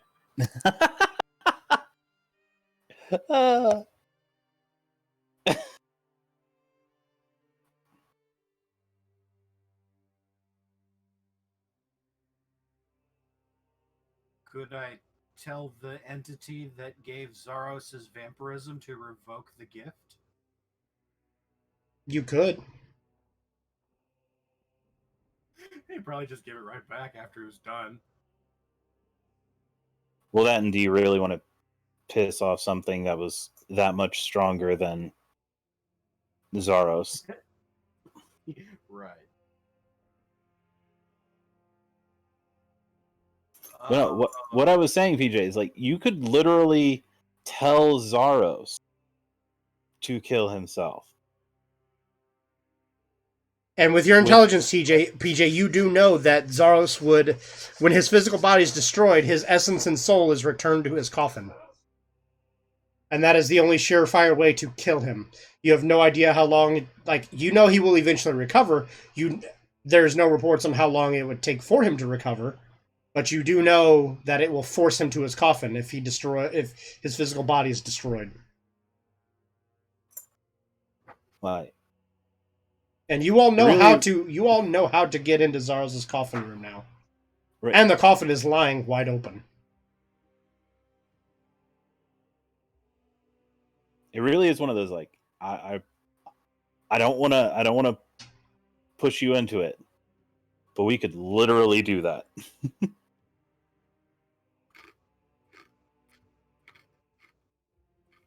We'll probably face hell trying to get across this catacombs. We got to get out of this cage first.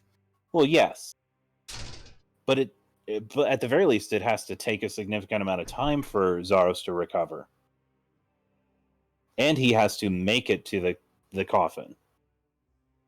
Which, in the meantime, we're fighting a fucking fight. Right. Well, I could wait until after we're done fighting the fucking fight, because I can do this whenever I want. Mm-hmm. Right. We could.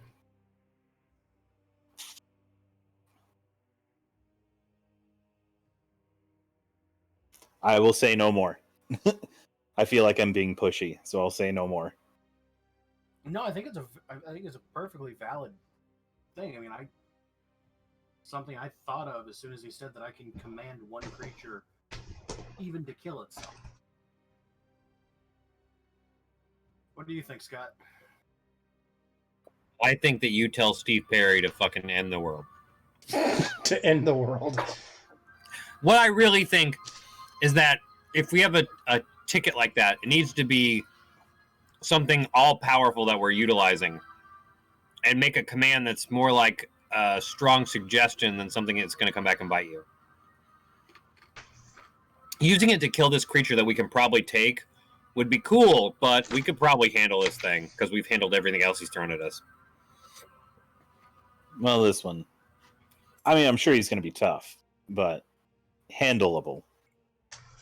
Right, we've dealt with some serious shit. Very true. You want a cool thing? Tell the fucking goddamn pet that he's the fucking three-headed dog that he's your best friend forever, and make that the goddamn command. I mean, technically that would work. Because it would lock in that he's your best friend forever. Or just tell Zaros to stake himself in his coffin. If we're gonna use it on Zaros, I 100% feel it has to be to shit on him more, not to kill him. Oh,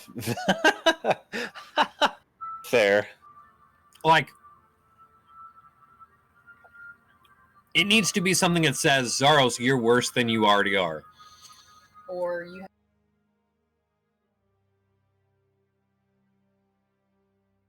Yeah, 100%. Holly said he has to spend every day reliving the death of his beloved. But we can't leave until he lets us go. Yeah, but we can fight this guy. Yeah, we just need to fucking kill him. He's not invincible.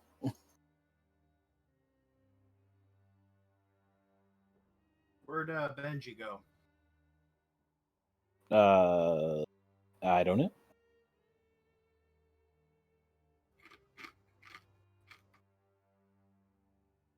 So, I don't want to heap more shit on us than we can handle right now.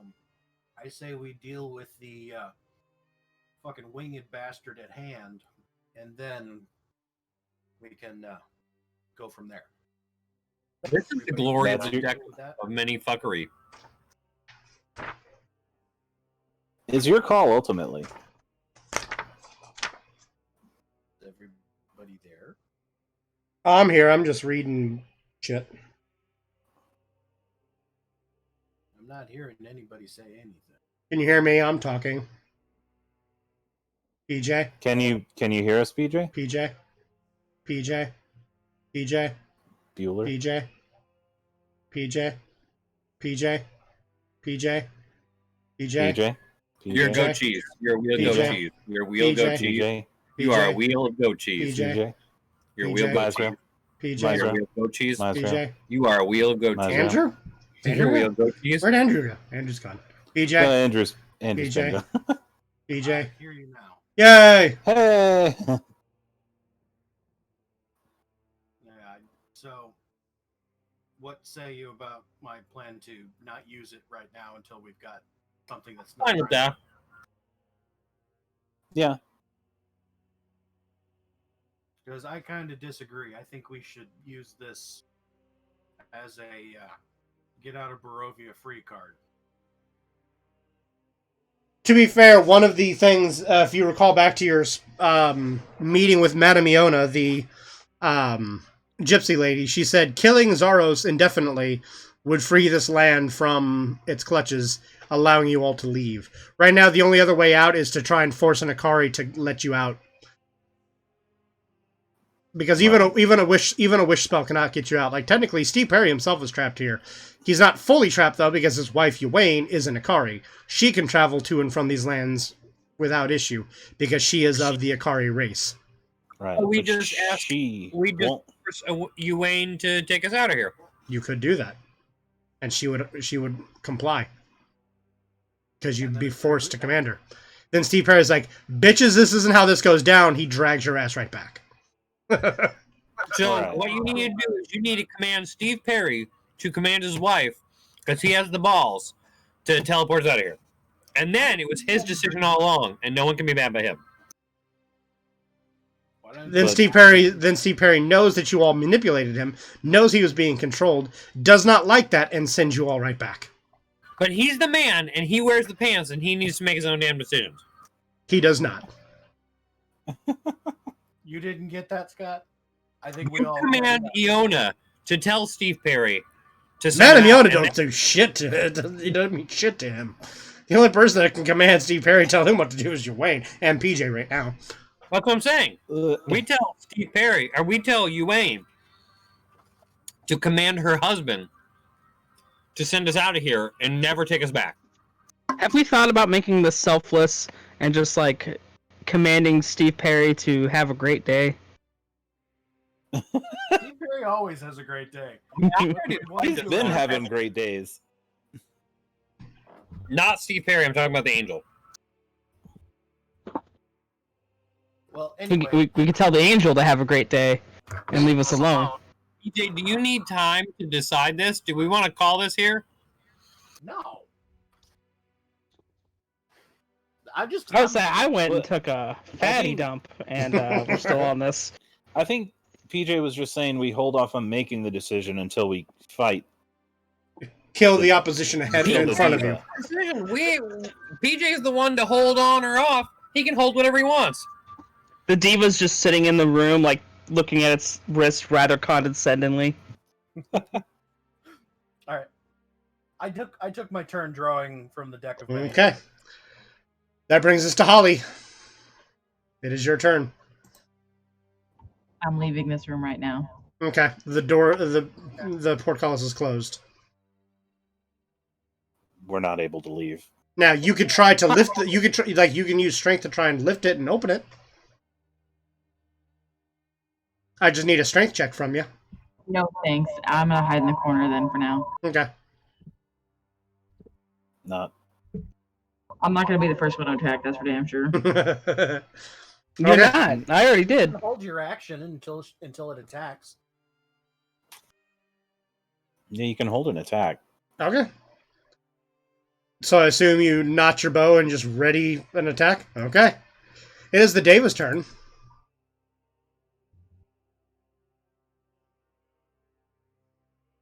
I think I have like 2 spell slots, guys. 1 first level and 1 second level.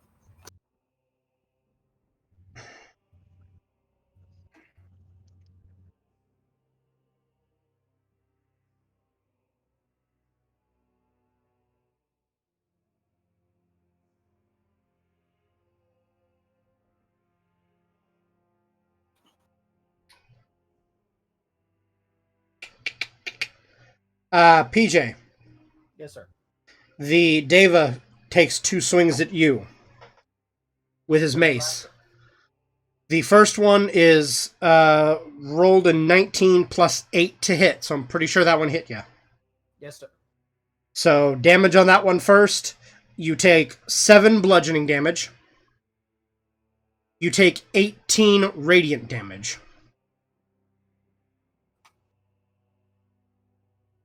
He comes for a backhanded swing. He misses with the second attack. That is the Deva's turn. That brings us to Mark. Holly, did you ready your action? She did. To do what exactly? Mhm. Attack when it showed Aggression? aggression? Okay, then take a shot at it, Holly. Aggression. It just whacked PJ pretty hard. I mean, you don't have to fire it at it if you don't want to. It's not that. I was thinking of doing ensnaring strike, but You can do that. You can't. You can only make a normal. no, I know Oh. that. It's that I feel like his saving throw would be he just spit in my face. So I'm just gonna like normal.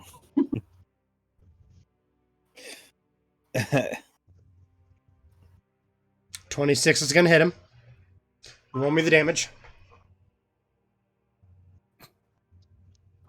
11. Plus 11. Okay. So you shoot.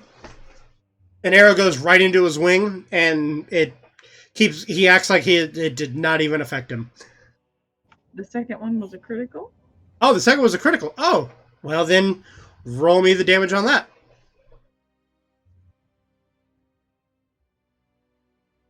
15. That one hits, and you see him kind of like recoil a little bit, but he kind of shrugs, like it hits him in the shoulder, and like kind of jerks his body out to the side, but he kind of rolls his shoulder and turns back to PJ. It is Voluin's turn. It is Scott's turn. Did I get skipped? Yes, you did, Mark. My bad. It's your turn, Mark. Okay. So I move up here, and all I can really do is attack. Yes. Okie dokie. I am going to attack. Does this...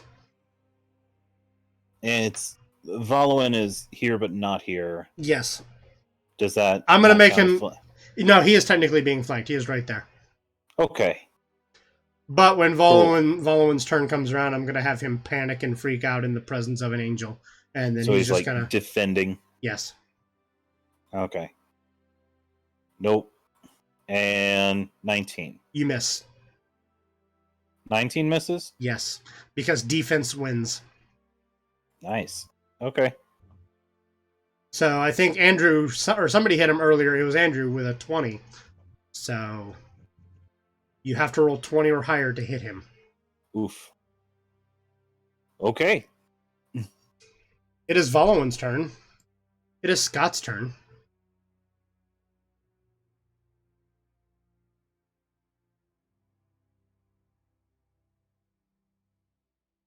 I'm not sure how good radiant damage is going to be to an angel, but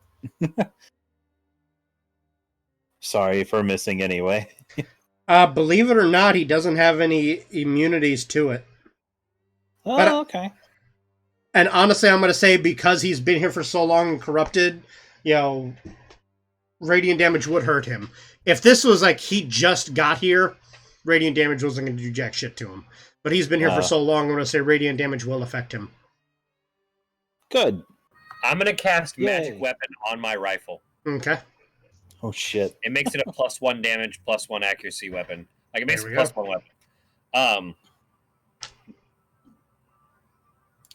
going to make sure it's loaded, and I'm going to take aim, so next turn I get a solid shot off on him.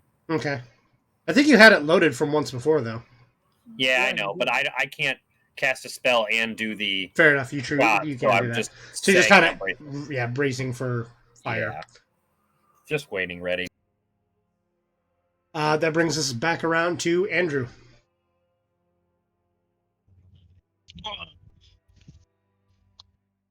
We gonna throw again? Do what? We're gonna throw again. Okay. Throw that weapon. And we're gonna say, I don't know. Something about no one cares that you spend all the time in the gym. Do you even lift, bro? 13! 13 misses. The knife also doesn't care that he spends all day in the gym. As it bounces off his chiseled abs that could grind meat. So, instinctually, as you throw the knife, he's view to you, he would be a side profile. As you throw the knife, his wing rears back and just swats your knife away as it comes at him. Doesn't even look my way. Nope. He's staring. He's staring intently at PJ. The fuck did I do to this son of a bitch? Because you're the first one who noticed him. You're a senpai. You can't look upon me. And you're also a cleric. Don't and look at me. He also knows you're a cleric. And he knows that that's one of the most dangerous things. That's one of the most dangerous enemies because they can heal friends and or themselves. Seems legit. I mean, it is a Deva. It would definitely sense the holy energies coming from him. Oh, yeah. So honestly, that's why it's coming after you. I'm just using logic there. You're a cleric. It knows you can heal. It knows you can heal better than the paladin, and the paladin is the next target.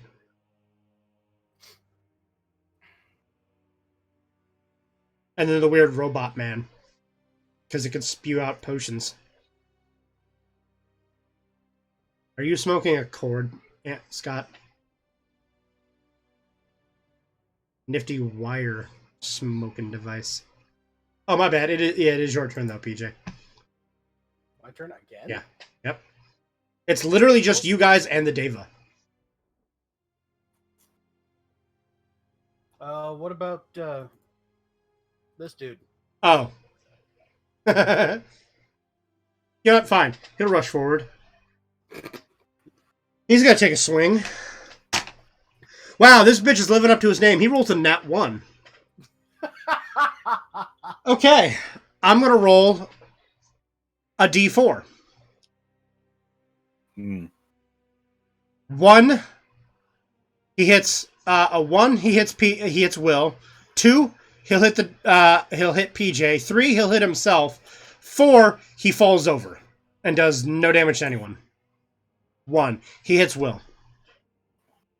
Will take 6 points of damage. Jeez, guys, no wonder Will left.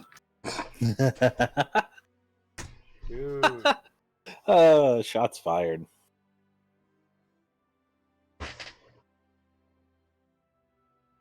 No, literally. Please shoot your gun next turn. Hey, speaking of which, that wasn't because of me, was it? No.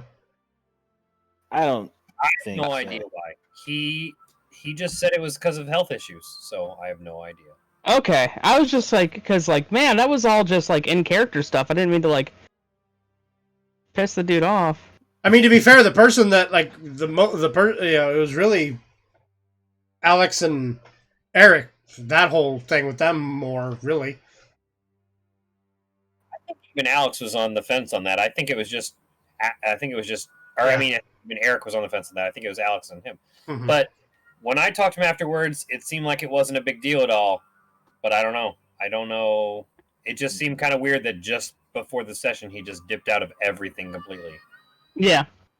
I don't know. I sent him a message. I was like, hey man, that really wasn't like anything personal. I was just like, this seems like some murder hobo shit. I'm just gonna do something about it. And then he was like, yeah, it just seemed a little out of character for you. I was just checking in on you because he texted my ex, and she said he was kind of weird about it. And I was like, I hate dealing with that shit. That's weird. When he sent that message to the group, I sent him a personal message. Like I texted him. I was like, hey, I hope your health issues are all right. He never said anything back to me. Yeah. So I don't think he's coming back. Yeah. It's what it is. It sucks. I liked him. I wasn't, and I. Yeah, really, he was a good addition to the group. I didn't mean to, piss him off if I did.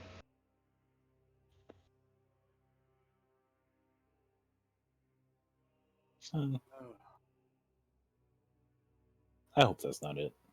Me too. Anyway, what you doing, PJ? Now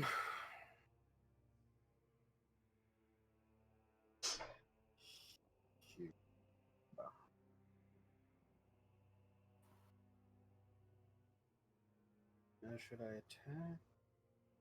Or should I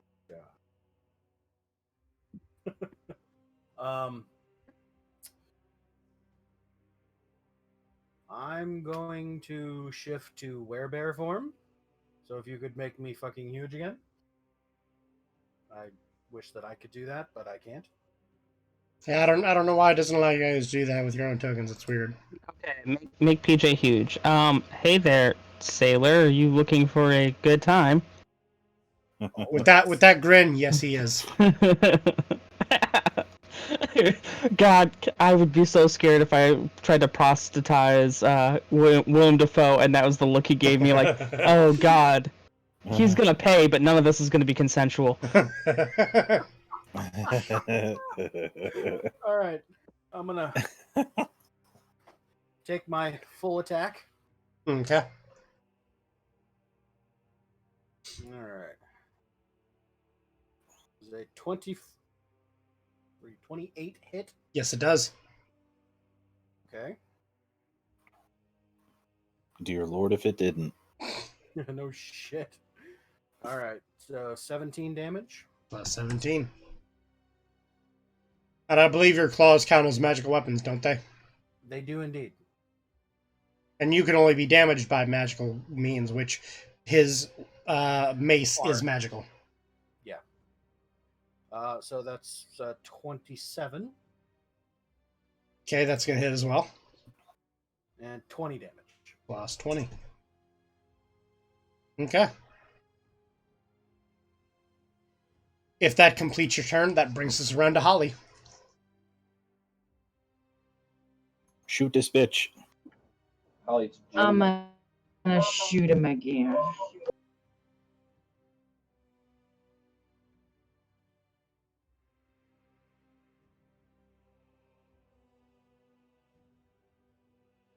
"16 misses.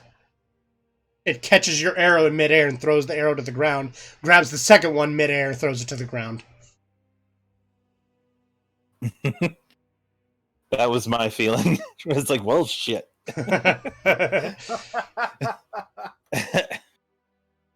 What's crazy about that is Holly rolled a 5 on both of those.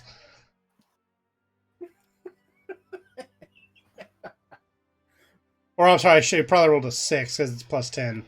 That's like mine. One of my advantage rolls was either a nat 1 or a 3. Yep. So that brings us to the angel's turn. The bear is now the biggest threat in the room. It's going to take a swing at the bear. Hang on. 1 second. Let me double check.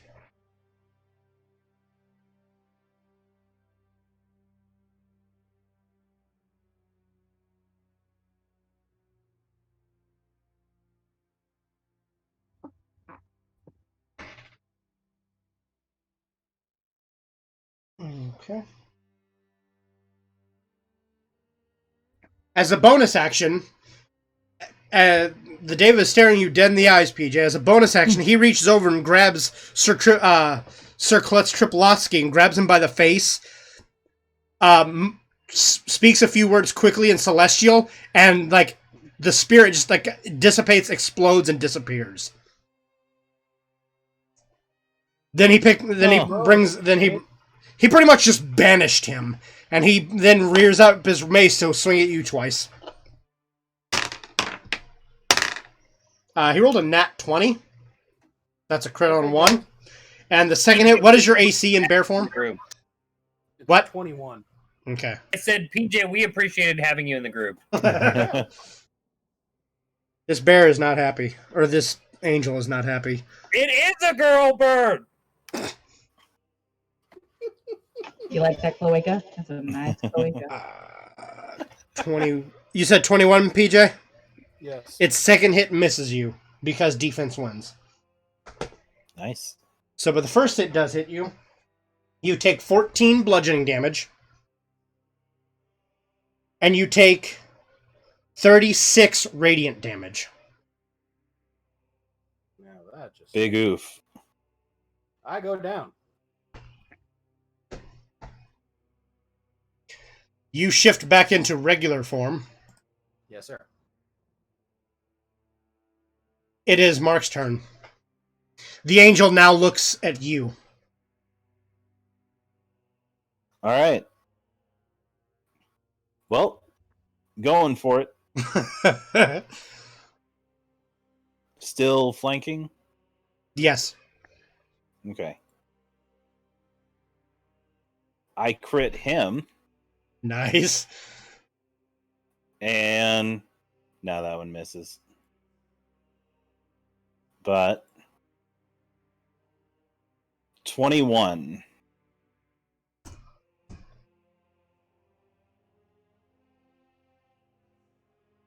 That hit him, and like he rears back. That looks like it hurt him. And with that, I just look at him and I go, "You've truly shown how fallen you are."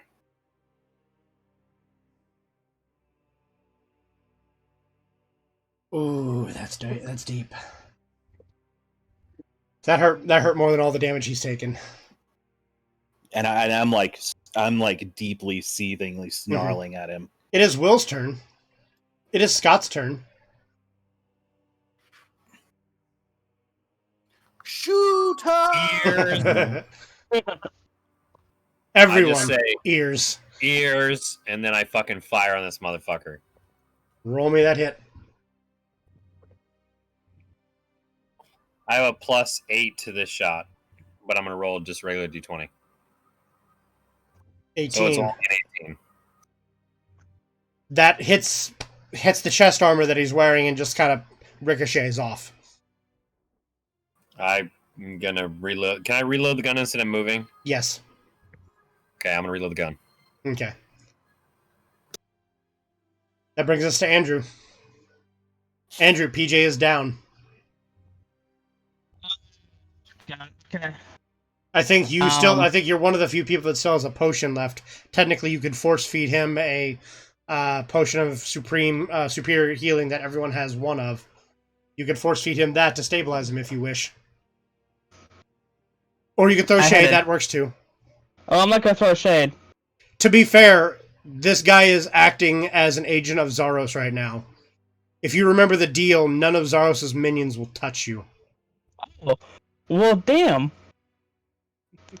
Well, then I'm gonna jump on him. I mean, literally, I'm just gonna take advantage of it. Just jump like on his head and grapple on. Yep. Okay. Go ahead and roll me a grapple. That'd be a strength check, right? Mm-hmm. Andrew, maybe what you should do is just hug everyone's weapons. All the bad guys, you should just hug their weapons so they can't hurt us with them. 19. Okay. He rolled a nat 1. So you jump onto his face, and you are he is now effectively blind because your crotch, groin, and or upper body region is all just in his face. You are teabagging the angel. This is all Andrew ever wanted to do. And the angel deep down is upset because it knows that because he's technically he hates Zaros too, but he is technically being commanded by Zaros to do this. He's not gonna hurt. He cannot hurt you. Nice. Effectively, Zaros is the only one that can actually hurt you because he doesn't care. Because Zaros is confident enough if he can kill you all, then he'll just drop the book back on your dead bodies and be like, oh, well, this is mine, take it right back. But again, that's Zaros. If we die, you better bury that motherfucker with us.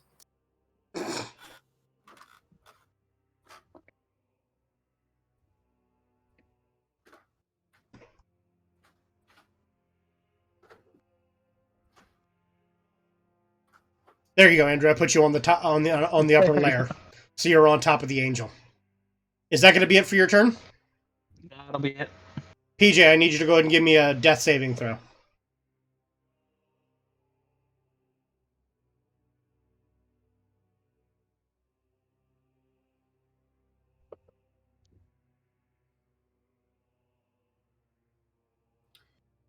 Uh, 15.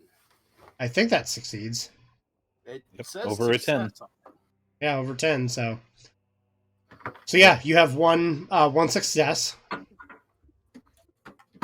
That brings us around to Holly. Your turn.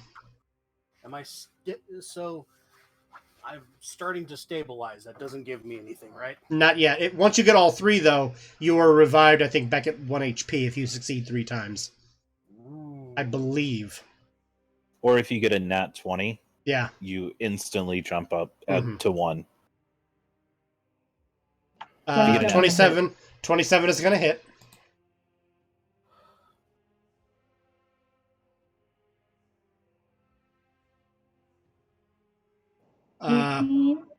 Plus 18 does not hit him. But he is effectively blinded and flipping out with a rat on his face. You get advantage, so roll again.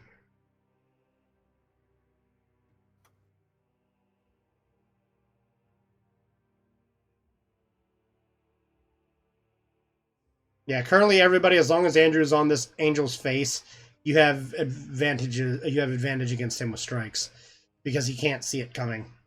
Yeah, so that's plus 12 damage. Nice. The angel is taken over half health. Yeah, hell yeah. Keep going. That brings us around to the angel's turn. It's going to use its action to reach up and try to pull Andrew off of his head. Grapple! So we have opposing grapple checks again, Andrew. Oh my god! Don't even worry about rolling, Andrew. He rolled a 1. He grapples himself. I'm gonna have this angel roll on the freaking fumble chart.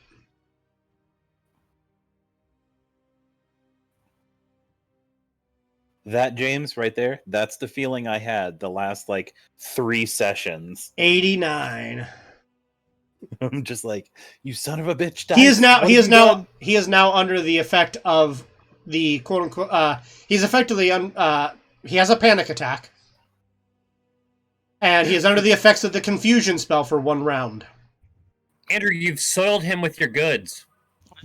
You have deflowered the angel's face. Much like everything else they've touched. It is Mark's turn. Oh, plague. He's not thinking straight. No, he is not. I'm going to, with my action, I'm going to use Lay on Hands, and I'm going to heal 5 health. Okay. My remaining 5 on my pool. PJ, you are stabilized at 5 health. But you are laying prone on the ground. Yes. And I don't believe that I can do anything with bonus action that I would like to. All you can do is pretty much move if you wanted to. Nah. Okay. I'm staying where I am. Okay. Then it is Will's turn. He proceeds Marcus's. to pick up PJ and stands PJ up. And then gets into a defensive stance standing next to him. It is Scott's turn. Cool.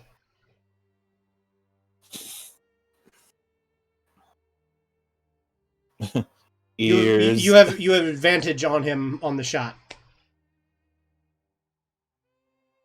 21? Plus roll a 1. So it's 20. 1 there. 21. Yeah, 21. Blackjack. That's going to hit him. Roll the damage.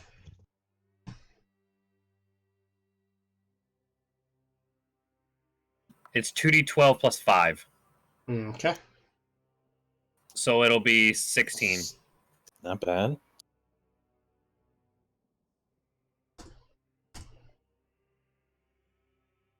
I like the cue of thunder right there in the ambient track.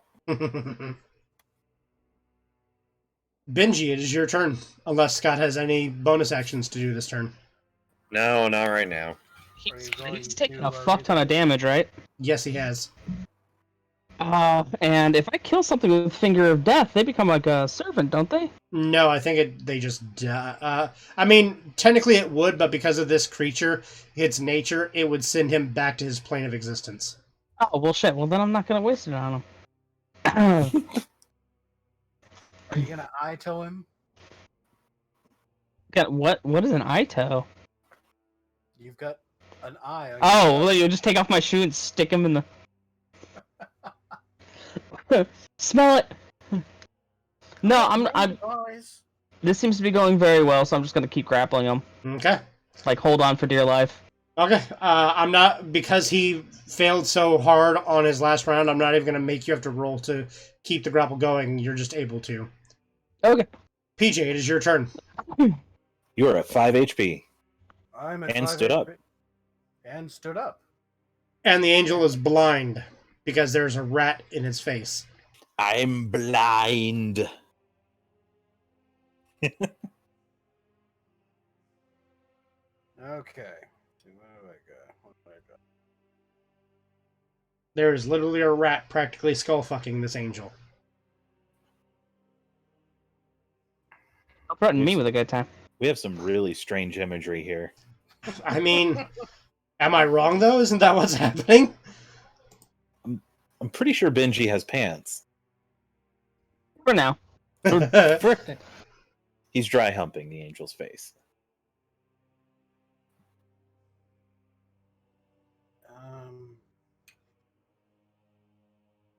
He's confused. Linklicker says shoot him in the dick. Do it. I can't remember, but I do recall saying that I gave you like I think you get like bonuses if you do try to go up and shoot him point blank. Why? Why does he keep kicking me in the dick? It's the balls that hurt. I'd rather be kicked in the dick 1,000 more times than hear that idiot scream Kakarot again. Kakarot! Kakarot! Oh, I'm sure I'll pull something out my butt, and it will be Broly's fist. Okay, so Team 4-star. do I want to? I mean, you could totally hit him and back up like 30 feet. He would not see where it came from or know where to go. Okay, so I know that he's just losing his fucking shit. Right Yes, he now, is. right? Would I think that that would have any kind of effect on the like how well he could fight off spells? Yes, he would be weakened. So I'm gonna let you know. Devas have advantage automatically against magic that comes their way because he is distressed. He's gonna it's not gonna disadvantage is just gonna cancel that out for him. So it will drop him to just regular Straight dry roll? Yeah. But technically, since he's still until his turn comes back around, because he's under confusion, it actually right now will be actual disadvantage. Because he has disadvantage because he's blinded by the rat on his face, and he failed last time and like is under the effects of the confusion spell. So actually, it would be a full disadvantage at this point. Until his turn comes back around and the confusion wears off. Bitchin'. Would hold monster or hold person work on him? Do you have the description of hold? I think hold monster or hold person. I think might be higher than hold monster. Whichever one's higher, read the description of it. Hold monster, I think, is higher. But I would believe so. Yes. Considering he's not like a regular humanoid type creature, he would be he'd be technically classified as a monster. So hold person and or hold. Is he a humanoid? Do what? He's a celestial. Yeah, he's not he is classified as a celestial. Okay, so it is a creature. Okay. And I equate that to anything unless it says humanoid, I equate any other thing and that is considered a creature. So he would be considered a creature. Yeah. Okay. Well, I'm going to pull out my wand of binding and I'm going to cast hold monster on him. Okay. Oh dear. And he has disadvantage. Okay. Good thing he had disadvantage. His first roll was a 3. He is bound in place. Under the effects of the hold monster spell. What does that do? Hold on a second. I will read it to you. Can he just like not move of his own free will, or? I think he's essentially incapacitated, like in place. Oh. Well, in that case, hey James, do you know what a Yoshi tonic is? He is paralyzed. Yes, I do. All right. Paralyzed, incapacitated, meaning he can't take actions or reactions, move or speak. Automatically fails strength and dexterity saving throws. Attacks have advantage. And any attack that hits the creature is a critical hit if the attacker is within 5 feet. Oh. He gets another chance to break out of this at the end of his turn.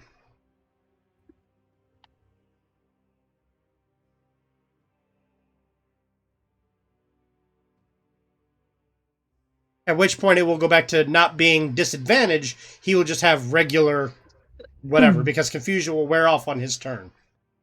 But it will have to, but he won't be able to do anything. So even if he does succeed, it won't, like, it's at the end of his turn is where he gets the roll to see if he even breaks out of the hold monster spell. So is that your turn, PJ? Mm-hmm. Holly, it is your turn. He has said that any attacks against this thing within that come within 5 feet of it are automatic critical hits. Let's shoot it twice. With advantage.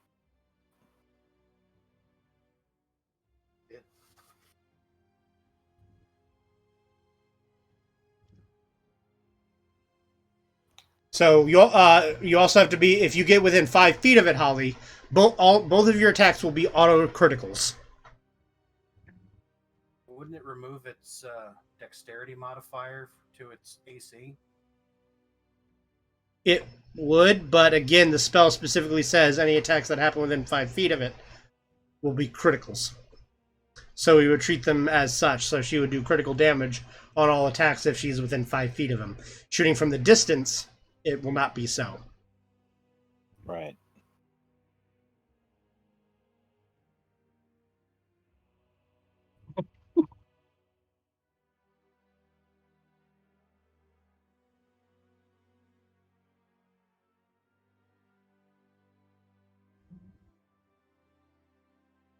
So 13 and 11. Holly, are you moving closer? Plus 18. I don't blame her. Plus 11. Yep. This angel is screaming out in, like, agony at this point. It is the angel's turn. He is no longer confused. So he's no longer disadvantaged on saving throws. But because he is still being, Gibdo, face hugged like from the Zelda games, he doesn't get advantage against his saving throws. He is still under the hold monster spell. Mark, it is your turn. Wow. So that means attacks have advantage. Yes, and any attacks that happen within 5 feet of him are criticals. Right. Right. That does not hit. That does. Both of them hit because they are considered critical hits. Oh. You were within 5 Okay. feet of him. Yeah, nice. So if All they're right. within 5 feet, they're auto hits. They're auto critical hits, is what it says. Since let's see, I think you still have to hit with the attack in order for Yeah, it says critical. any attack that Like hits it just means. Oh, that okay, if you- got it. Okay, so Yeah. one of the hits is critical. So yes, the first hit does not hit. Second one will. okay.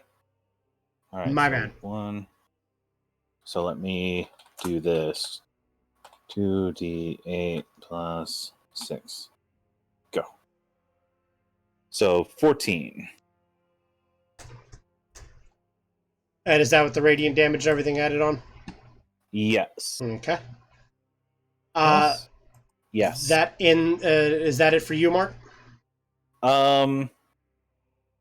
Yes. Okay. It is Scott's turn.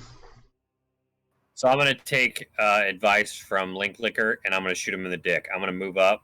I'm gonna barrel this gun point blank below Benji into this thing's nuts. Aren't angels unisex to begin with? I mean, No. I think that's a No. whatever. Then I'm gonna fill it full of. That's only Alan Rickman in Dogma. And I'm gonna pull the fucking trigger. I have advantage, right? Yes, you do.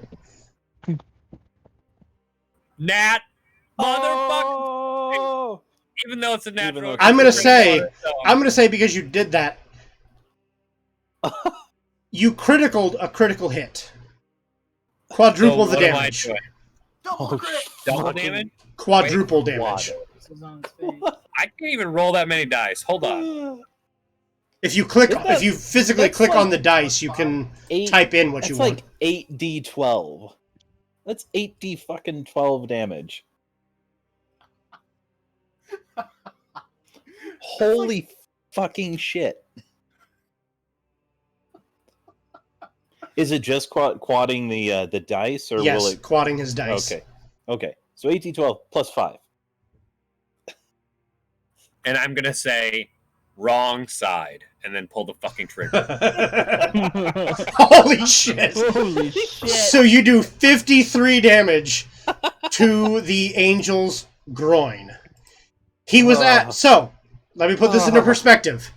He is sitting at 100 he is sitting at currently 170 damage. He has a total of 192 health. You hit him for 53. Superseding that. Superseded that. You have blown a hole through the angel's lower midsection, and it splits him in half, and he falls apart into 2 pieces. The angel is laying there, dead, dying/dead. He is dead. I was about to say, if he was still alive, I would say. Benji, something, give me a but- dexterity saving throw.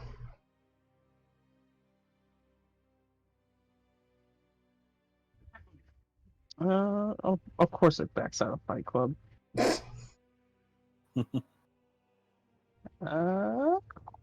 19. Okay. You succeed and not, have the upper half of the body fall on you. You were able to land and, not fall and be hurt by the body. Yeah. As it, splits into 2 pieces from the explosion force of this shot. That literally just kind of fucking lawn chairs him.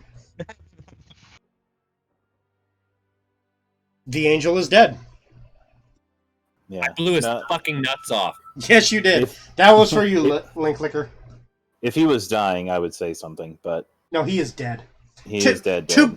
To be fair, actually, he is still he is writhing in pain. He will be dead in a matter of a few seconds because his insides are now spilling out. He is dying. Right. He is I'll still, turn him- few seconds. If I can, I'll turn him over, Feather. and I will say, when you return to wherever you came from, tell them there is hope in Malvolia. And I walk away. And I step back. And the bench is just gonna be like, it's been revoked.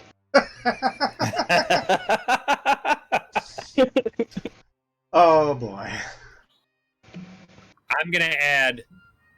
I have more bullets, and I'm gonna fucking go to reload the gun. And the angel's just sitting here waiting for the sweet release of death, so no longer has to listen to us chunk out these fucking one-liners. Right. You all receive 3,000 experience. Fucking A. I don't know when the next level is, but I hit 4,000 something.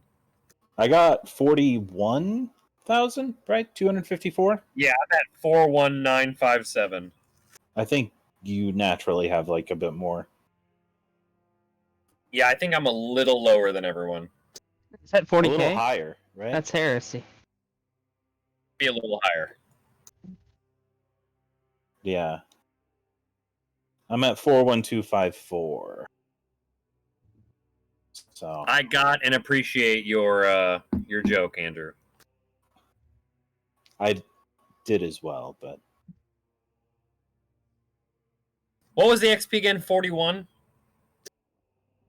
No, it was 4,000. 3,000. 3,000. We Which put we me got at 41. 3K. Yeah.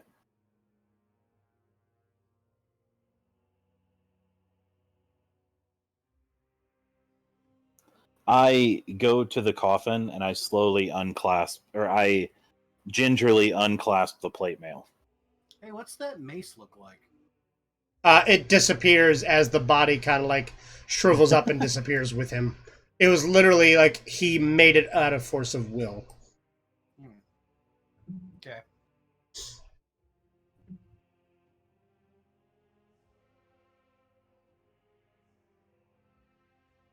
Well, that wasn't so bad. It could have been a lot worse. He was doing a fuck ton of damage. I think that's what we should. We should just go for that for every fight. Benji So just jumps on their Benji, face. Benji jumps on the face jump of on everyone's everything. face. Confuse it. I like this idea. I like this plan. Oh my god. But yeah, I go to remove the plate mail. Bronco Buster, literally every villain would come into contact with. 1, 2, 3, 4, 5, 6.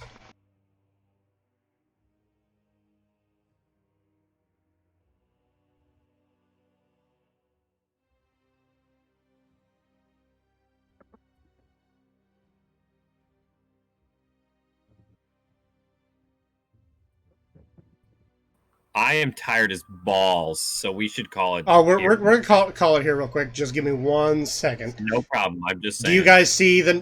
Can you all see the numbers on the screen? Good. No. Where's it located at? 3 if you just meant in the Yeah. I'm talking about on the map itself. Oh, okay. If you Okay. go to the No. Twitch stream, you can see it. Yeah, okay. I thought you were talking about on the map. I'm like, no. But yeah, no, I can see it in the chat.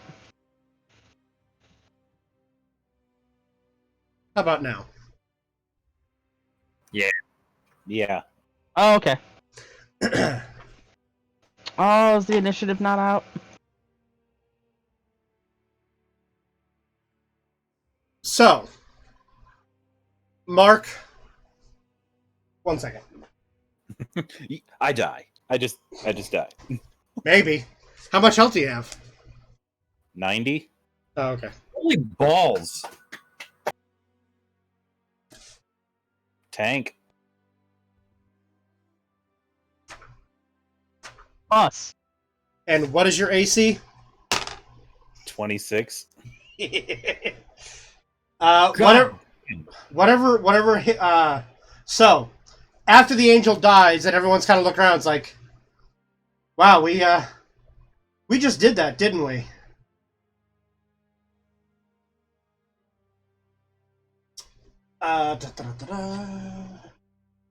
I mean, I am glad that it hit me over anyone else. Yep. Oh, shit. You all hear in the faint distance laughter once again. Getting old. It is, the laughter definitely sounds like Strahd, and it sounds like it's getting closer.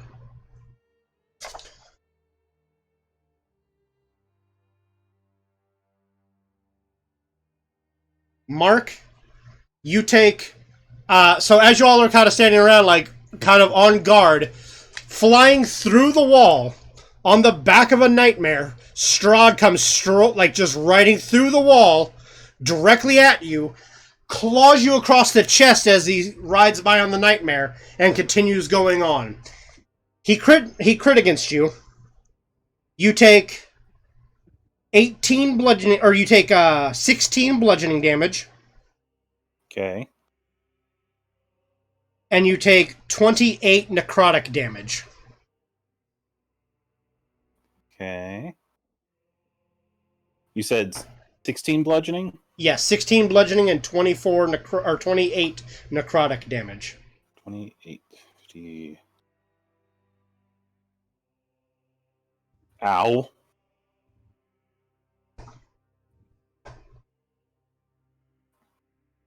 You and then you hear as he rides off and disappears through the walls, he thanks you for returning his horse.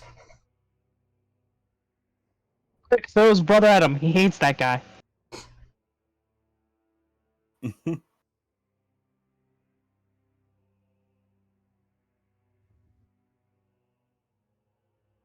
And that is where we call it. So you pulled off the armor off of the brother. That's another reason why he came running through to attack you all. Because you all are fucking with his brother's corpse. We're fucking with his brother's corpse. I mean, Mark is, and Mark's the one who just got hit and lost half his health. I got hit, so... We're the assholes now, like... Yeah? Come on, dog. You put him here.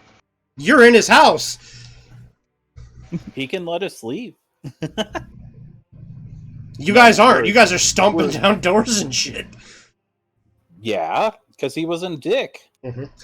I literally did fuck up that skull because it did mildly sass me. Mark, you have a +2 plate armor that you pull off the body. All right. If there are no complaints, then I'll just don it. You're pretty much the only one that can, except for Scott, without, penalties to it. Well, I don't think Scott... I think Scott said he couldn't. If you can, then... No, I cannot. Oh, so yeah, you are... Yeah, so you are the only one that cannot... that does not take penalties wearing it.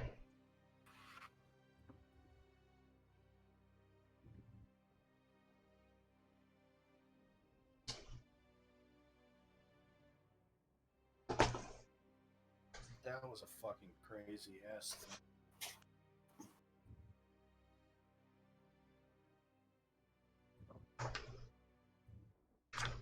All right. And with the fleeting laughter of Zaros flying through the walls, that's where we call it. So you guys That's fucking great. Stormed his brother's we tomb. We almost killed the fucking horse. Yeah. I'm so... Yeah, the horse didn't have much health left. I'm so frustrated that we didn't get to kill that one. But oh well. Yeah, nightmares really aren't all that powerful. That Cerberus is a much bigger pain in the ass than the horse is. Yeah, there's still the puppy. We should go check that out. And PJ still has his command to give to some entity.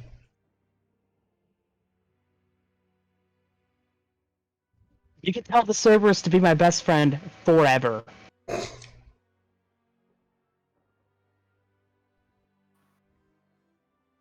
So I can offer one command, right? Yes, to any creature in the multiverse. And it has to obey. Mm-hmm. But, fair warning, the more powerful the creature, and once it fulfills the command, it is then free to do as it wishes, go back to whatever it's doing.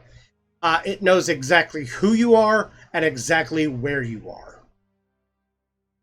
So if it chooses to retaliate, it can, depending on the type of creature that you pull. I can almost guarantee you if you pull some kind of evil something, if you try to command some kind of evil creature, more than likely they will retaliate. Less likely to happen if you were to pull a good aligned creature.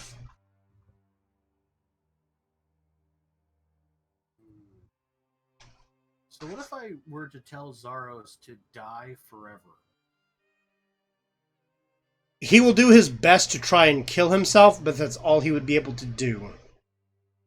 And then in turn, he would just return to his coffin. Because he himself cannot physically stab himself through the chest with a... he physically cannot stab himself with a stake through the heart. You know what would be a really dickish thing to do? Is if we were just like, hey, stand still right here for 10 minutes. You can and command I just have the sun sword out. You can command him to lay in his coffin.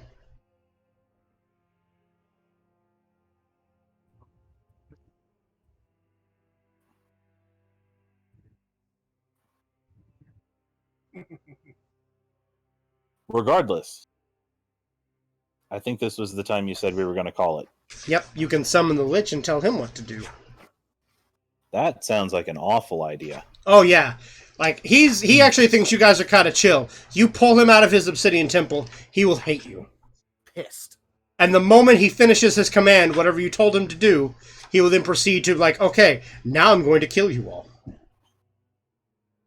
And then I'm going to go back to my temple.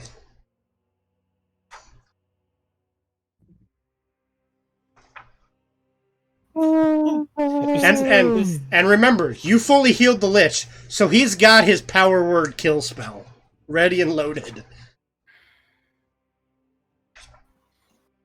He will just speak and kill you all. Actually, technically, he's only able to target one person with that spell anyway at a time, and he only has it loaded once. Does anybody have a problem with us taking a slight healing rest? I would not mind a short rest myself. I'm gonna take a nap right here. I'm feeling pretty good, actually. As the tanks are sitting there just being like, It's like, no, I could go for another jog. Let's go. It's called cardio, guys. Come on. You sometimes you just gotta grab the angel by the face and hump it into submission.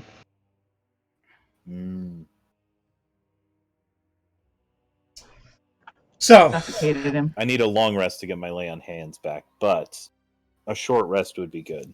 I have one first level spell left, and that's all I have. So fully before we go, I want to thank once again our Iron. I know who it is. I don't want to say his name out loud just because he's going through the chat. Although I think somebody else has already said it, so I think they said it in the chat. Oh, Iron. Yep. Hey. Yeah.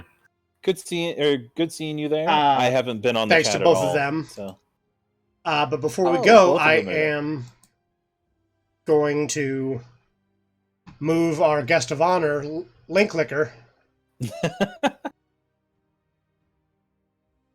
He will now have a permanent spot. He will just chill in this tomb.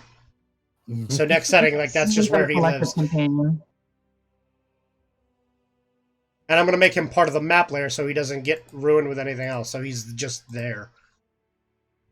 So he is now the statue in the middle.